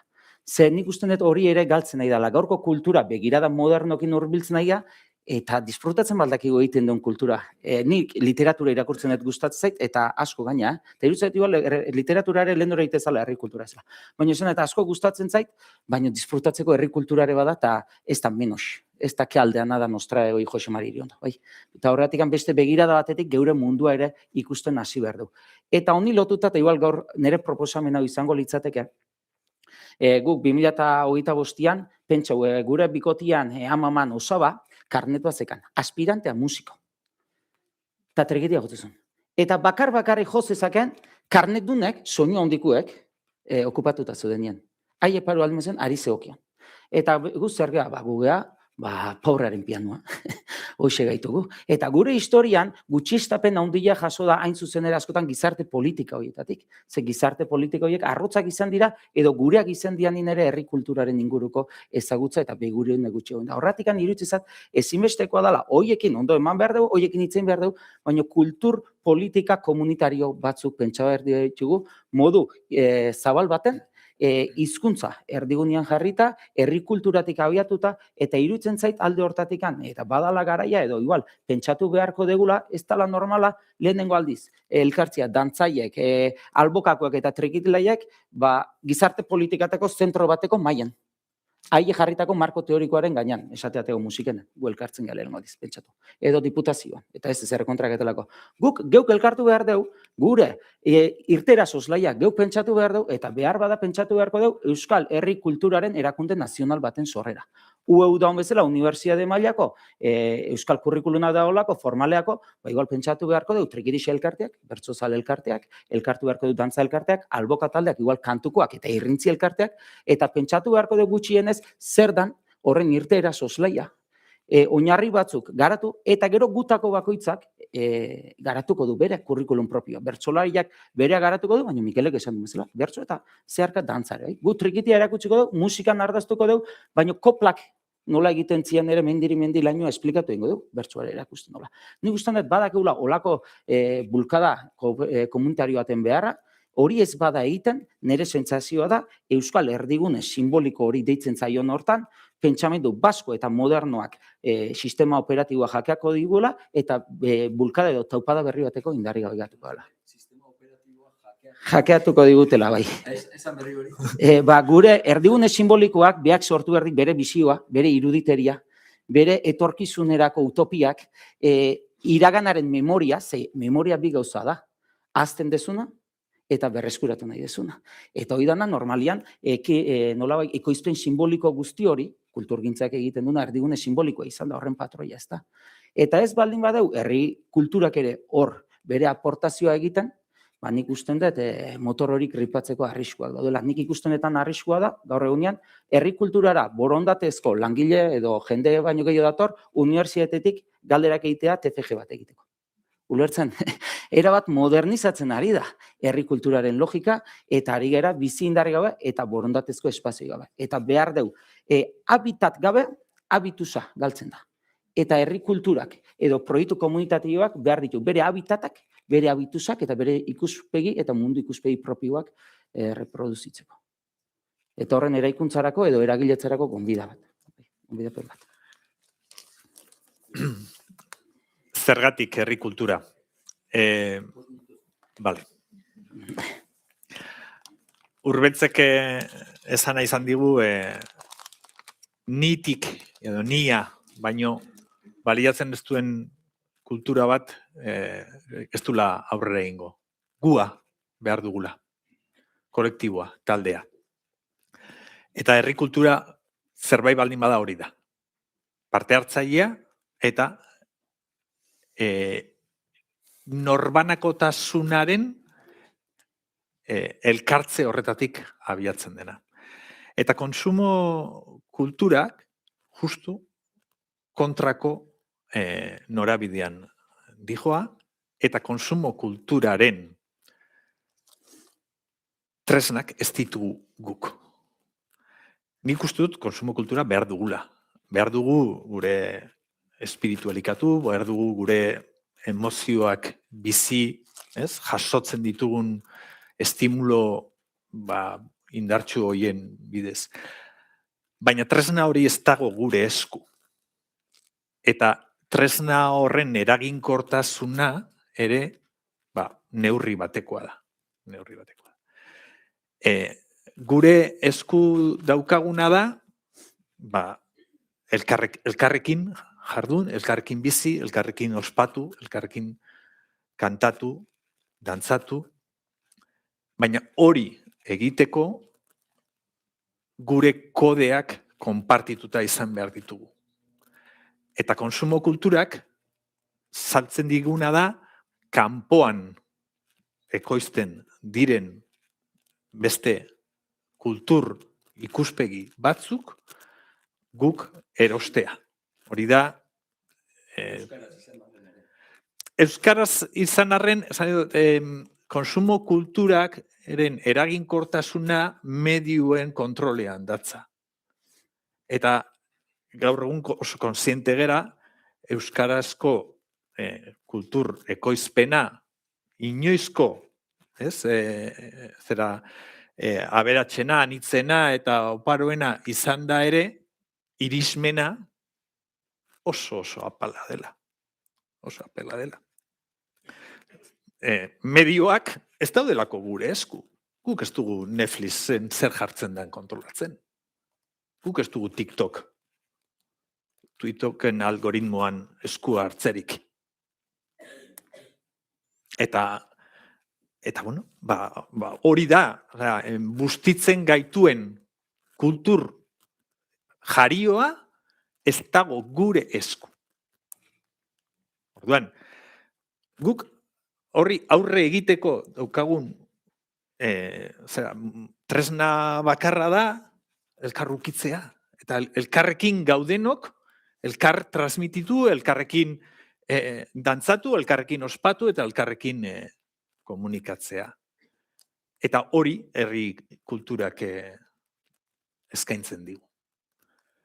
Orduan, nik alde horretatik, eta gero bestetik, azkenean, kontsumozko kulturaren helburua ekonomikoa da. Ekonomikoa da. Eta orduan, horren arabera,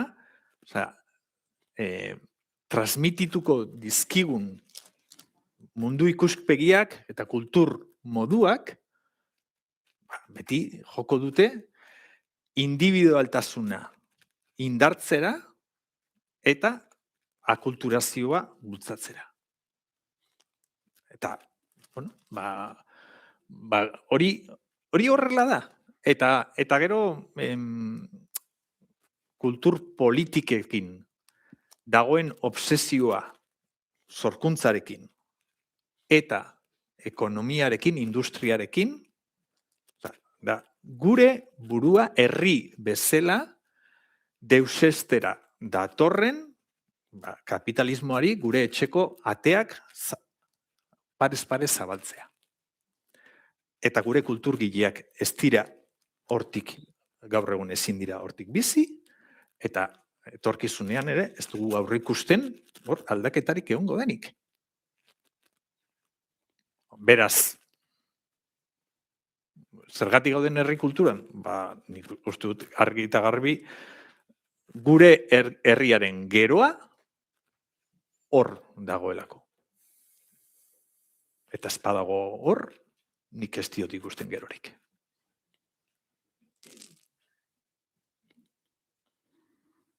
Bueno, hori da denboran sartzea, 5 minutu, zehaz, bete dituzu, eta 29 dira, minutu daukagu, beste galdera batzuk eta prestatuta, eta zuei hitza emateko ere ez dugu aukerarik. Azken gogoetarekin geratu nahi duke, egia da, nahi batek utilizakela arriskua, guk esan dugu, esparru bat buruz ari gara, ez da? Beste esparru ez ere, hitz egin da. Behar dituzta, ere gogoetan estrategia, guk esparru honetatan ditu gara, ez da? Esparru jakin batez ari gara, baina igual heldu nahi nioke bukatzeko, ez da jarri leikena, bukaerako, hasierako zera hori, Mapa. diapo hori, Victor. Momentutxo baten, azpiko gauza bat buruz esan nahi nuelako, pixkat, oierrek esan duenari lotuta, ez da?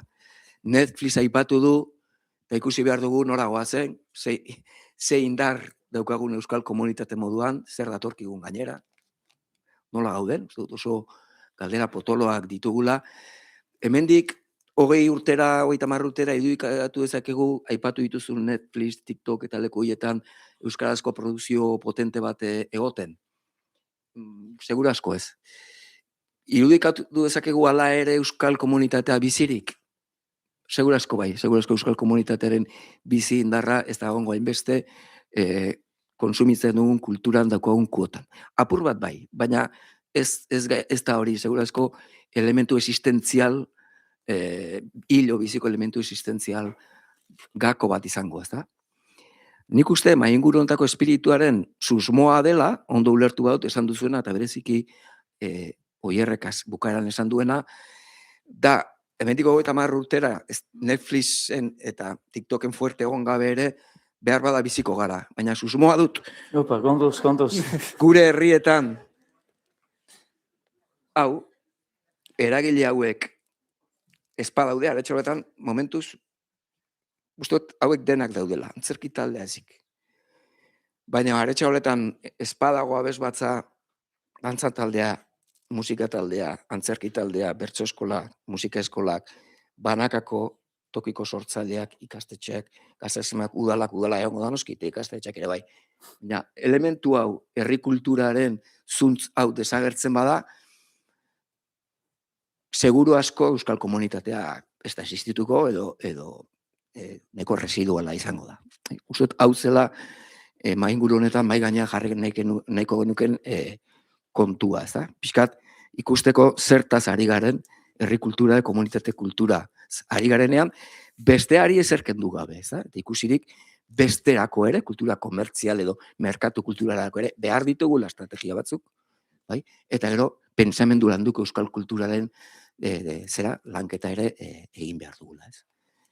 Bueno, eta hoiz zen, eskerrik asko, esan hauek bakoitzak hitzaldi bat emateko moduko materiala zeukala iruditze zait, labur geratu zait niri behintzat, esan nahi genituen guztietarako, baina, bueno, eskerrik asko, jarraituko dugu, onta zizketan, eta zuei ere, eskerrik asko. Horrela.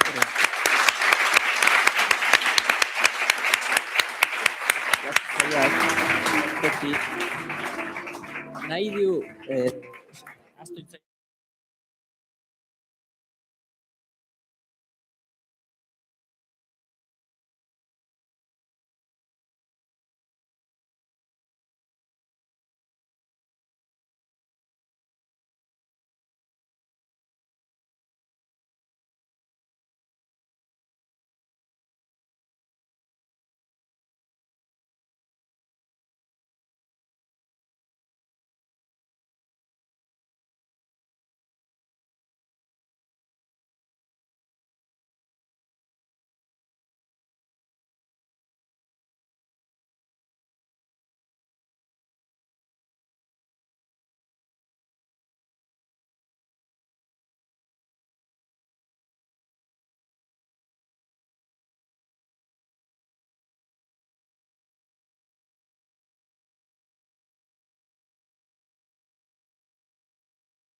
Opa? Bai. Kaixo, arratsaldeon edo. Bueno, hasiko gara. Ados? Bueno, nirea ez da hain garrantzitsua, orduan hasiko naiz, eta gero mamitsuena hasiko da. Bueno, oso pozik nago, beste behin ere Julia Ojedarekin maila edo mailatxo hori partekatzeaz.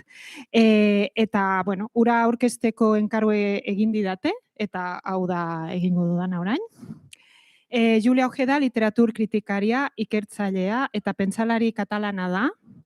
Gaur egun Illes Baleareseko Unibertsitatean irakasle eta ikertzaile postdoktorala. Bere jarduera akademikoaz aparte, azken urteotan lekua egin du Kataluniako iritzi publikoan prozes delakoaren osteko Kataluniako politikarekiko kritiko direnentzat erreferentziako ahots gisa. Krisi politiko eta ziurenik nire ustez ideologikoa ere, honen testinguruan, bada pentsalari multzo bat alderdi politiko klasikoetatik harago alternatibak eraikitzen ari dena. Baita Kataluniako eskuin muturraren aurrean ere, jakingo duzuenez, gero eta indar handiago hartzen ari baita herrialdean. Hor kokatu behar dugu Julia Ojeda. Ojedaren proposamen politikoak berritze ideologikoa eta berdefinizio nazionala proposatzen ditu. Katalunian aurrean dituzten erronkei aurre egiteko indarra emango duena. Hain zuzen lan honen zati bat proiektu politiko berri baten baitan egin zitekeela erabaki du. Eta alora alderdi politikoan dabil, eta zuzendaritzako kidea da. Gaurko bere hitzaldiaren izenburua, honako hau da, bueno, gero ikusiko duzue, uste dut herri zapaldu baten kultura transmisioa hezkuntzan Kataluniako begirada. Bueno, badakigu Katalunia beti izan dela erreferente hizkuntza politiketan, eta orain Euskal Herri bezalako tokietatik harrituta begiratzen diegu hizkuntza erabilerari buruzko inkesta ematen dituzte datu txarrei. Bueno, bakarrik zenbaki batzuk, duela 15 bat urte, Katalunian populazio 40%-en ohiko hizkuntza zen katalana. Gaur egun, edo berriz, populazioan herenarena hizkuntza da.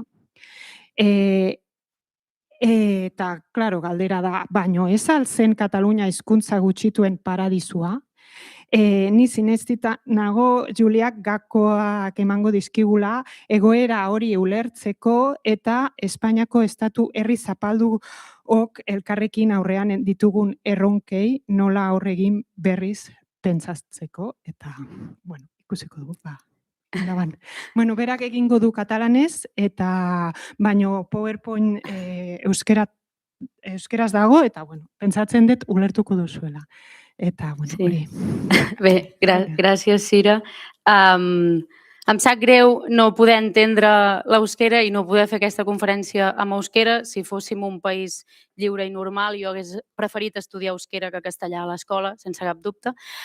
Intentaré anar a poc, però és una conferència una mica acadèmica i espero que es pugui entendre el nucli, com a mínim, de la reflexió que vull portar aquí i, si no, després discutim o s'acceptaran les crítiques.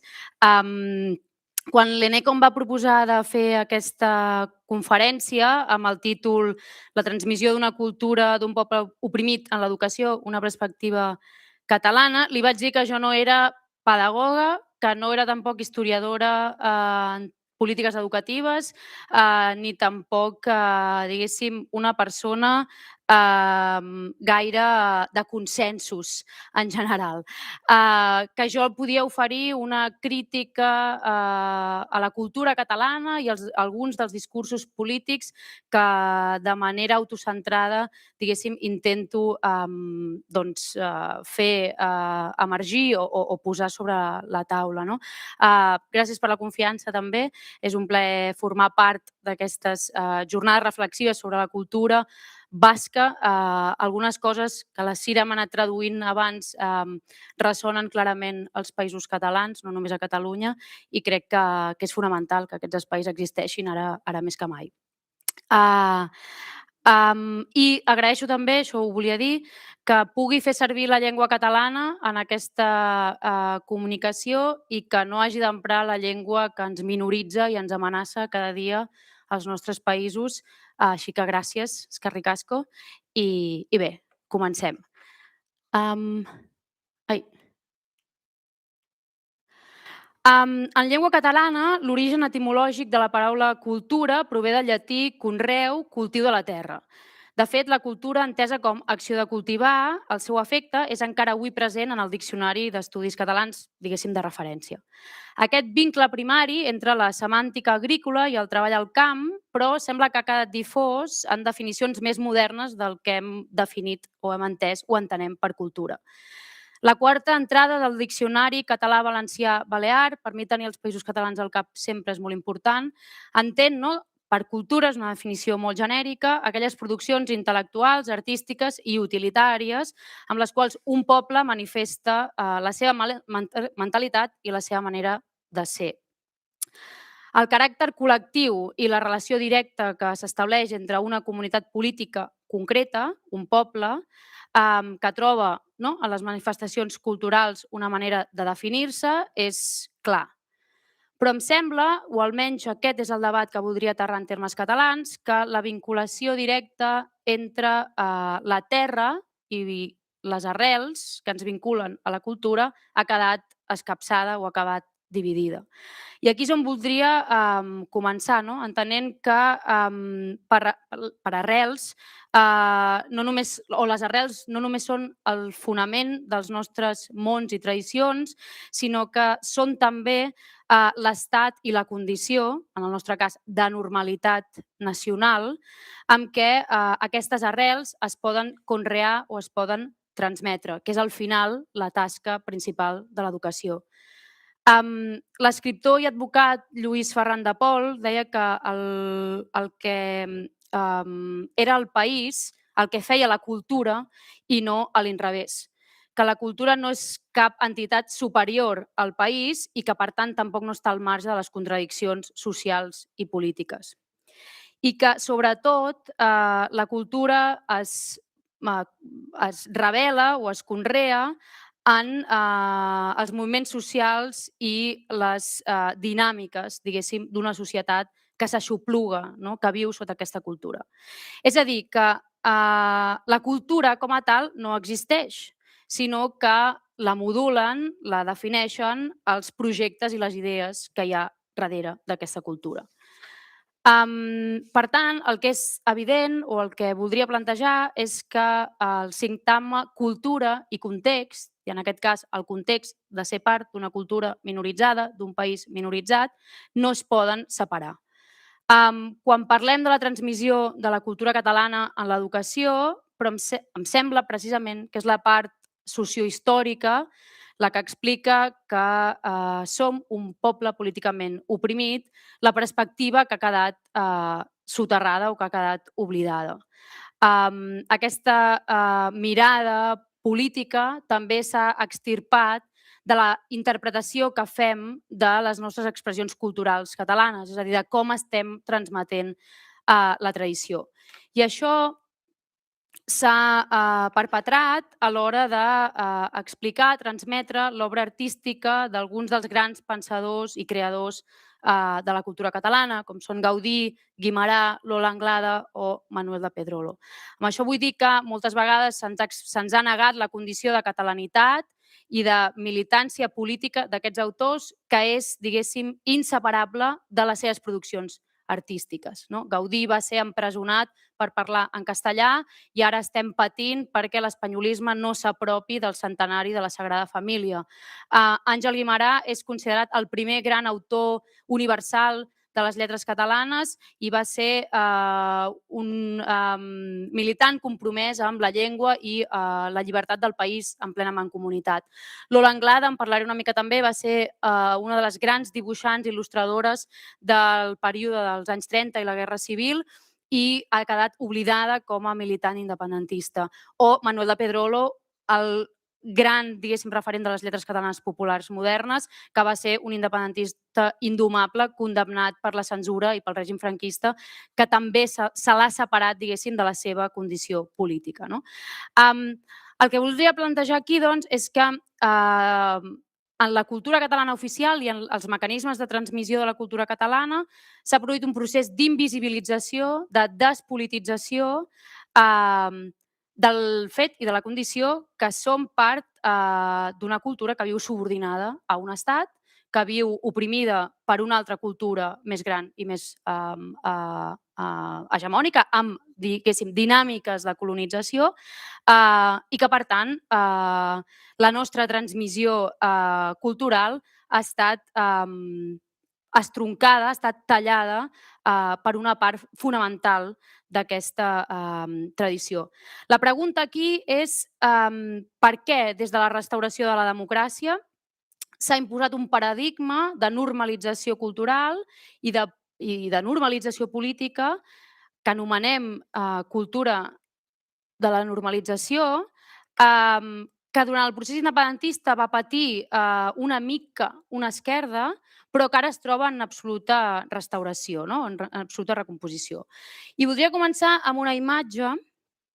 Vaig bé amb el català? Fantàstic.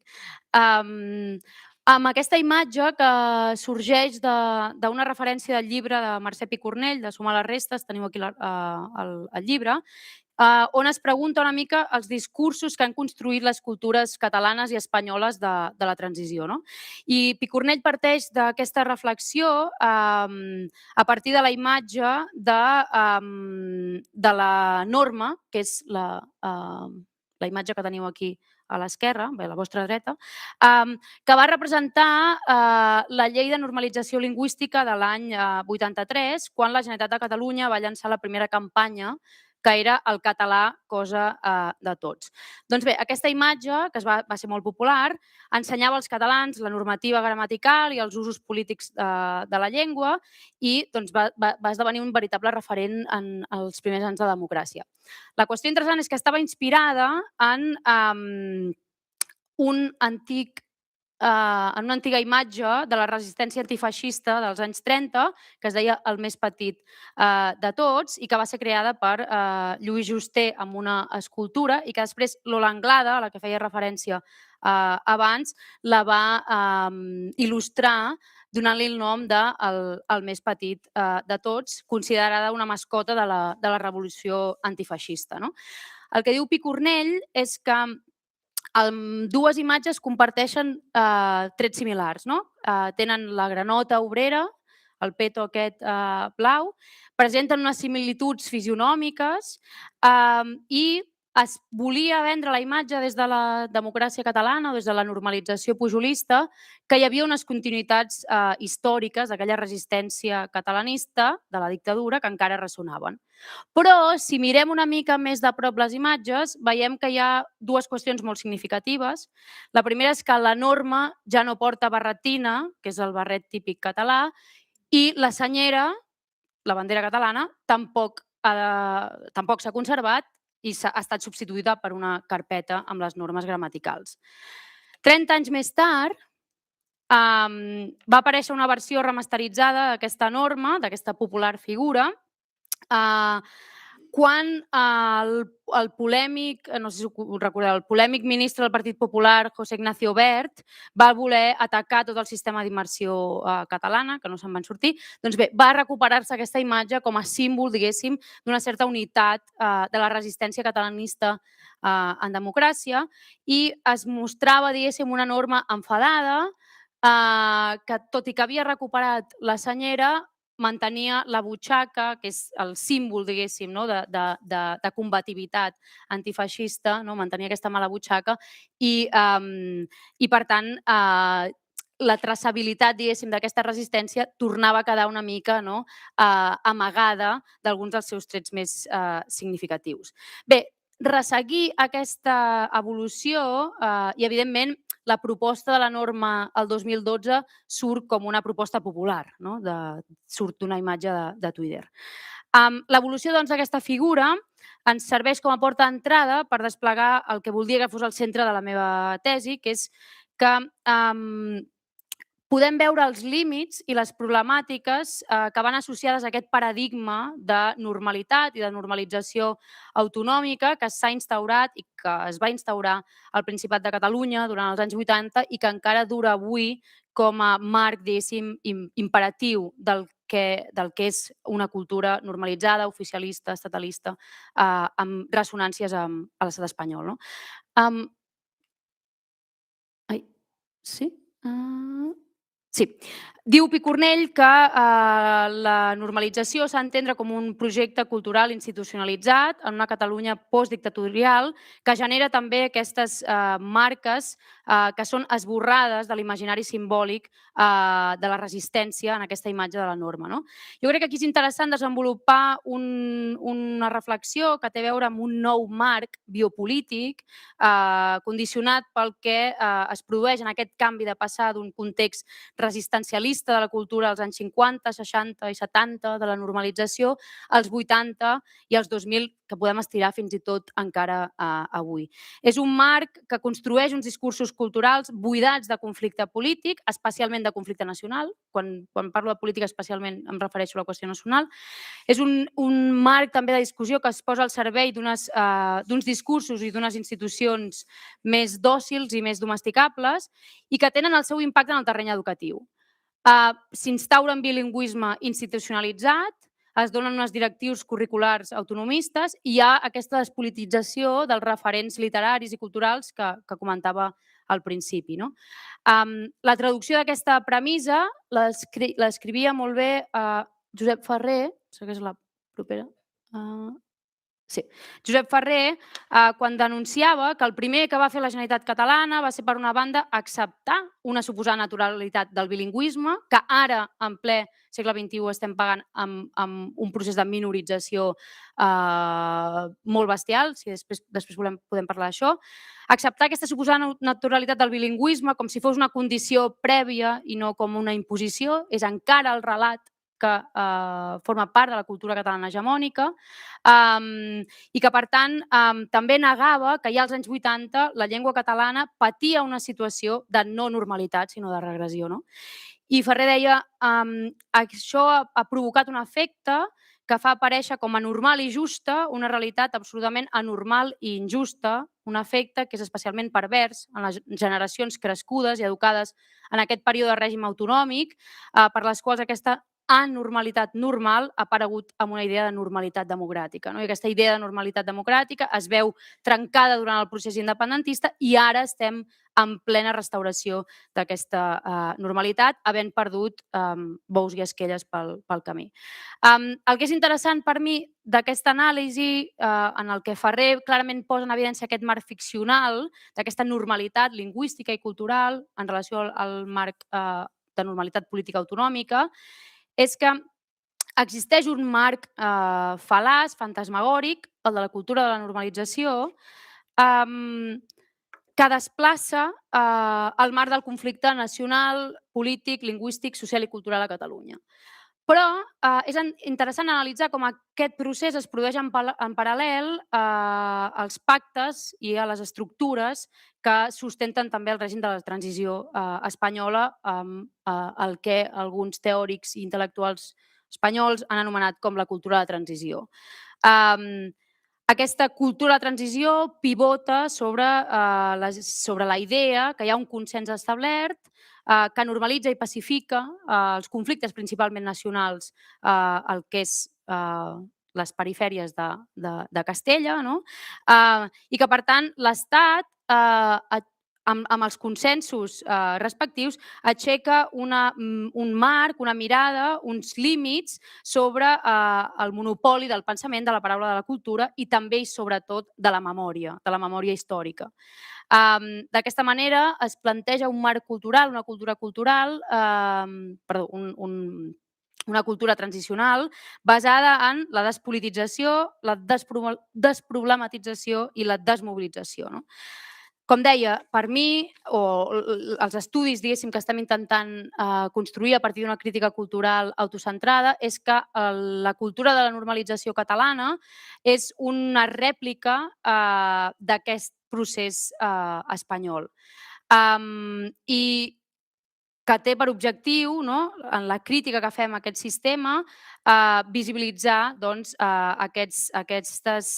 com funcionen aquests engranatges des de la transició espanyola i la Constitució del 78, que encara avui tenen efectes sobre els mecanismes de transmissió, d'explicació, de construcció de la cultura catalana. Torno a una de les qüestions centrals quan parlem de cultura catalana. L'establiment de la llengua catalana com a un horitzó d'hegemonia en democràcia i l'assumpció que després del franquisme i de les prohibicions del franquisme les noves estructures d'autogovern ens portarien a un escenari d'hegemonia absoluta, va ser una ficció que la mateixa comunitat catalana també es va construir per no entrar en conflicte amb el fet que l'Estatut català hagués de fer oficial també la llengua castellana i que aquesta naturalització de dues llengües que conviuen en situació de normalitat negaven la condició i els principis de conflicte lingüístic, de substitució lingüística i la imposició plena, diguéssim, d'una llengua que no era pròpia del territori. Aquests discursos necessitaven l'abandonament de les militàncies lingüístiques i nacionals en aquell context, és a dir, de despolititzar la llengua, de treure l'element polític de reivindicació, d'activisme que havia marcat la història cultural i política catalana dels anys 70 i, per tant, instal·lar-nos en aquell règim normalitzador. Ja no calia militar en les causes del catalanisme perquè érem oficialment un país normal. I tots aquests discursos criticaven, en realitat, hi havia tot un seguit de discursos que criticaven la feblesa d'aquest procés. Per qüestions que estava dient, perquè oficialitzar un règim lingüístic estatutari amb dues llengües volia dir que la llengua castellana tenia una situació preferent legal i socialment a Catalunya, però també es volia invisibilitzar la bel·ligerància de l'espanyolisme que no ha deixat mai, diguéssim, d'ostentar els països catalans, o inclús es negava la possibilitat d'anunciar que aquest fals bilingüisme podia ser l'estadi previ a una substitució lingüística ara en perill. Reprenc el fil argumental per plantejar precisament que aquesta normalització que es va impulsar als anys 80 tenia les seves particularitats catalanes, però operava com aquesta rèplica de la cultura de la transició espanyola i que volia assentar aquests marcs de normalitat i de consens. I que ara mateix, en aquesta època del postprocés, els governs socialistes, tant a Madrid com a Barcelona, proven de restaurar per intentar esborrar la centralitat que el conflicte nacional sempre ha tingut a Catalunya. Les bases, però, d'aquest nou ordre social normalitzant o normalitzador als anys 80, que participen d'aquests pactes transicionals, també volien marcar, diguéssim, aquesta instauració d'un règim autonòmic que negava l'existència d'uns països catalans complets amb una nació cultural i lingüística sencera, que reproduïen també mecanismes de construcció de discursos i d'identitats marcades, diguéssim, en un catalanisme oficial i específic, no? I que no contemplaven discrepàncies, que també volien domesticar, evidentment, les referències que assenyalaven que l'autonomització era un procés d'esborrament de la resistència anterior. En aquest sentit, i en una mateixa línia, Elena Miguelez Carballeira, que és una estudiosa intel·lectual gallega, en el llibre que teniu aquí referenciat, també explica com aquests projectes de normalització autonòmica, que també viu Galícia, construeixen tot un llenguatge polític, social, cultural, que és un llenguatge del consens, un llenguatge inclús literari i cultural del consens, basat principalment en aquesta despolitització dels conflictes nacionals. A més, a Catalunya hi ha...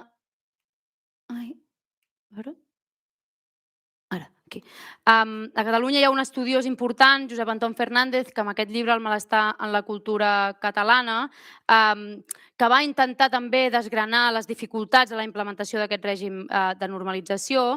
El que fa és fer una lectura, al meu entendre, massa psicoanalítica i poc política de la instauració d'aquest paradigma, perquè és un paradigma que cal entendre que es construeix, diguéssim, amb la voluntat de replicar-se al costat de la cultura de la transició espanyola. És a dir, que per molt que es construís un catalanisme amb aspecte d'autonomia i d'autogovern, hi havia dinàmiques que estaven pensades per no entrar mai amb el conflicte amb l'Estat, fins que el 2012, en el període del procés, això queda en evidència.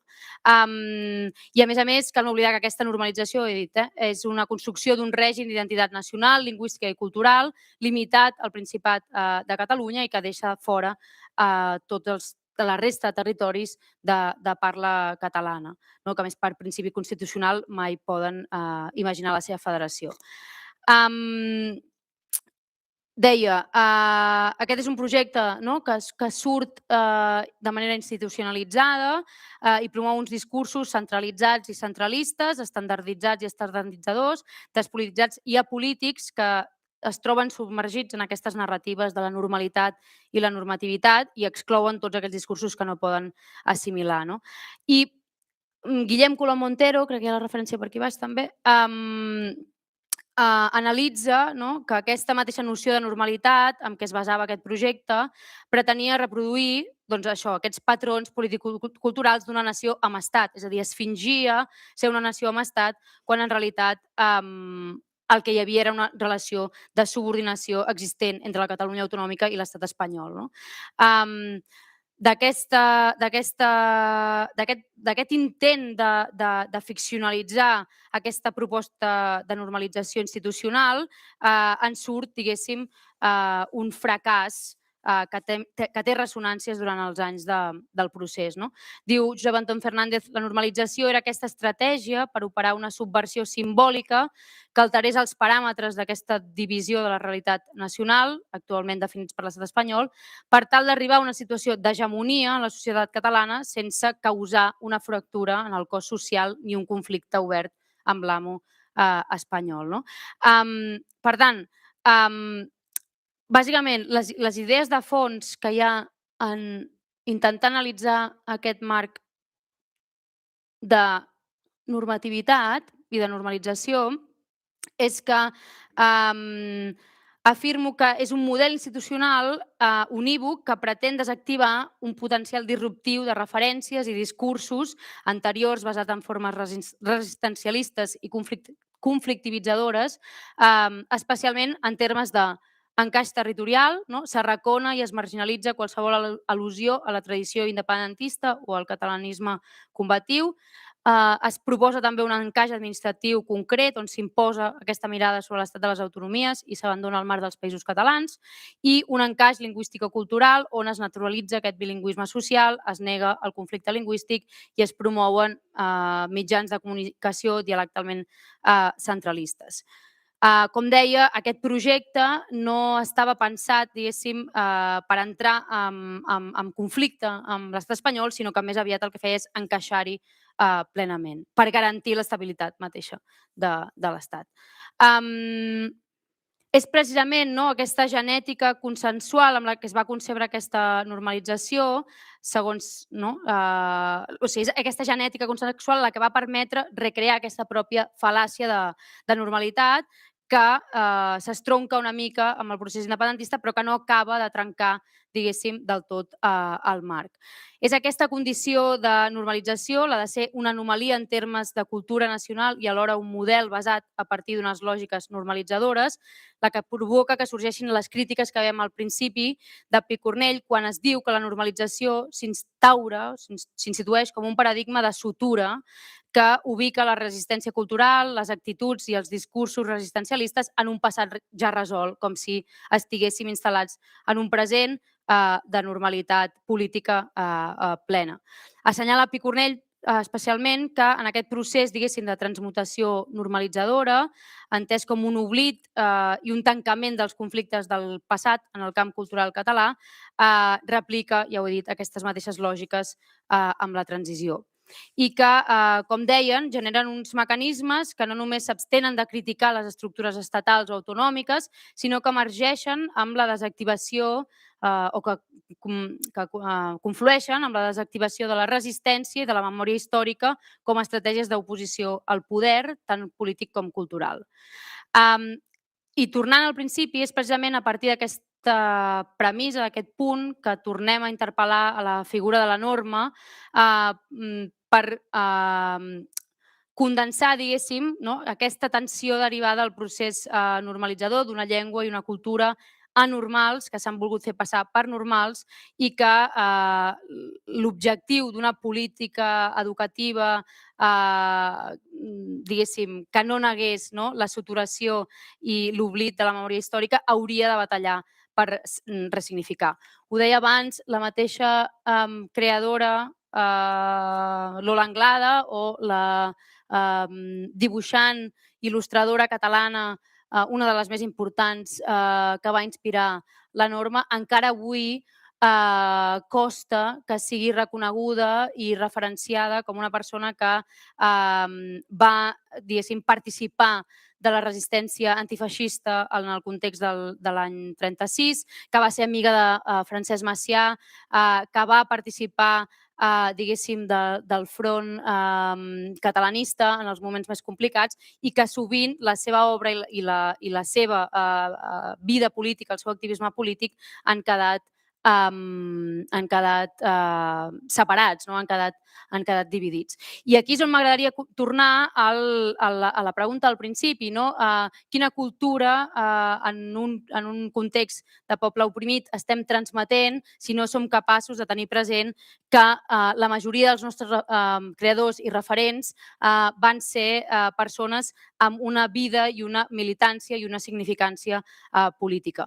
I voldria acabar amb un exemple, i perdoneu que hagi anat una mica ràpid, bé, aquí hi havia les referències de la Lola, que és Manuel de Pedrolo. Manuel de Pedrolo va ser un escriptor nascut en un poble petit de Catalunya, a la Segarra, el que és el Far West català, i va ser un combatent voluntari a la Guerra Civil i un independentista indomable i marxista també ortodox, i va ser un personatge molt incòmode tant pel règim franquista com després per la normalització pujolista, precisament per la seva condició d'independentista. Com deia, una de les conseqüències, diguéssim, del procés normalitzador en democràcia va ser abandonar absolutament una tradició que assenyalaven els independentistes durant la transició, que era precisament que el pacte, diguéssim, de les autonomies era una estafa que arraconava altres mirades sobre com s'havia de construir una Catalunya independent ja en els anys 80. I, per tant, Pedrolo va haver de ser arraconat en aquest nou règim catalanista, malgrat era un dels autors més populars de la literatura dels anys 70. Va ser un autor que, a més, no va escriure mai en castellà.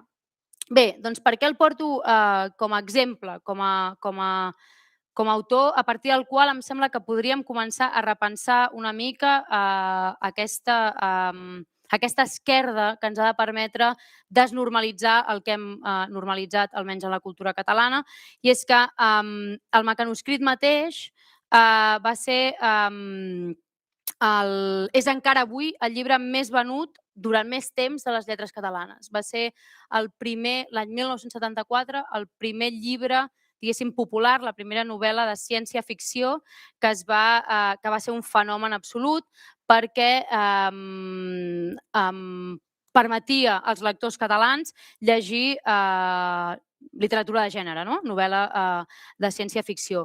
Se'n va fer una sèrie, se n'han fet centenars de milers de reproduccions i es va tipificar com una novel·la juvenil, és a dir, es va infantilitzar una mica el llibre, precisament per buidar el contingut i la reivindicació política que hi havia a darrere. De fet, el nucli argumental del mecanoscrit és simple, no?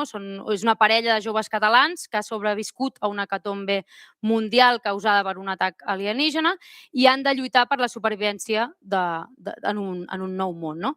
Bé, doncs el que sembla una història de ciència-ficció als anys 70 aparentment senzilla, agafa una altra dimensió quan es llegeix el mecanoscrit com la primera distopia utòpica d'una Catalunya independent. Que aquesta és una lectura que si es té en compte el context polític, resistencial i absolutament combatiu en el que vivia Manuel de Pedrolo, és inevitable no fer. És a dir, que perquè el mecanoscrit pogués ser instal·lat en el règim de normalitat, el que s'ha hagut de fer durant dècades ha sigut negar precisament la visió política que hi havia darrere d'aquest text, que a més va ser un text escrit per un autor que va ser l'autor més censurat pel règim franquista. No? La pregunta que hi ha una mica darrere de tot plegat és per què en un context d'opressió nacional encara avui en dia és tan difícil poder posar sobre la taula aquesta indestriabilitat entre la cultura i la producció de la cultura i el context d'un país que no té els mecanismes de supervivència i de reproducció de la transmissió cultural normalitzats com a part, diguéssim, d'una nació sense sobirania plena. El que m'agradaria començar a plantejar o almenys portar sobre la taula és que extirpar el context de la història cultural no fa altra cosa que normalitzar aquesta condició de les injustícies que vivim en un context d'opressió nacional i que si oblidem, diguéssim, la inscripció d'aquest context i dels nostres creadors, el que estem fent és transmetre una cultura domesticada al servei d'uns interessos que no són els nostres. Aquests marcs normalitzadors i consensuals, normalitzadors i consensuals han regit i encara regeixen els discursos oficials des del 78 que formen part, deia, per resumir, d'aquest esborrament, d'aquesta memòria històrica i d'aquesta pacificació estatalista que tenen encara costos avui quan ens preguntem sobre la situació, diguéssim, de la llengua a Catalunya, dels autors que participen de l'escena pública, de quins autors poden ser considerats o quines històries poden ser considerades dins dels currículums educatius, però també dins del mercat literari, si és que es pot parlar en aquests termes. El que volia plantejar també és que reconèixer aquest paradigma normalitzador i com funciona en el cas català ens ajuda, diguéssim, a reformular aquestes lògiques de transmissió del coneixement en l'àmbit educatiu que evitin precisament aquesta escissió entre art i política.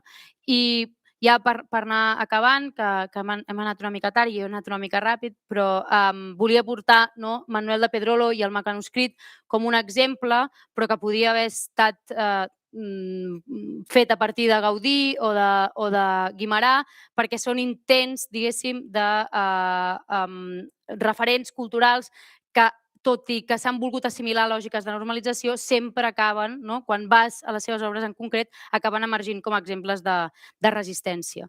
I em sembla que la tasca de l'educació en un context oprimit ha de posar de costat aquestes dues qüestions. Gràcies.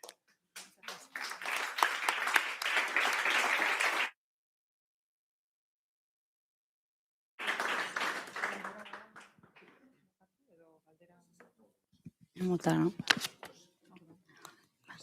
Gràcies.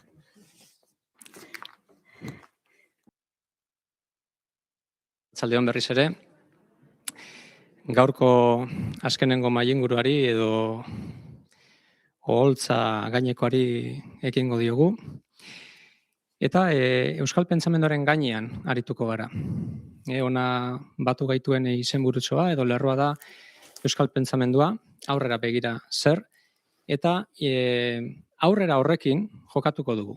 Alde batetik horrek behar bada igual iraganera, edo iragana pixkatu guan izatera, edo aztertzera eraman gaitzake, baina batez ere igual interesatuko zaigu bestera batera, ez da? Nolabait esan ikuspegi modernos, ez da? Etorkizunara begira zer dagoan egiteko alde horretatik, ez da? Gaurko egunez, sarri, bata eta besteari entzun diogu, hizkuntza ez dela komunikazio tresna hutsa.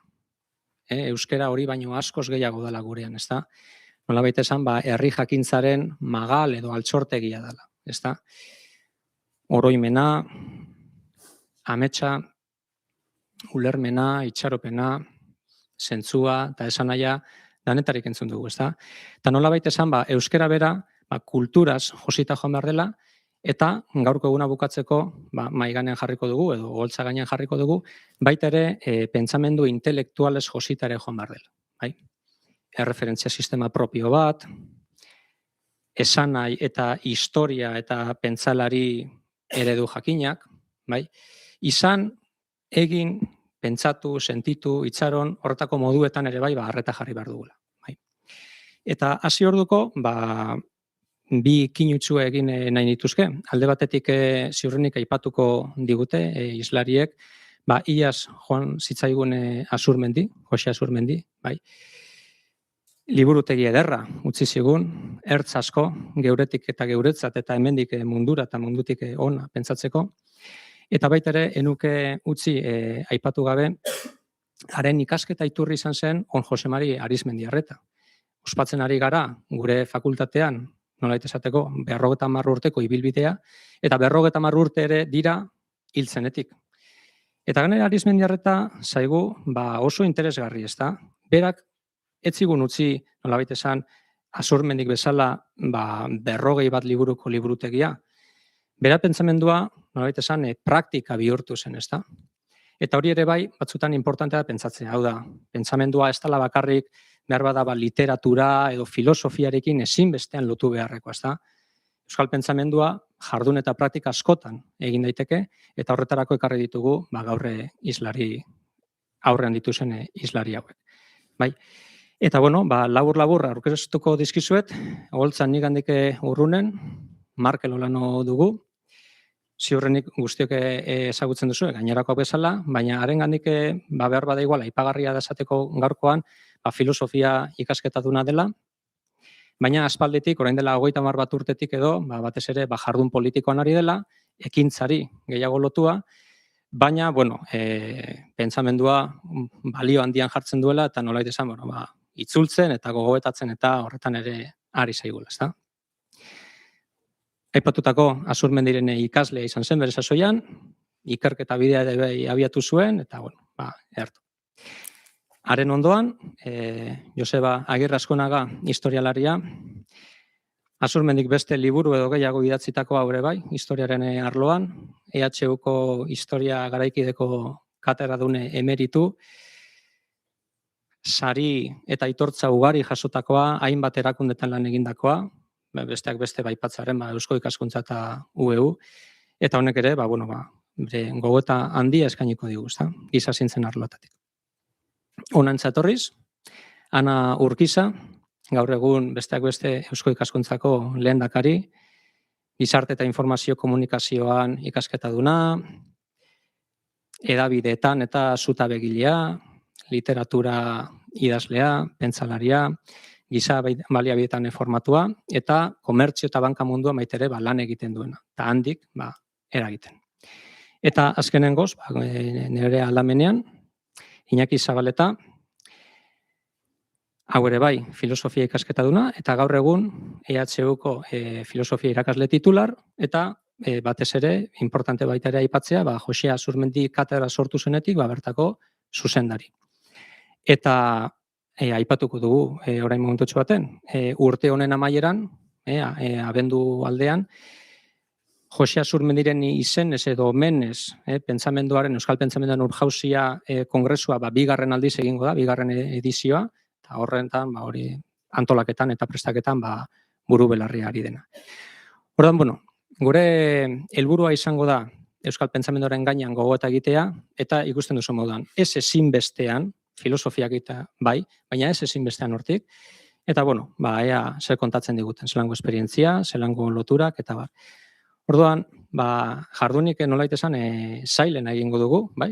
Ez dizuet eskatu 10 edo 15 edo 20 minutuko ponentzia txiki bat edo prestatzea, orduan galdera batzuk egingo dizkizuet, eta nahiko nuke, alde nenean, solasaldi pixkatxo bat naturala edo sortzea, eta bestala, giratuko dugu. Eta lehenengo galdera moduan, pentsarazi nahi dizuet, zer da euskal pentsamendua zuon jarduen eremuan, edo zeri deidakioki euskal pentsamendua zuon jarduen eremuetan, bai? Igual, Iñakik, zuzeu nahi baldin baduzu hasi, edo zine, ertu. Bueno, aurrera. Hasiko naiz, arratsalde on denoi. Bueno, galdera hori entzun da, nik uste lehenengo hausnarketa beharko lukela izan pentsamendua bera zer den. Eta pentsatzea bera zer den. Filosofian esparrutik natorni, nola baite, eta nik uste azpimarratu beharko genukeen gauza bat da, pentsamendua ez dela abstrakzio huts bat, ez dagoela airean. Eta oso modu betezian giza eta gizarte zientzien esparruan gauden honetan. Oso kontutan eduki beharko genuke beti, pentsamendua bera ere errotuta dagoela, nola baite esan da, lurrari lotuta dagoela, eta horrekin lotuta ulertu behar da asuntoa. Askotan ez dakit, komplejo bezala ere izaten dugu buruan, lokalegia izan ez dugu nahi, eta hortan unibertsal moduan plantatzen ditugu gauzak, baina askotan ez gara konturatzen erroak beti hor daudela. Eta hau pixka bat irudikatzeko, niri burura etortzez eta adibide simple bat. Hartzen baldin bateko adibidez Txina, eta Txina ze filosofia egiten duten, baduda hundiak dauzkat, Txinako filosofian landuko te duten Descartes eta Spinoza eta Kant eta olakoak. Segurazki beraiek badauzkate bere filosofoak, eta guk ere hemen gureak lantzen ditugu, eta horre bakarrik ere erakusten duze punturaino dagoen ere errotuta pentsamenduaren ariketa guztia. Eta errotuta dagoenez, baita ere horrekin lotuta aipatu behar da, konpromiso kontu bat, eta nik hortik bideratuko nuke euskal pentsamenduaren asunto guztia. Badakigu euskal kontu hori beti polemikoa dela. Euskal Basko, Euskal Kultura, Kultura Baska, Euskal Literatura, hor badaude milak korapilo, baina nik behintzat Euskal Pentsamendua gogoan daukadanean, azpimarratuko nuke Euskal Errealitateari, Euskal Arazoi lotuta edo horien inguruan ardura hartu nahi duen pentsamendu bat bezala. Eta gero egia da Euskal hori zaila dela, edo ez dela zaila ez dakit, baina eztabaidatua da behintzat ez. Niri behintzat gustatzen pentsatzea Euskal horrekin daukaguna buruan edo eduki beharko genukeena buruan dela gehiago Euskal hizkuntz komunitatea. Bero osotasun bezala, horregatik ere hitz egin dezakegu arazo nazional batez ere, talde bezala daukagun zerbait delako, eta nik uste Euskal pentsamendu hori izango litzatekeela. Euskal arazo propioaz, beretik, eta testu inguru horretan, eta horretarako ariketa egiten duena. Baita ere esango nuke, beste gauzatxo bat, honekin osatzeko, nik uste askotan ere komplejo puntu bat ere badaukagula Euskal pentsamenduaz hitz egiteko, eta askotan iruditzen zegula edo pentsatzen dugula ez daukagula halako maila horrela hitz egiteko, eta nik uste komplexo horiek ere usatu egin behar ditugula, oso modu simple batean esan da, hitz egiten da zalantzarik gabe frantziar pentsamenduaz, frantziar filosofiaz, espainiar pentsamenduaz, nik ere gogoratzen dut karreraren eukala asignatura bat, historia de la filosofia espainola, eta inori ez dio harritzen, eta azken finean da, pentsamendu bat errotuta dagoena eta inguruko arazoei begira jarri nahi duena. Eta horregatik iruditzen zait, konplejo handirik gabe hitz egin beharko genukela euskal pentsamenduaz. Egiten ez baldin bada ez da existituko. Euskal pentsamendua egiten da. Horixe esango nuke, hasteko. Pelotan ere gana. Bueno, arratsaldeon guztioi, eta nire hasiko nintzateke pixka bat galderari erantzun nahian euskal pentsamendua zer ote den. Nik esango nuke dela lehenbizi euskaraz egiten den zerbait. Euskal herri lurraldeari dagokionean lurraldearen baitan kokatzen den zerbait, eta gainera euskal gizartearen kezkei edo zalantzei erantzuten saiatzen den edo egiten den saiakera bat edo ariketa bat. Nik horrela irekian utziko nuke. Ariketa hori gaur egunean zorionez leku edo eremu askotan egiten da.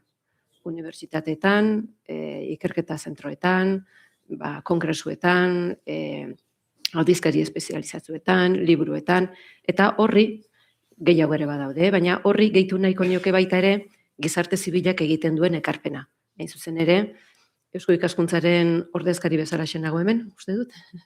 Eta orduan, Eusko Ikaskuntza horixe da, ezta? Ezagutzaren eremuan kokatuta dagoen erakunde bat, baina herritarrak edo ordezkaritza zibila bere gain hartzen duena.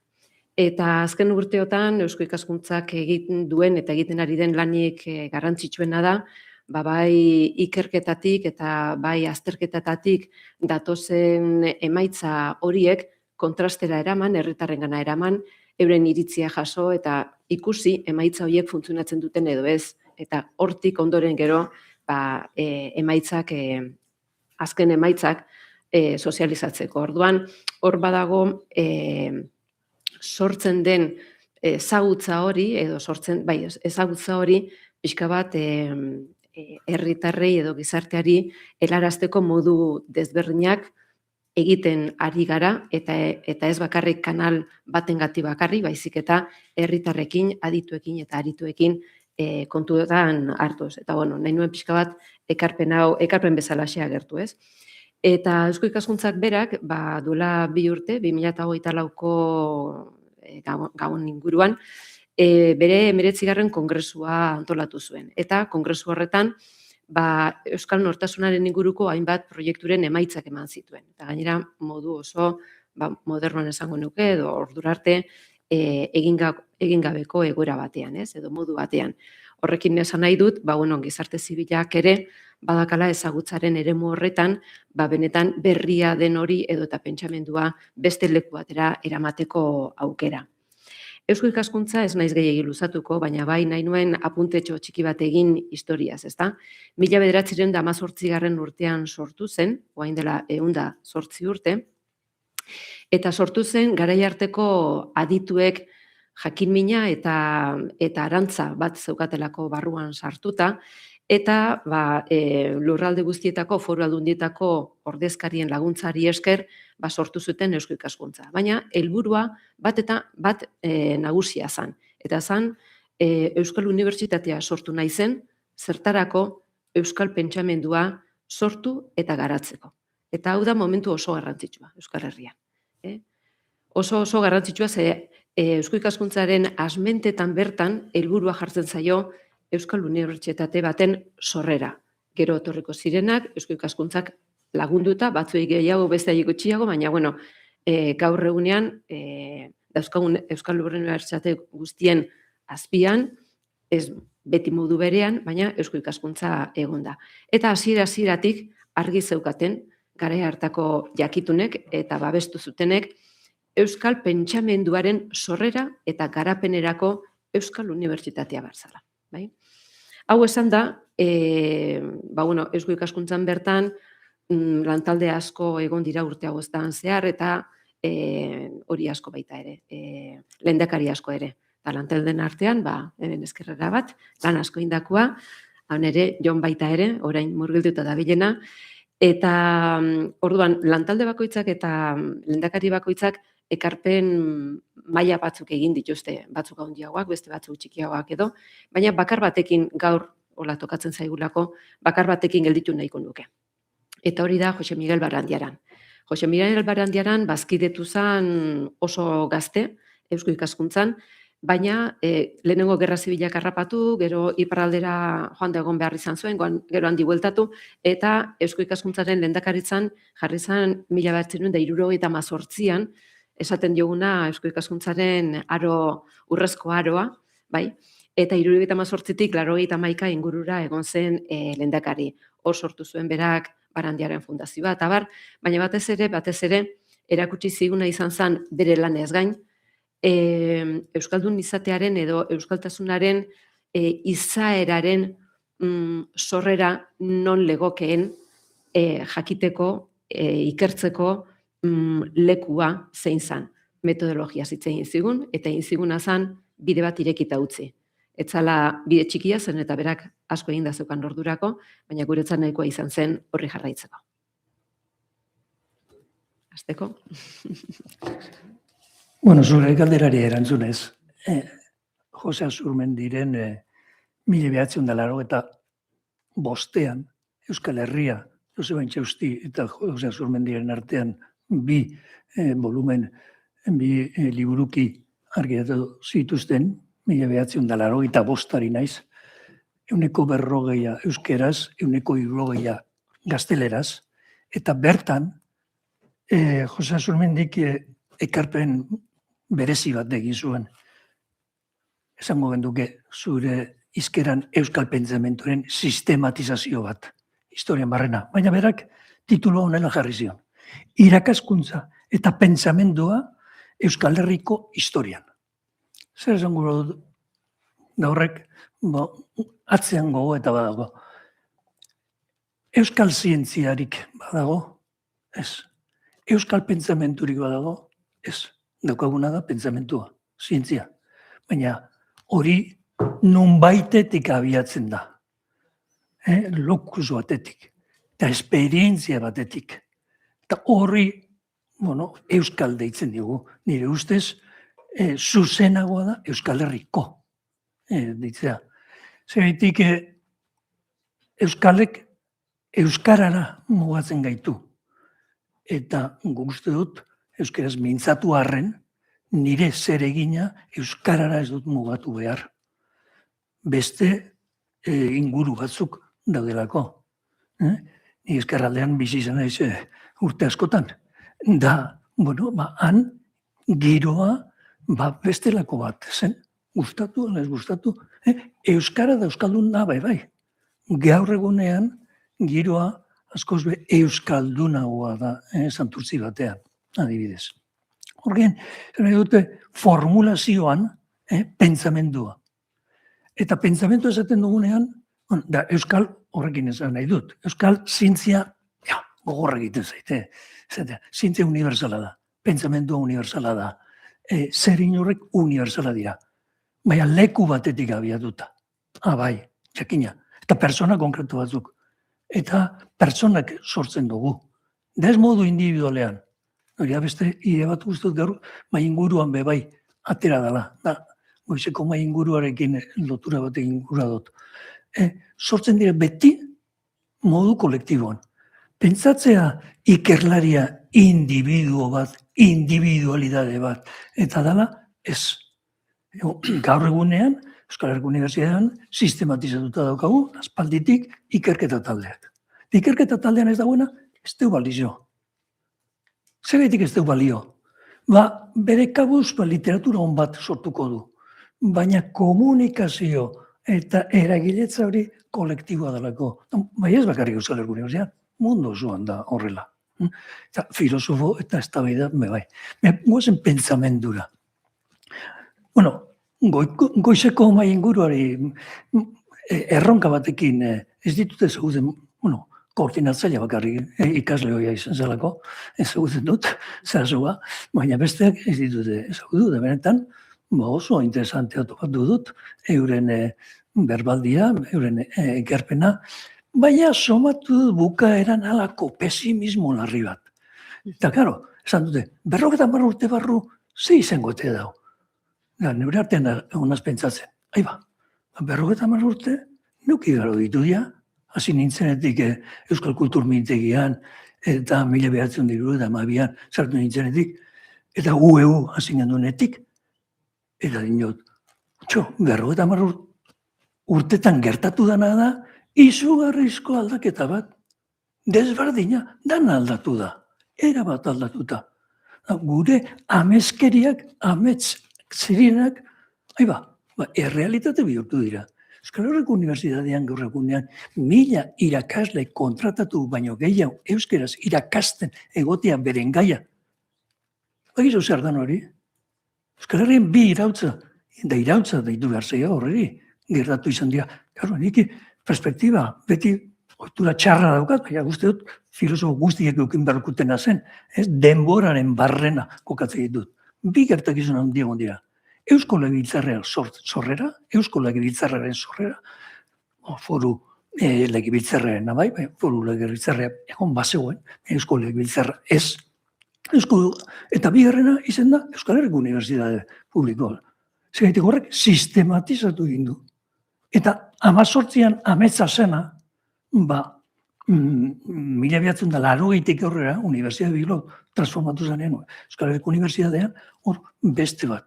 Eta bi, horra doan ikaslea, zoitzarrez, oin kampusetan banatuta dago. Garai hartan, egon zan joera bat, hiri gune universitario bat sortzea.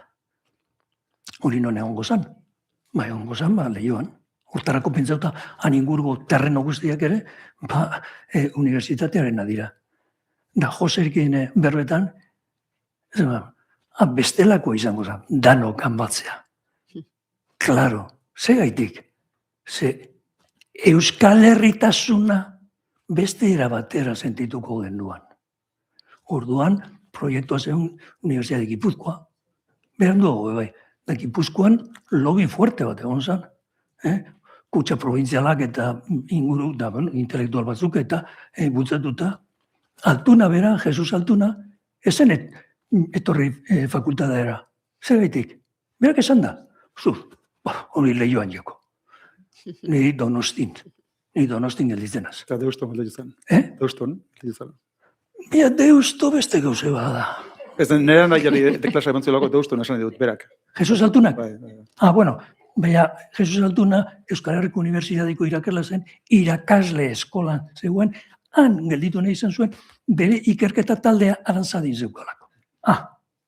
Horregatik, premiarik ez, basabe eta beren kide guztiak lehioan zeuden.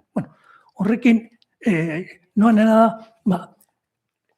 50 urte barru, gurea baino askoz hobea. Optimismoarekin begiratu behar dugu. Uste dut, zazuat.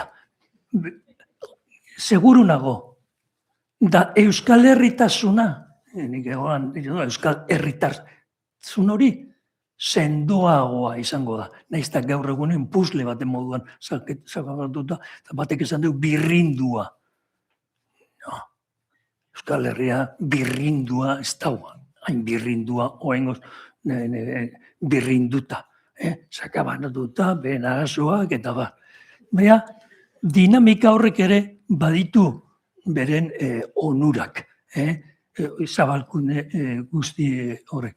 Ordan pentsamentuaren barruan da markatu, uratzeratik, zein da pentsamentuaren nire ustez erronka nagusia? Epistemologia. Ezagutza. Zelan ezagutzen dugu guk. Eta ezagutza hori ziurra da, ala ez da segurua.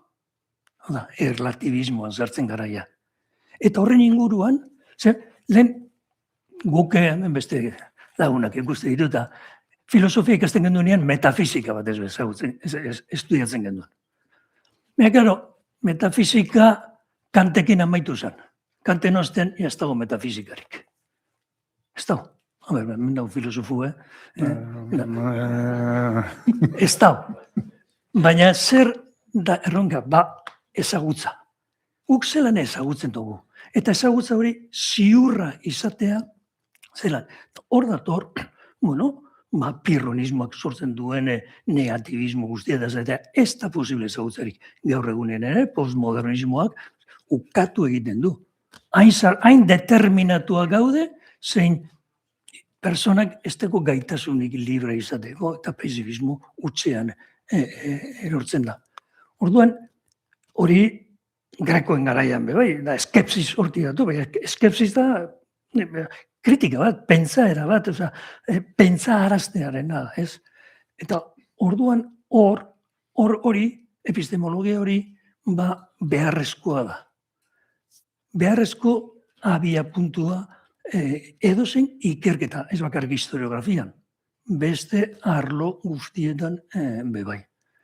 Horretik, Eusko Ikaskuntzan, 97an antolatu gendu nien, Eusko Ikaskuntzen eragiletza edo estimulo, kultura zientifikoaren estimuloarako, Eusko Ikaskuntzan posgrado bat izan, 5 urte bakarrik iran zuen, baina lehenengo 50 orduak ziren epistemologiari buruz, filosofiari buruz. Ze danantzako horik gauze komuna izango zen.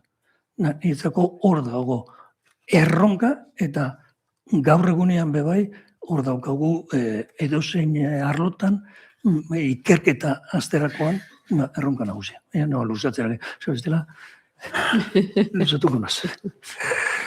Ondo, eskerrik asko, plazarra da, zude guztiokin hemen egotea. Nik labur egingo ez, nik uste dut zuek Marko Orroko ondo ezarri duzuela, eta nik egingo duana da nire testigantza eman, Euskal Pentsamenduan inguruan nik ze esperientzia duki dut, ez? Ondela 35 urtera memoria egin beharra bukatatzera, eta zaila egiten zai, baina bai da egia, leheno gepatu du Jose Azurmendi, eta Jose Azurmendi izan zen, ere irakasle, eta gero tesia beraz zuzendu zidan, ez nuen bukatu tesia, ze sartu nintzen buru belarretare politikan, eta izan da nire bizitzako frakaso ondinetako bat, barkatu, baina ala izan da. Eta orduan, baina gaia... Ez da berandu, Bai, era berandu da. Ez da berandu. Hori da, ja, jurasikoa. Kontua da.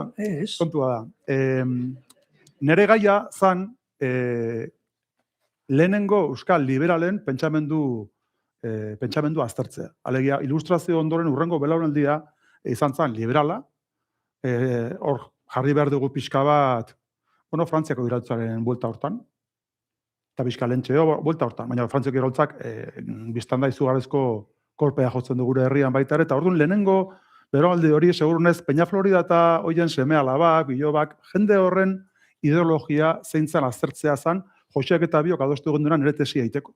Eta ni hasi nintzen. Eta orduan, astentzera ikusten, badagoela hor, pentsamendu bat, liberala oso aurreratua, euskalduna dena, euskaldunek egina, noski gehiena gazteleraz, o ia bakarri gazteleraz, baina, Espainiako estatuan egiten zena, zan Espainiako estatuko pentsamendu liberalena, aurreratuena. Orduan, autore bat zan, Manuel de Agirre Mungiarra, militarra zan, eta Madriden idazten zuen Correo de los Ciegos izeneko aldizkari batean. Eta han, garai hartan, orduan hasi zen pixkat, liberalismo, pentsamendu liberalaren pixka bat edapena, eta punta-puntan zegoen aldizkaria hau zen, eta aldizkari hortan puntan zegoena Manuel de Agirre hau zen. Eta bere goitizena zen, el militar ingenuo. Eta, bukatuko dut, ejemplo batekin pixkat dena pentsatzeko, zer da euskal pentsamendua. Militar ingenuo horrek, idatzi zituenak, bildu zituen Antonio Elorza famatuak. Eta Antonio Elorzak egiten du azterketa bat, hitzaurrean, eta esaten du. Manuel de Agirre, hau izan zen, Espainiako lehenengo liberalismoan, elementu guztietan persona aurreratuena. Aurrerako jena eta puntak-puntakoena. Kenduta gauza bat. Eta zan foruzalea zela. Eta horre bihurtzen zuen reakzionarioa.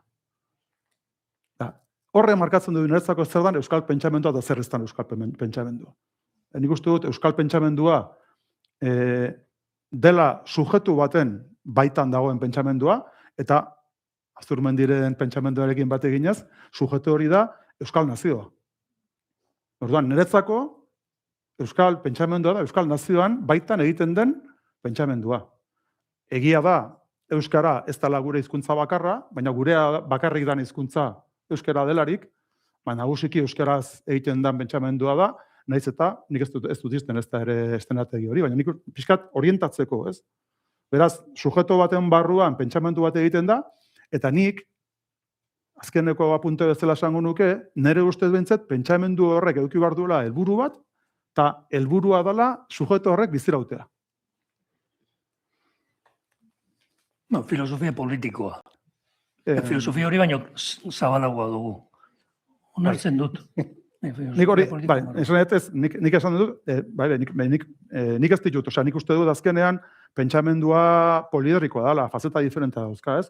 Baina zuk egozen pentsamendu egiten duzula ere, eta sartu baitez gero horren garapenean, pentsamendu politikoa, soziala, ideologia bat definitzeko momentuan hor dauden oinarri guztietan, nola dagoen ekarpen bat Euskal Herritik egindakoa, Euskal Naziotik egindakoa, eta lehenago anak berak ere aipatu dituzten bait izen haundi, eta zehaztuko ditugu, ez? Baina, ni garbi dauka, zuk seguronez ja bere etorkizuna bermatuta daukan nazio edo herri baten baitan eduki dezakezu margen gehiago, baina guk daukagun txikitasunean eta daukagun, bueno, eta ez naiz. Eta zeinek deko bermatuta etorkizuna? Bale. Ez da? Ez, bale. Planetan akasbo grabadago. Ez nigo hor sartzea. Nik esan dut, gu daukagu hizkuntza egoera bat, nazio egoera bat, politikoki dauzkagu egoera batzuk, nik ez dakit dramatismo handien erori gabe, minorizazioan kokatzen gaituena. Orduan, horren inguruan pentsamenduak lagundu behar gaitu, bizira hoten da hortik irtetzen. Dogmatismo hori gabe, eta seguronez, gizartearen beraren izaerari erantzunez. Askotan baita ere, badaude pentsamendu batzu dijoaztenak gatazkara eta pixkat, pentsamendu erabat, esango nuke ez, esan nahi ez du irautzaile edo ez, eta hoiekin nik ez dut bat egiten. Baina egia da, nire partetik behintzat, pentsamenduak orientazio bat eduki behar. Horretik jarri dut nik ejemplu hori, ez? Nik egiten dut filosofian tesi bat, baina egiten dut tesi bat, ikusiri pentsamendu hori Azurmendik esan zean, hori ez dago tesi neutrorik. Ez dago tesi neutrorik. Orduan pixkatxo bat igual, esan dakotik, ez da, kokatua, errotua, orientazio jakinarekin, berbadi igualitzen genezake, pixkatxo bat kontrapuntu jartzeko, Euskal Herriaren pentsamenduaz, ez da.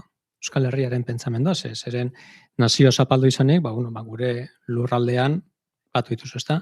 Hizkuntza bat baino gehiago izan ditzakegu, baina geurea dana argi dago zein den, ez da. Eta komunitate, hizkuntza horretan arrasten den komunitateak bere kasuistika eta bere buru hausteak ditu. Beste batzuk ere izango dituzte haien buru hausteak, baina guk existentzialki, bereziki geureak ditugu, ez da. Aipatu dituzue erronkak, aipatu dituzue zailtasunak, eta aipatu dituzue izen batzuk, Barandera, Azurmendi, desente, ez da. Nahiko zenukete, nahiko nuke jakin zuen aldetik izen horiek izan daitezke berriz ere, edo beste batzuk. Ze pentsalari edo ze figura da zuontzat erreferente, sakondu, aipatutak horretan, eta harengandik ze balio, ze orientazio, ze bokabulario, zer ikasi duzu? Zuk zako Iñaki, aurrera. Beste gitzen esan. Bueno, por supuesto, ni Jose Azurmendi aipatu berdet, tokatzen zaidalako eta gustora gainera. Nik aipatuko nituzke, bat da nahiko evidentea, ikuspuntu akademiko batetik segurazki pentsalari gutxi egon da Euskal Herrian hainbeste eta hain ondo kontrolatzen duena Europako pentsamendua eta integratu duen Euskal Herrikoarekin eta Euskal Herrikoa ulertu bestearen kontestuan. Benetan ez dituzte bera bezalako inorra egon denik, ez dakit, arriskutua da horrela esatea, baina punta-puntakoa dela garbi daukat eta edozein mailatan peleatzeko moduan egongo litzateke Euskal Herrian egon izan ez balitz, hori garbi daukat. Baina nik azpimarratuko nuke niri zer gustatzen zaidan Azurmendiren pentsatzeko moduan, eta horixe da, pentsatzeko modua, eta filosofatzeko modua. Azurmendik pentsatzen du eta filosofatzen du esango nuke sobre la marcha. Ez du teoria bat abian puntu bezala, klaro que teorizatzen duela. Baina bere helburua ere ez da teoria bat oinarritzea edo teoria batera iristea, baizik eta pentsatzen joatea.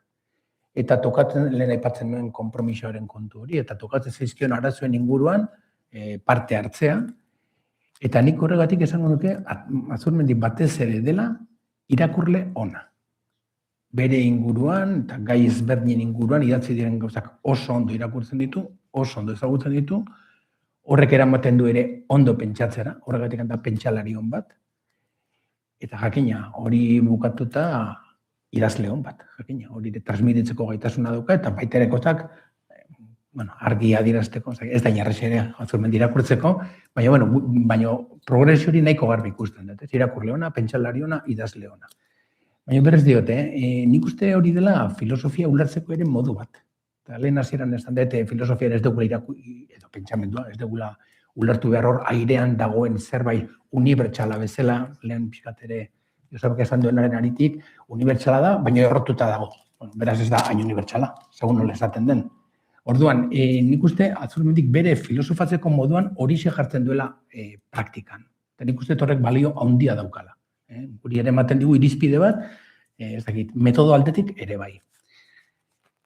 Eta nik azpimarratuko nuke, ez dakit dan garrantzitsuena, baina azpimarratuko nuke Azurmendiren kasuan konpromisoa. Eta Euskal Herriarekiko konpromisoa argi eta garbi. Lehen esan dut, seguru nago, berak erabaki izan balu adibidez Alemanian gelditzea, seguru nago anekin izan lukela karrera. Zalantzarik ez daukat. Baina bere apustua izan da konpromiso bat. Kasi frantziskotar laiko bat bezala, berak ere esaten duen bezala. Herri txikiari lagundu behar zaio, eta hori ikasten zuela arantzazun, eta loko gauzak ere esaten ditu. Modu laiko batean, baina esaten du. Eta iruditzen zen konpromiso hori dela, funtsezkoa. Bere helburua da, euskal mundu propio hori nolabaite garatzea, lortzea, lantzea, pixkanaka. Beste kontzeptu bat ere hemen aipatu da, Euskal Herriko pentsamendua, euskal pentsamendua. Bueno, nik adibidez hori ikusi nahi nuke progresioan. Abiatu gaitezke Euskal Herriko pentsamendu batetik, baina helburu bezala, referentzia bezala, eduki beharko genuke euskal pentsamendua. Alegia, euskaraz garatzen den pentsamendua. Jakin hori referente bat dela. Baina uste ere, Azurmendik egiten duena, importantea dela horretan ere. Eta nik uste hor badagoela Azurmendik egiten duen gauza bat, nire ustez adierazgarria dena hau ulertzeko. Eta da, Azurmendik ez ditu gehiagi maite itzulpenak, adibidez. Berak ere behin baino gehiagotan uko egin dio bere testuak ere itzultzeari. Eta lehendabizi, garatu euskeraz, garatu propioki barrutik, eta gero ikusiko da. Baina, elkarrezketazko dauzkat ere berarekin gogoan, eta beti berdina ez zuk zurea egin. Ez kopiatu, ez itzuli, zuk zurea egin. Eta nik uste hori dela, Azurmendik erakusten dugun gauza importante bat. Bueno, lehenbizikoa entzun da, gauzatu batzuk iguale kendu dizkit. Ni 20. mendeko niretzat hiru pentsalari nagusiekin etorren naiz, eta, balio ez hitz egitea, edo zer utzi diguten, edo zer ikasi diegun esatea, hola, bizpahiru minututan ez da batera erraza.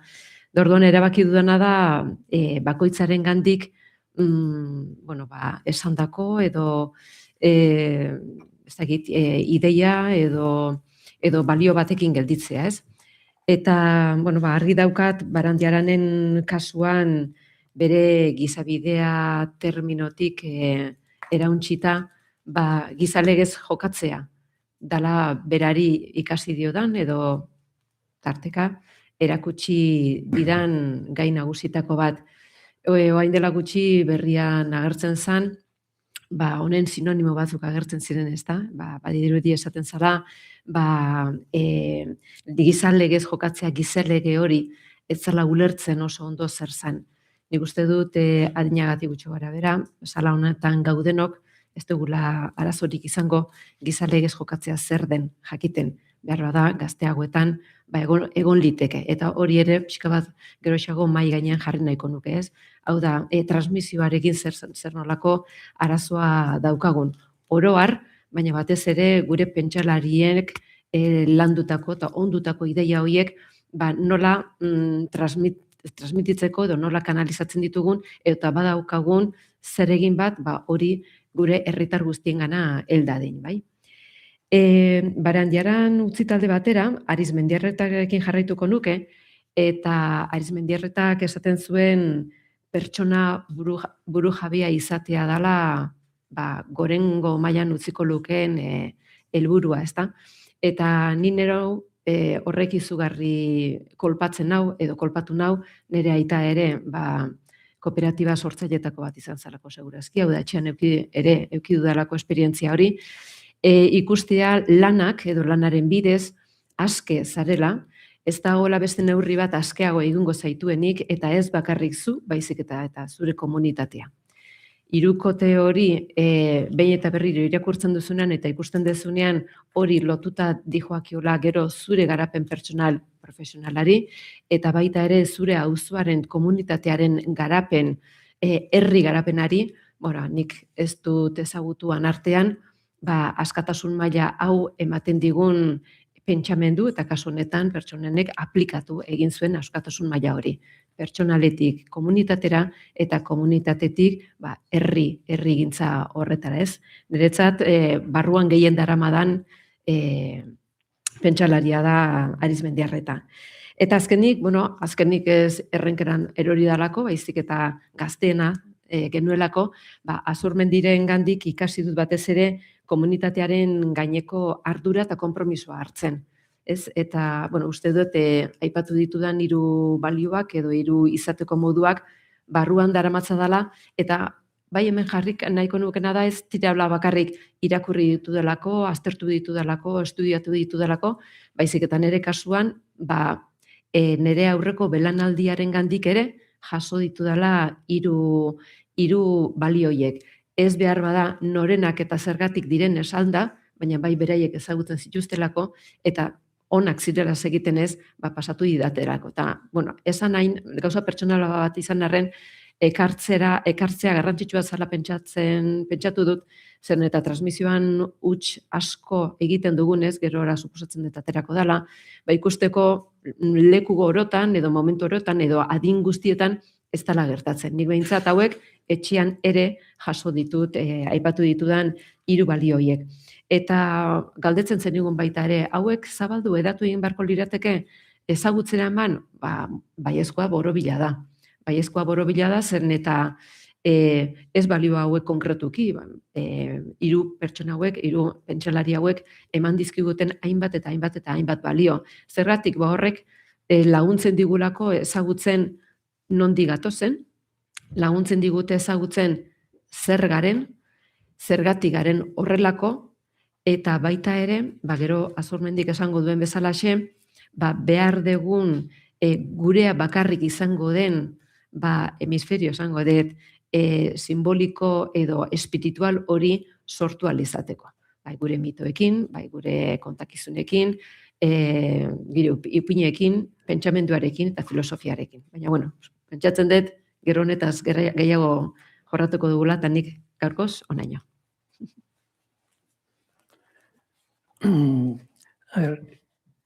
Ez emarko dut, nire formazioan erreferentzidunak lehenengo eta behin behar dute Don Jose Miguel Barandiaran 72an hasi ginen etnografia bere zuzendaritzapean, ikasleen nintzela, baina bere zuzendaritzapean hasi nintzen etnografia kolanetan.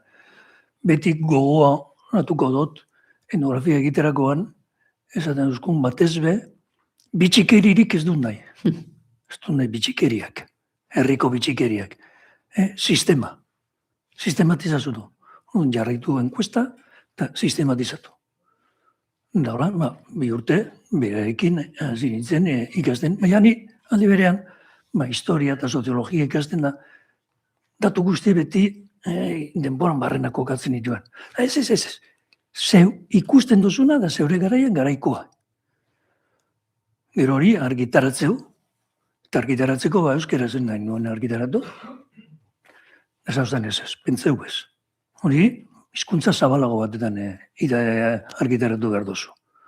Gero kontuatu nintzen, anuari eusko folkloren tomo berean, Latxaga abadeak, harek enkuesta guztia da sistematizatuta euskaraz argitaratu zuela. kontxa. Hor, berak, zientifikoki, pentsatzen zuen, gazteleraz idatzi behar nuela, eta ikerketaren komunikazio atlasa egiteko, gaur gunean atlasa egina dago, Euskal Herriko atlas etnografikoa, bederatzi 10 liburu handitan, da hori Europako atlasen barruan sartzeko. Hor frustrazio bat izan nuen. Bigarren zatia egiterakoan euskaraz publikatu nuen. Ez zuen esan ez ebez. Edo Jose Milegaz, lan eusko ikaskuntzan egiten.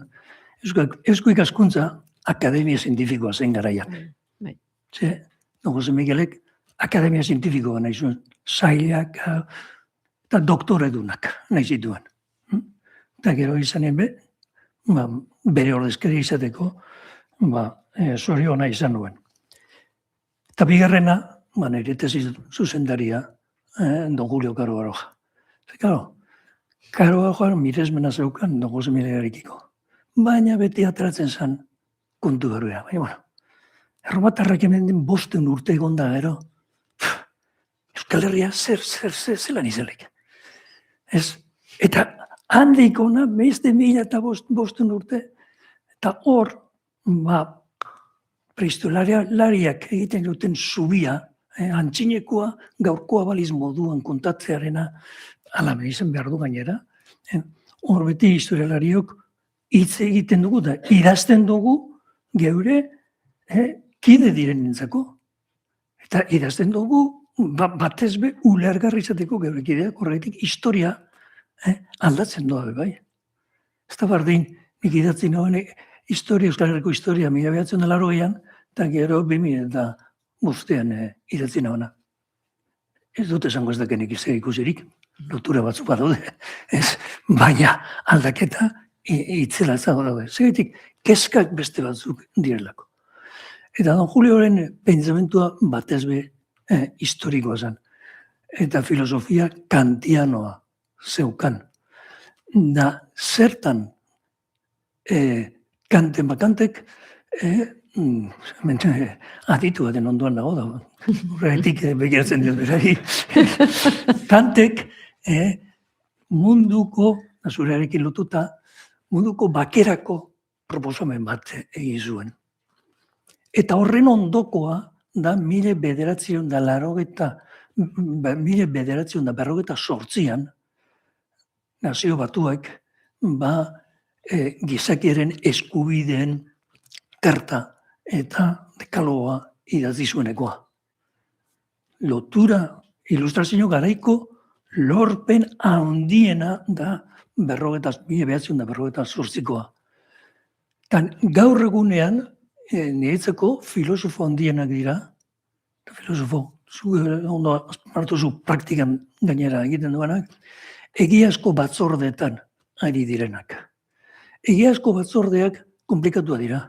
Egiazko batzordeak abiapuntu daukire 1948ko gizakien, giza eskubideen karta edo zerrenda hori. Eta hor, gure artean, aipatu behar dut, badagola bat, Carlos Martín Beristain, behar bada zuentzako ez da izango zaguna, Carlos Martín Beristain, baina bera, 1918an, Guatemala nunca más koordinatu zuen. Jekingo duzunez, aurkeztu ben, liburua, Guatemalan, eta handik biegunetara, zuzendari nagusia izan zena, Gerardi obispoa, hil egin zuten. Carlos Martín zen koordinatzailea. Arrezkero, hainbet batzorde, egiazko batzordetan egon da.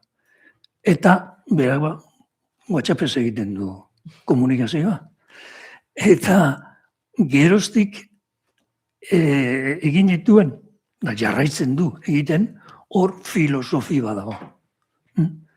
Euskal Herritik, bertokoa dalako, euskalduna da, jakina ez badago, esaten dut, eta mundu testu ingurut oso desberdinetan, komuntasun bat eta unibertsal bat egon badago. da, giza eskubideen,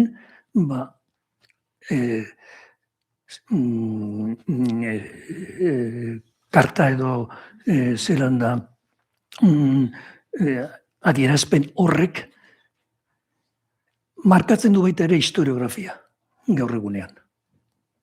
Zein horren arabera, zuk moralki, hor dago ez da asunto bat, moral universala posiblote. Hor dago, Indian, Txinan, ez Europan bakarrik. Hor, beste erronka bat daukagu, baina gutxienez badaukagu. Referentzi bat, 1948koa. Gaur egunean, 2008an, hainbatak eta hainbat joerak 48ko adierazpen hori desegitekotan dezingo laukila. Eta munduan biztanle gehienak ez dute, biztanle gehienetako estadu buruak ez dute aintzat hartzen. Da hori, horreko nataten gaitu ilustrazio garaiko utopia bat egin, da 48an formulazioa dago, akaso 21. mendean beste formulazio batzuk egin beharko lirateke, ez dakite egiteko gaitasuna egongo da, baina egonean dagoena bintzat erreferentzi bat da. Hori horra dago filosofiaren lorpen handienetariko bat. Nik ura berriro nire errota bekarri dut, Nik bi izen, gaina biak abizen berdina dauka, Michelena daukate biak, bata da Salvatore eta beste da Koldo, eta biak aipatu nahi dituzke, lehenengoa, Salvatore Michelenak dauka, euskal pentsamenduan dauka ohore bat, ez da, hor dago liburu bat, polita, Pruden Garzia atera duena Euskaldun Fededun, ez dakit irakurritzeko dukera eduki duzu, baina gomendatzen dut, eta hor bertan aipatzen du, liburu baten gerra ostean lehenengo aldiz esplizitatzen dela, da gaina euskeraz, integrismoaren kontrako pentsamendua. Ordura arte integrismo Euskaldun Fededun horrek markatu zuela euskal pentsamendua izugarri, baina liburu hortan, Unamuno eta Bendatx liburuan, lehenengo aldiz euskal pentsamenduak egiten diola aurre dogmatismoari. Nahi batzu irakurreko ez dut esaldia, bera, ez dut oso politxa dela. Horrela dio.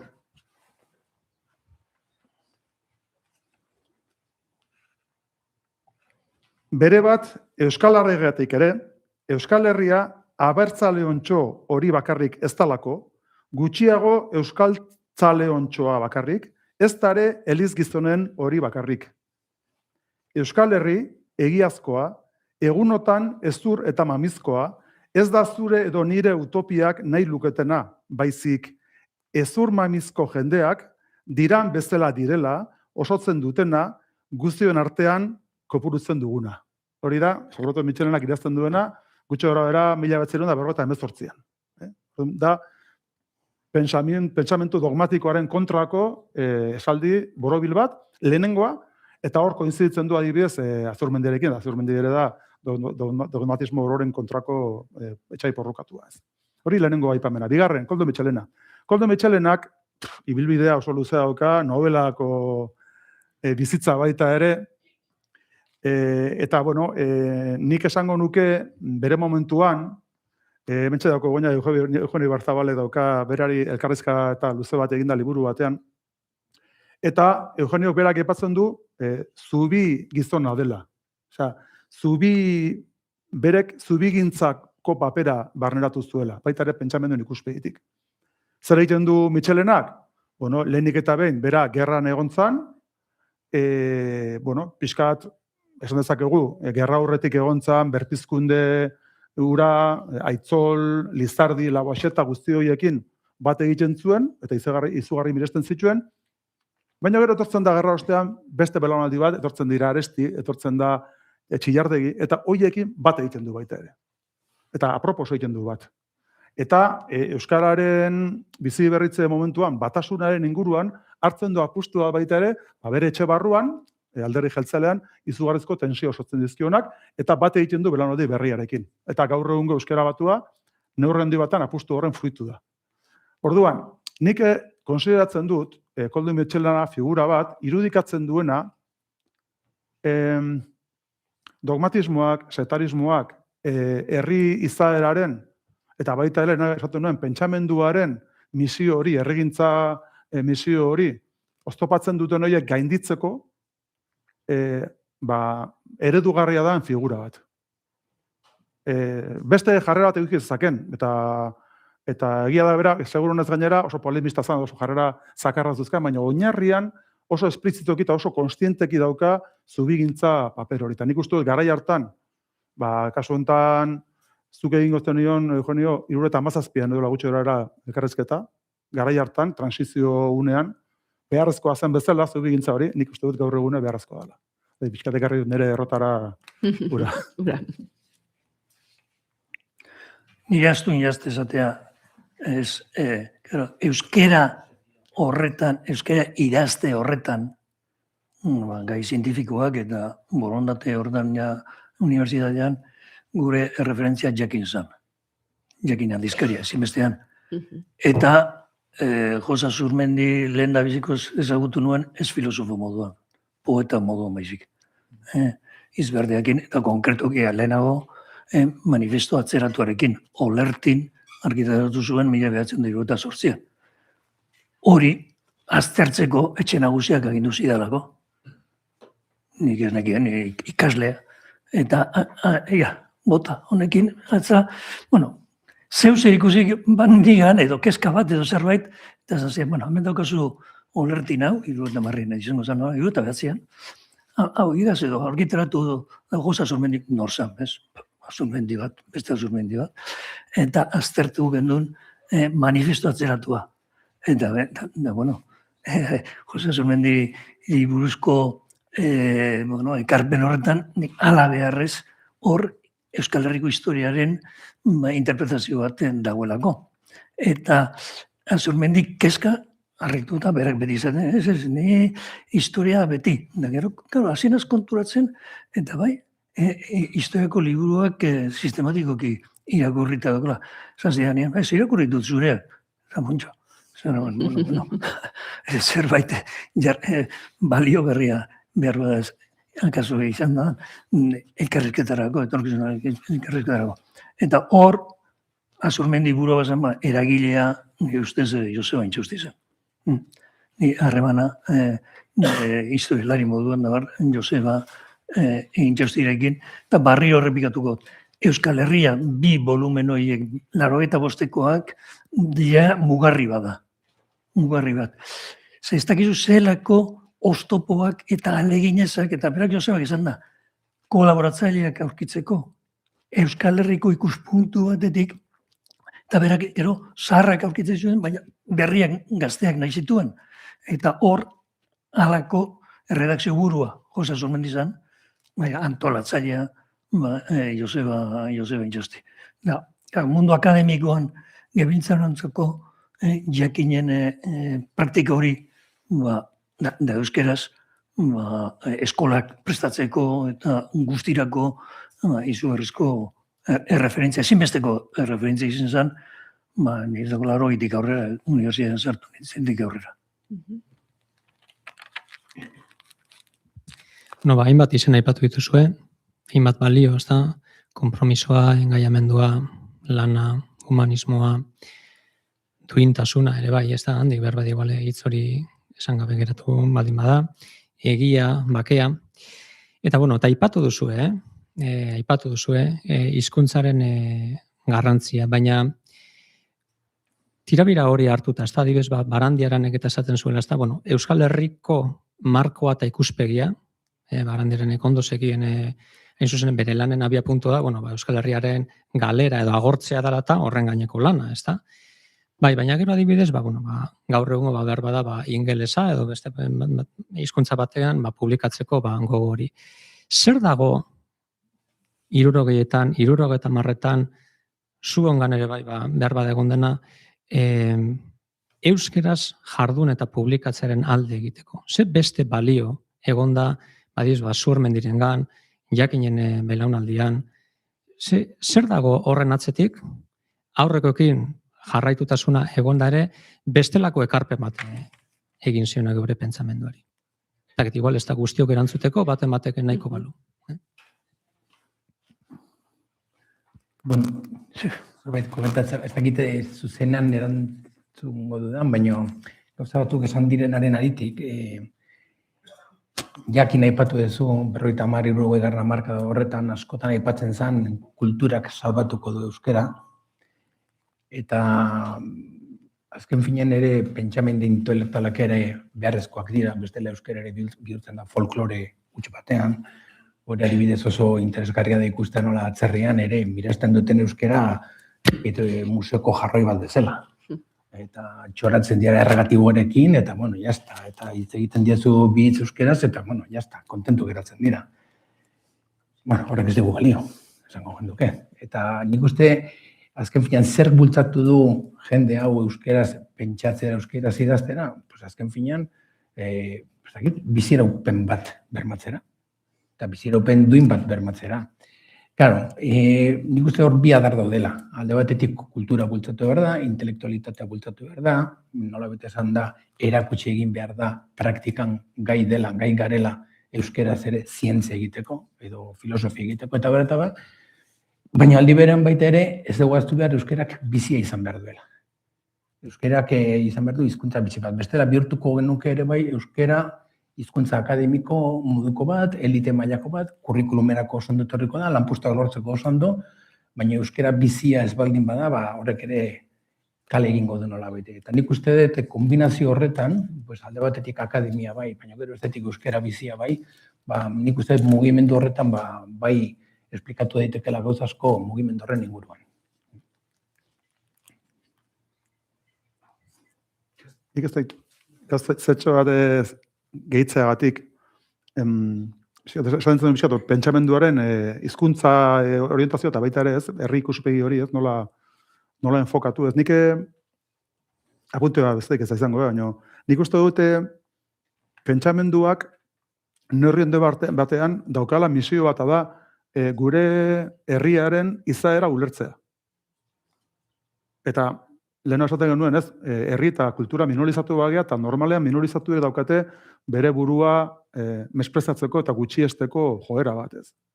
Eta nik uste dut, gu gerala herri bat bereizia munduan, ezaugarri bereizia dauzkenak, eta hori nik entzun da daukata Zurmendiri ez. Arizmendiarreta da kasu eredugarri bat munduan. Nola idazateko, alde batetik pentsamendu marxista eta bestetik pentsamendu neoliberalaren aurrean, bi espazioen artean erdian kokatzen den eta alternatiba bezala formulatzen den pentsamendu bat. Bueno, ez dut esan behar horrekin garenik munduaren salbatzaileak eta, baina guk gure izaera eta gure ezaugarri nagusiak eta gu egiten gaituzten elementuak ondo oinarritu behar digula pentsamendu ikuspegiti baita ere. Mundu mailako korronteen baitan.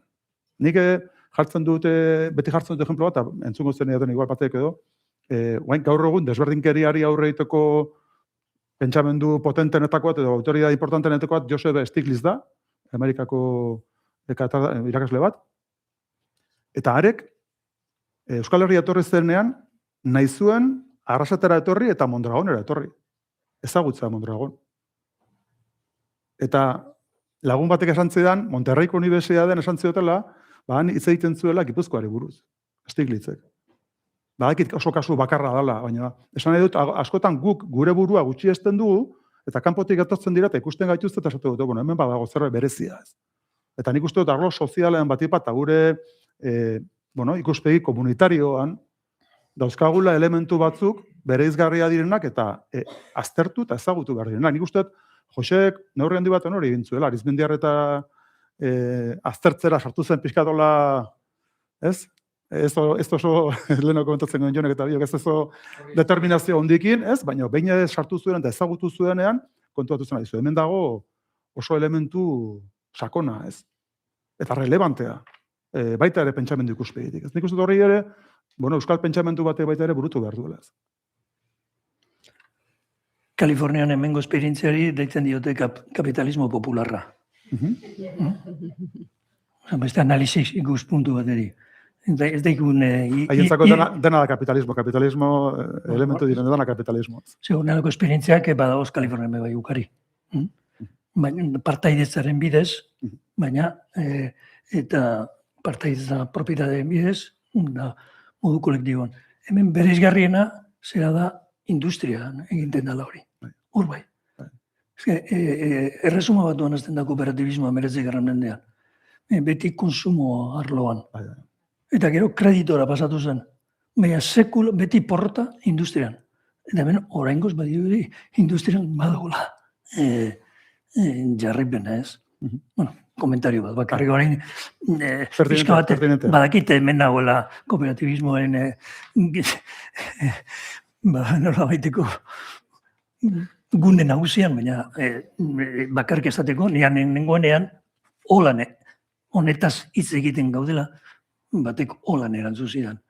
Ondo pentsauta, sistema baten barruan, zu sisteman zaude, eta sisteman bizi iraunen behar dozu. Eta ez dugu besterik, eta orduan hortik ez den da gogoeta. Baina, gogoratu doztelako. Bueno, aipatu dituzue gainera batzutan momentu historikotan eta jarrita, euskal pentsamenduan zer dagoen, edo nork zer behar bada mai gaineratu zuen, eta bar. Eta horrek balio izan digun ikuste guztiontzat pizkatxo bat, iraganari begira, balio batzuk, ideia batzuk, altsortei horretan zer dagoen, ezta? Ikusi dugu baita ere, adibidez, hizkuntzari emandako garrantziak hartzen duela momentu jakin batean bere biziko premia edo maila. Orain, aurrera begira, etorkizunari dagokionez, ikusten alduzue arloren bat bereziki jorratu beharra, hutsuneren bat, edo gogoko zenuketen eremuren bat, izan balio mailan, izan elkarrekintzan, izan elkarrizketan, izan debatean. Neko nuke, halko bazenute, zuen jardun eremutatik, behar bada izan daiteke akademia, unibertsitatea, politikarloa edo bankarloa, nahi duzuna,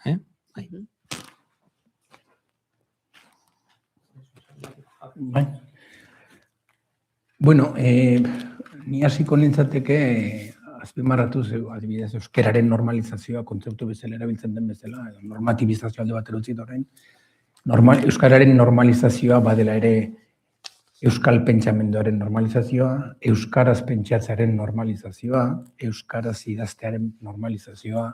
Eta nik uste hor badukagula erronka oso importante bat, eta baita ere esan da zailtasun handi bat. Eta igual horri heldu nahi nioke orain, ze erronka bezala ikusten dut baita ere nire bururako, ez?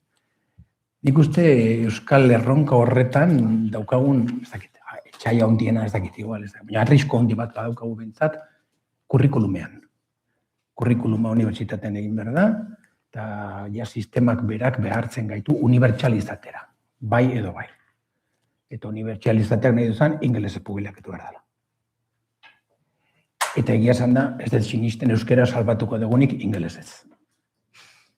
Eta hor badaukagu erronka bat. Adibidez, unibertsitatean oso tipikoa da, Shangairen eskala, ezakiten nahiko ezaguna da, ranking modu horretan baloratzen dira eta zerrendatzen dira zeintzuk diren unibertsitate honenak, berdin kurrikulum pertsonalarekin. Claro, azken finean, zitazio sistema horrekin ez baldin baitzu ingelesez idazten, ez baldin baitzu ingelesez zitatzen, desagertuta zaude mapatik. Orain automatikoki sistemak behartzen gaitu, edo hor isilik egotera, eta hor azpian egotera, edo bestela ingelesez publikatzera. Eta hor, gelditzen da berriro, nire ustez, umezurtz oso gauza importante bat. Eta lotu nahi nuke berriro euskera biziaren kontuarekin. Ze akademikoki gauzak landu behar dira, baina ez baldin bada euskera bizi bat, benetan uste dut gureak egin duela. Eta hor bai dagoela nik uste dut erronka importante bat. Eta hau esan da, etortzen zait burura Azurmendi behin eta berriz ari gara aipatzen, eta berriro aipatuko dut, baduka Azurmendik eta beste batzuk ere bai, baina berak ere azpimarratzen du ideia bat niri asko gustatzen zaidana, eta da, txikiak izaten ere ikasi behar dugu. Eta txikiak izaten ikasi behar dugu nahi du esan, nire ustez, ez dugula zertan alor bakoitzean, atal bakoitzean puntako norbait eduki behar. Onartu behar dugu, txikiak gara, ezin dugu konpetitu arlo guztietan berdin. Claro, igual tokatzen zaigu bigarren, hirugarren divisioan jokatzea. Ez dakit oso erakargarria deno, baina iruditzen zait, apaltasun puntu bat ere behar degula eta Eta onartu behar dugula ere zeintzuk diren gure ez dakit, trabak eta gure posibilitateak. Ze azken finean, bestela ordaintzen dugun prezioa oso garestia da. Izango gara puntakoak, baina gure utziz. Eta nik uste hor badaukagula erronka importante bat. Eta nik hor adibidez balore ematen diot, eta nire mundua eta etorrita, unibertsitatera nahi esan, euskaraz argitaratzearena, horrela esango, kontrabiendo y marea. Ze hori ez da baloratzen, hori ez da arrankietan ikusten, eta nik uste dut horre badaukagula erronka, eta konpromiso bat hartu beharra. Hortxe esango nuke. Bueno, nik aurrera begira esango nuke konstante batzuk ikusten ditu dela aurretik ez direlako landu, baizik eta ez zailako behar zuketen erantzunik emango, edo eta behin eta berriro arazotzat edo aztergaitzat dauzkagulako, ez da. Hoiekin sartu aurretik, bai esango nuke, bai badagola gai bat, nire ustez behintzat, segurtatuta dagoena. Eta aipatu ditugun, edo gutxienez behintzat nik aipatu ditudan 3 pentsalariek, bat datozela, esanez erantzuna, bila gabiltzan horren erantzuna, iturria dela. Eta iruditzen zait zoragarria, esaldia oso sakona dalako, badirudi ez dela ezer eta oso sakona dalako. Eta netzak miraria izan zen, kasu honetan Azurmendi azkena zetorren lako, gaztena zelako, Azurmendik ere esaten duenean erantzuna iturrian dagoela, bai. Orduan nik hori etorkizunerako, bai utziko nuke egindakotzat, baina ez egindakotzat aztu, baizik eta hau jarri dezagun ja, hemendik aurrera jarraitzeko bidean, ez? Eta hortik, aterako nituzkeia utxean dauzkagun eta oraindik erantzunik eman ez diegun hainbat gai dauzkagu. Eta gutxi gora bera, 100 urteko ibilbidea egin dugu, gutxiz bintzat, hemen aipatu ditugun 3 pentsalarirekin, edo gehiagorekin, eta gai nagusietako bat, nagusia eusko ikaskuntzatik natorrelako, da oraindik ez degula argitu euskaldun izatea zer den, eta horrekin batera euskaldun izatea zer izango den etorkizunean. Hau da gai bat, hemen zalan gauden guztiok daukaguna begibideen artean, eta kanpora pixka bat juten balde bagara ere, herritar guztiengan, eta ikertzen ari diren guztiengan dagoen galdera da. Zer da euskaldun izatea eta zer izango da euskaldun izatea bihar. Hori da gai potolo bat. Beste gai potolo bat da gure herria, apurtuta dagoen herria da, eta ez gaurtik. Hamarkada luzeak daramatza apurtuta, eta eremuz berdinetan gainera. Ez gara gerra kontuaz hitz egingo, ideologiko ez, denetik dago, baina apurtuta dago. Ta ni joango naiz gauzarik finenera behar bada, ez da? Apurtuta daukagu gure herria transmisiorik ez delako egiten.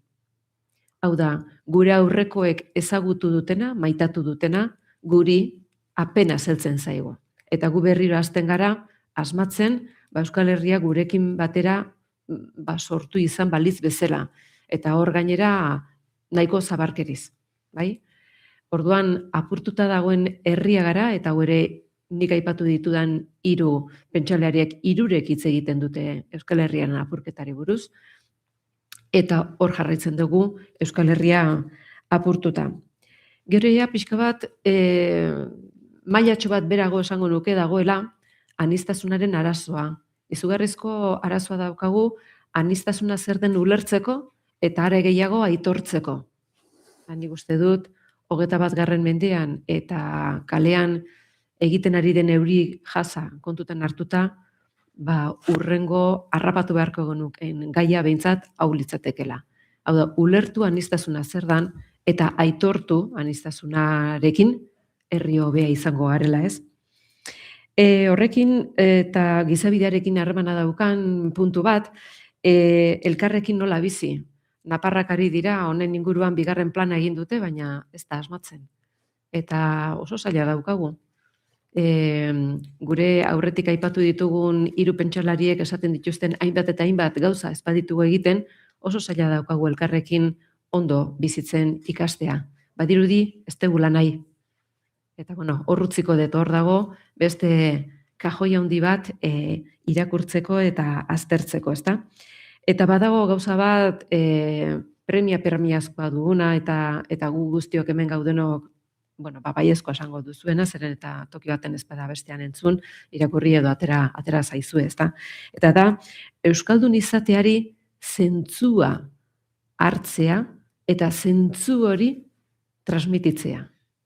Galduta daukagu guztiz, euskaldun izateak ze zentzu daukan. Ez da hizkuntzaren erabilerarekin horren badauzkagu arazoak. Baina ez dauka hizkuntzaren erabilerarekin zerikusirik. Baizik eta euskaldun egiten gaituen erro horiek, sustrai horiek, iturri horiek ezagutzen ote ditugun eta horiektatik zer ateratzen dugun. Horri zentzua ematea, eta hori norabait eziketara eta hori etxeetara eramatea. Eta azkenik, Azurmendirekin sartuko naiz, eta Azurmendik utzi duen esaldi marabillosoetariko bat da, uste dut, bete-betean egiten hasi beharko genukena, ezta? Inolako ez baitik gabe, eta da, berak esaten du, bakarrik geuria izango den mundu espiritual bat sortzea dagokigu. Eta horra aipatzen du gure kontuekin, gure teoriekin, gure kontakizunekin, filosofiarekin, eta gure pentsamenduarekin. Ni gaur horreino irakurriko dut. Asko egiteko. Ni badakit zer dan euskaldun izatea. Akit. Baina, hori esatzen zozela, gogoratu dut, Seifler, irakasle, teologoak, egon zen 1948an Israelen, lan biblikoak, bera, Biblian zelako evangelio sorreran eta aditua. Eta Israelen eztabaida publikoa zabaldu zen periodikutan, zer dan judu izatea. Ez ziren akorduan jartzen. Eta orduan, gobernutik ezamen, eztabaida amaitu da. Amaitzen da eztabaida. Hori ez dugu eztabaidatu behar. Puntu. Zan egin dute, gurean bebai, hemen daukagu Ibai Iztuetak, 2015ko liburuan, honen inguruan, hainbaten gogo eta etorri orduko, beren liburua berrikusi, da irakurri behar izan dut, galderak nahiko beren liburu inspirauta ere badagoz batzuk, edo holan interpretatu dion nik, ez? Eta hor, berak, kezka handia jartzen du bai euskaldun, eta basko hor tiabira horren inguruan. Eta denboran barrenean kokatzen badugu eztabaida hau, aldatu joan da. Baskoren 20. mendeko kontua da. Aurrekoan baskongado zen. Baskongado zer esan nahi zuen? Euskarazko hiztuna zen. Eta Nafarra zer esan nahi zuen? Euskarazko hiztuna zen. Aragoiko koroan. 16. mendetik 19. mendera. Beraz, garaiko formulazioa dira. Eta zorrotza da, kritika, plan basko de kultura, edo euskal kulturgintzaren euskal plana, ez direla gauza berbera, hortandoa bere saiakera. Eta ondo da horrelako eztabaidak eta horrelako gogoetak. Baina azken batean, ekintzaren bidez soluzionatzen dira, denboran barrena, praktikan, eta orduan errazoi praktiko horretan goaz gurea soluzioak topatzen. Ni zera produzio zientifikoaren aldekoa naz, eta hizkuntza desberdinetakoan eta unibertsitatean eskatu behar dugu maila bat. Euskal Herriko Unibertsitateak produzitzen du akademian zientifikoki 160-170-koa. Euskal Herrian, Bizkaia Gipuzkoa Araban, Euskal Autonomia Erkidegoan. Hori da, Euskal Herriko Unibertsitatean produzitzen da. Eta guk horreri eutzi behar dugu unibertsitatearen zeregina hori dalako. Orain, 10 urte egonaz ikerketa batzordean, eta euskarazko protezioa baloratzen hasi da. Baloratzen hasi zen. nire denboraia galdu iten ez. Baina, hasi zein ja baloratzen, eta gaur egunean baloratzen da. Eta tesis doktoralak euskaraz egiten dira eta baloratzen dira. Eta zuk lortu aldituzu zure balorazio guztiak. Hau da, gure problema da masa kritikorik ez daukagula. Hori bai dela erronka. Historiografian, haina ja nire arlora ekarrita. Guk aldizkarian, Eskonia aldizkarian, produzitzen ditugu gure artikuluak, euskaraz produzitzen dut, eta orduan ez daukate beharrainako audientzia kritikoa, irakurle kritikoa, ez daukagu masa kritiko bat. Elkarrek egin zuen enkuesta batean, gogoratzen dut, zaten zuela 40.000 irakurle daudela euskarazko produzioa. Hori bai da gure arazoa. Baina, arazo izanik ere, horrein txikitasuna, posten jotea, txikia gara. Eta onartu behar dugu, da 40.000, horizek 50 esaten zuen, 300 irakurle dauz euskaraz. 300, kontauta ditut. 300. 1950 izango ziren, Eusko Gogoa publikatzen zen garaian. 300. Baina 300 horiek, sare bat egin zuten, elkarrekoa, sinesten dute, ondo kalkulauta egongo da, enpresa salmenta egiten ditulako, da interesatzen zu, 40.000 igo gara. Tira. Une honetan, pizkunde gora batean dago. Eta goizeko mailarekin barriro joan da, herri eta akademia bazirudien alkar kontra zeudela. Eta maikoak behin da sarriak izan da, guri herri kultura. Baina, akademian egiten duguna ez da herri kultura? Jon? Akademian egiten duguna, ere bai. Parkatu, amaitu.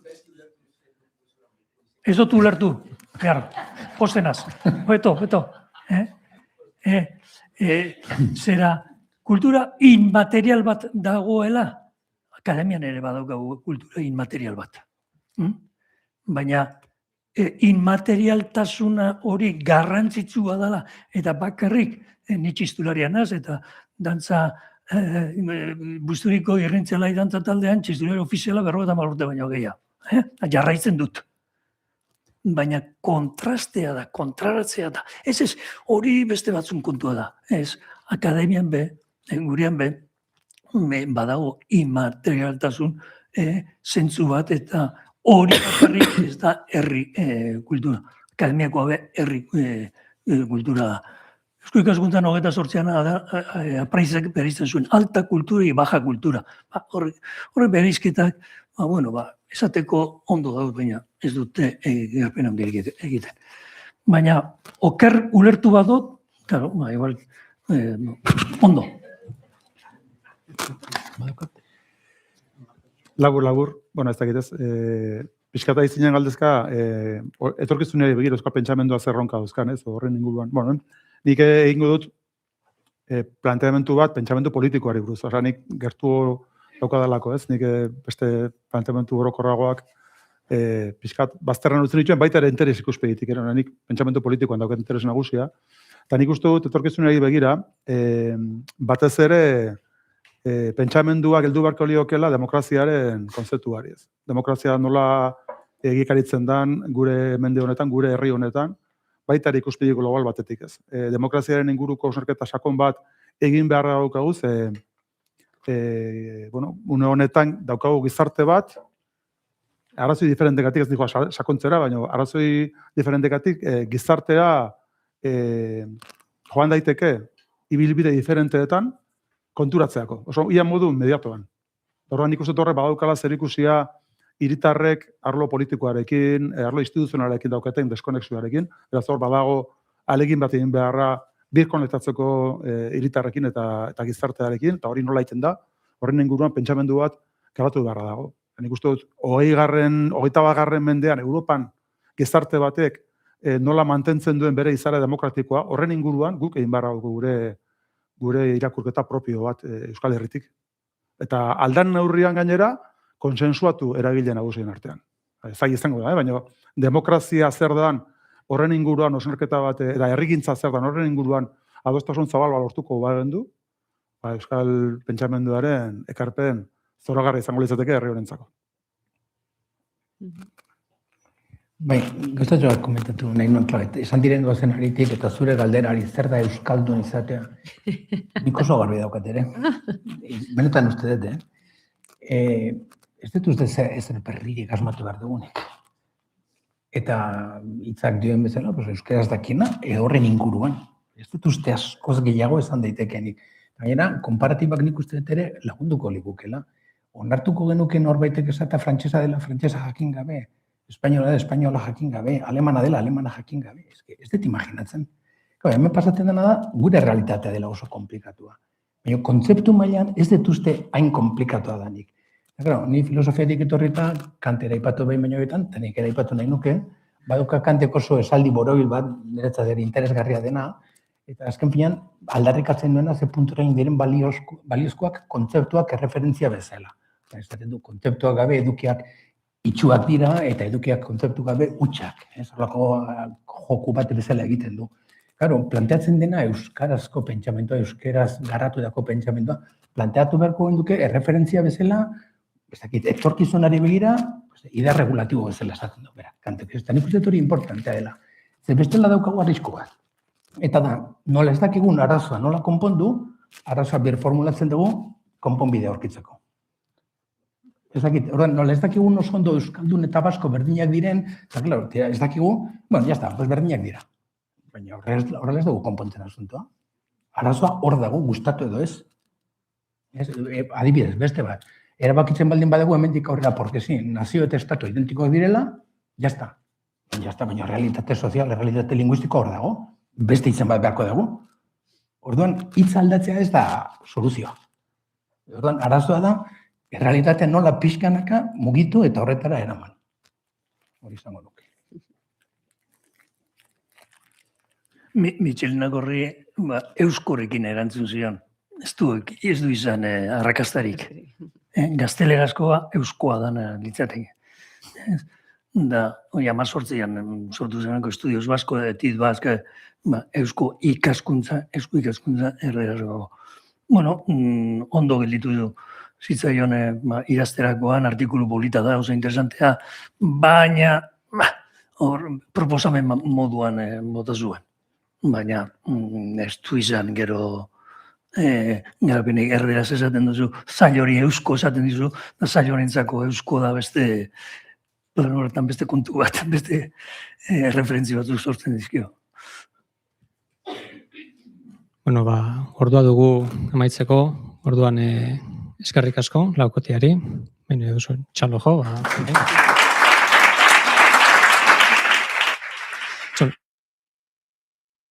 Sale izan daiteke esandako gauza guztien hori esan sintesi orokor bat egitea, angelu, ikuspegi, ahots ezberdinak egon dira, ezta? Baina era batera edo bestera, nik uste nahiko argi geratu dela, engaiamendua, sustraiak, norabidea, eta nolabait esan, komunitate bizi baten baitatik egindako pentsamendu hori, ezta? Bere tradizio propia duena eta bere proiekzio propia izango duena, ezta? Pentsat horretan, nik uste, argitarri bat etorri gara. Eta, Joseba, azken hitza edo? Pentsaten, azkeneko zerbait esateko, eta bai, ez, 16. mendean, Mengotxeren etxean, gizaguruan, bere armarrian, zegoen asmus eta jakitez. Asmus eta jakitez. Zegaitik jarri zuten asmus eta jakitez? Zu aberatza edo eskontza egin alduzu, da bekoak goikoarekin, asmoa dauzunean, eta jakitez. Gerra batetik, 200 urte gerretanak alkarren kontra, eta horiek, familia horrek, abiapuntu barri bat aurkitu zuen. 500 urtetan iraundu du ekimen horrek. Eta gerra oste baterako, eta alkarren zelan da kontra burruka giro hortatik ateratzeko modua, asmus eta jakitez baino ez dago. Oso ondo, poltsa.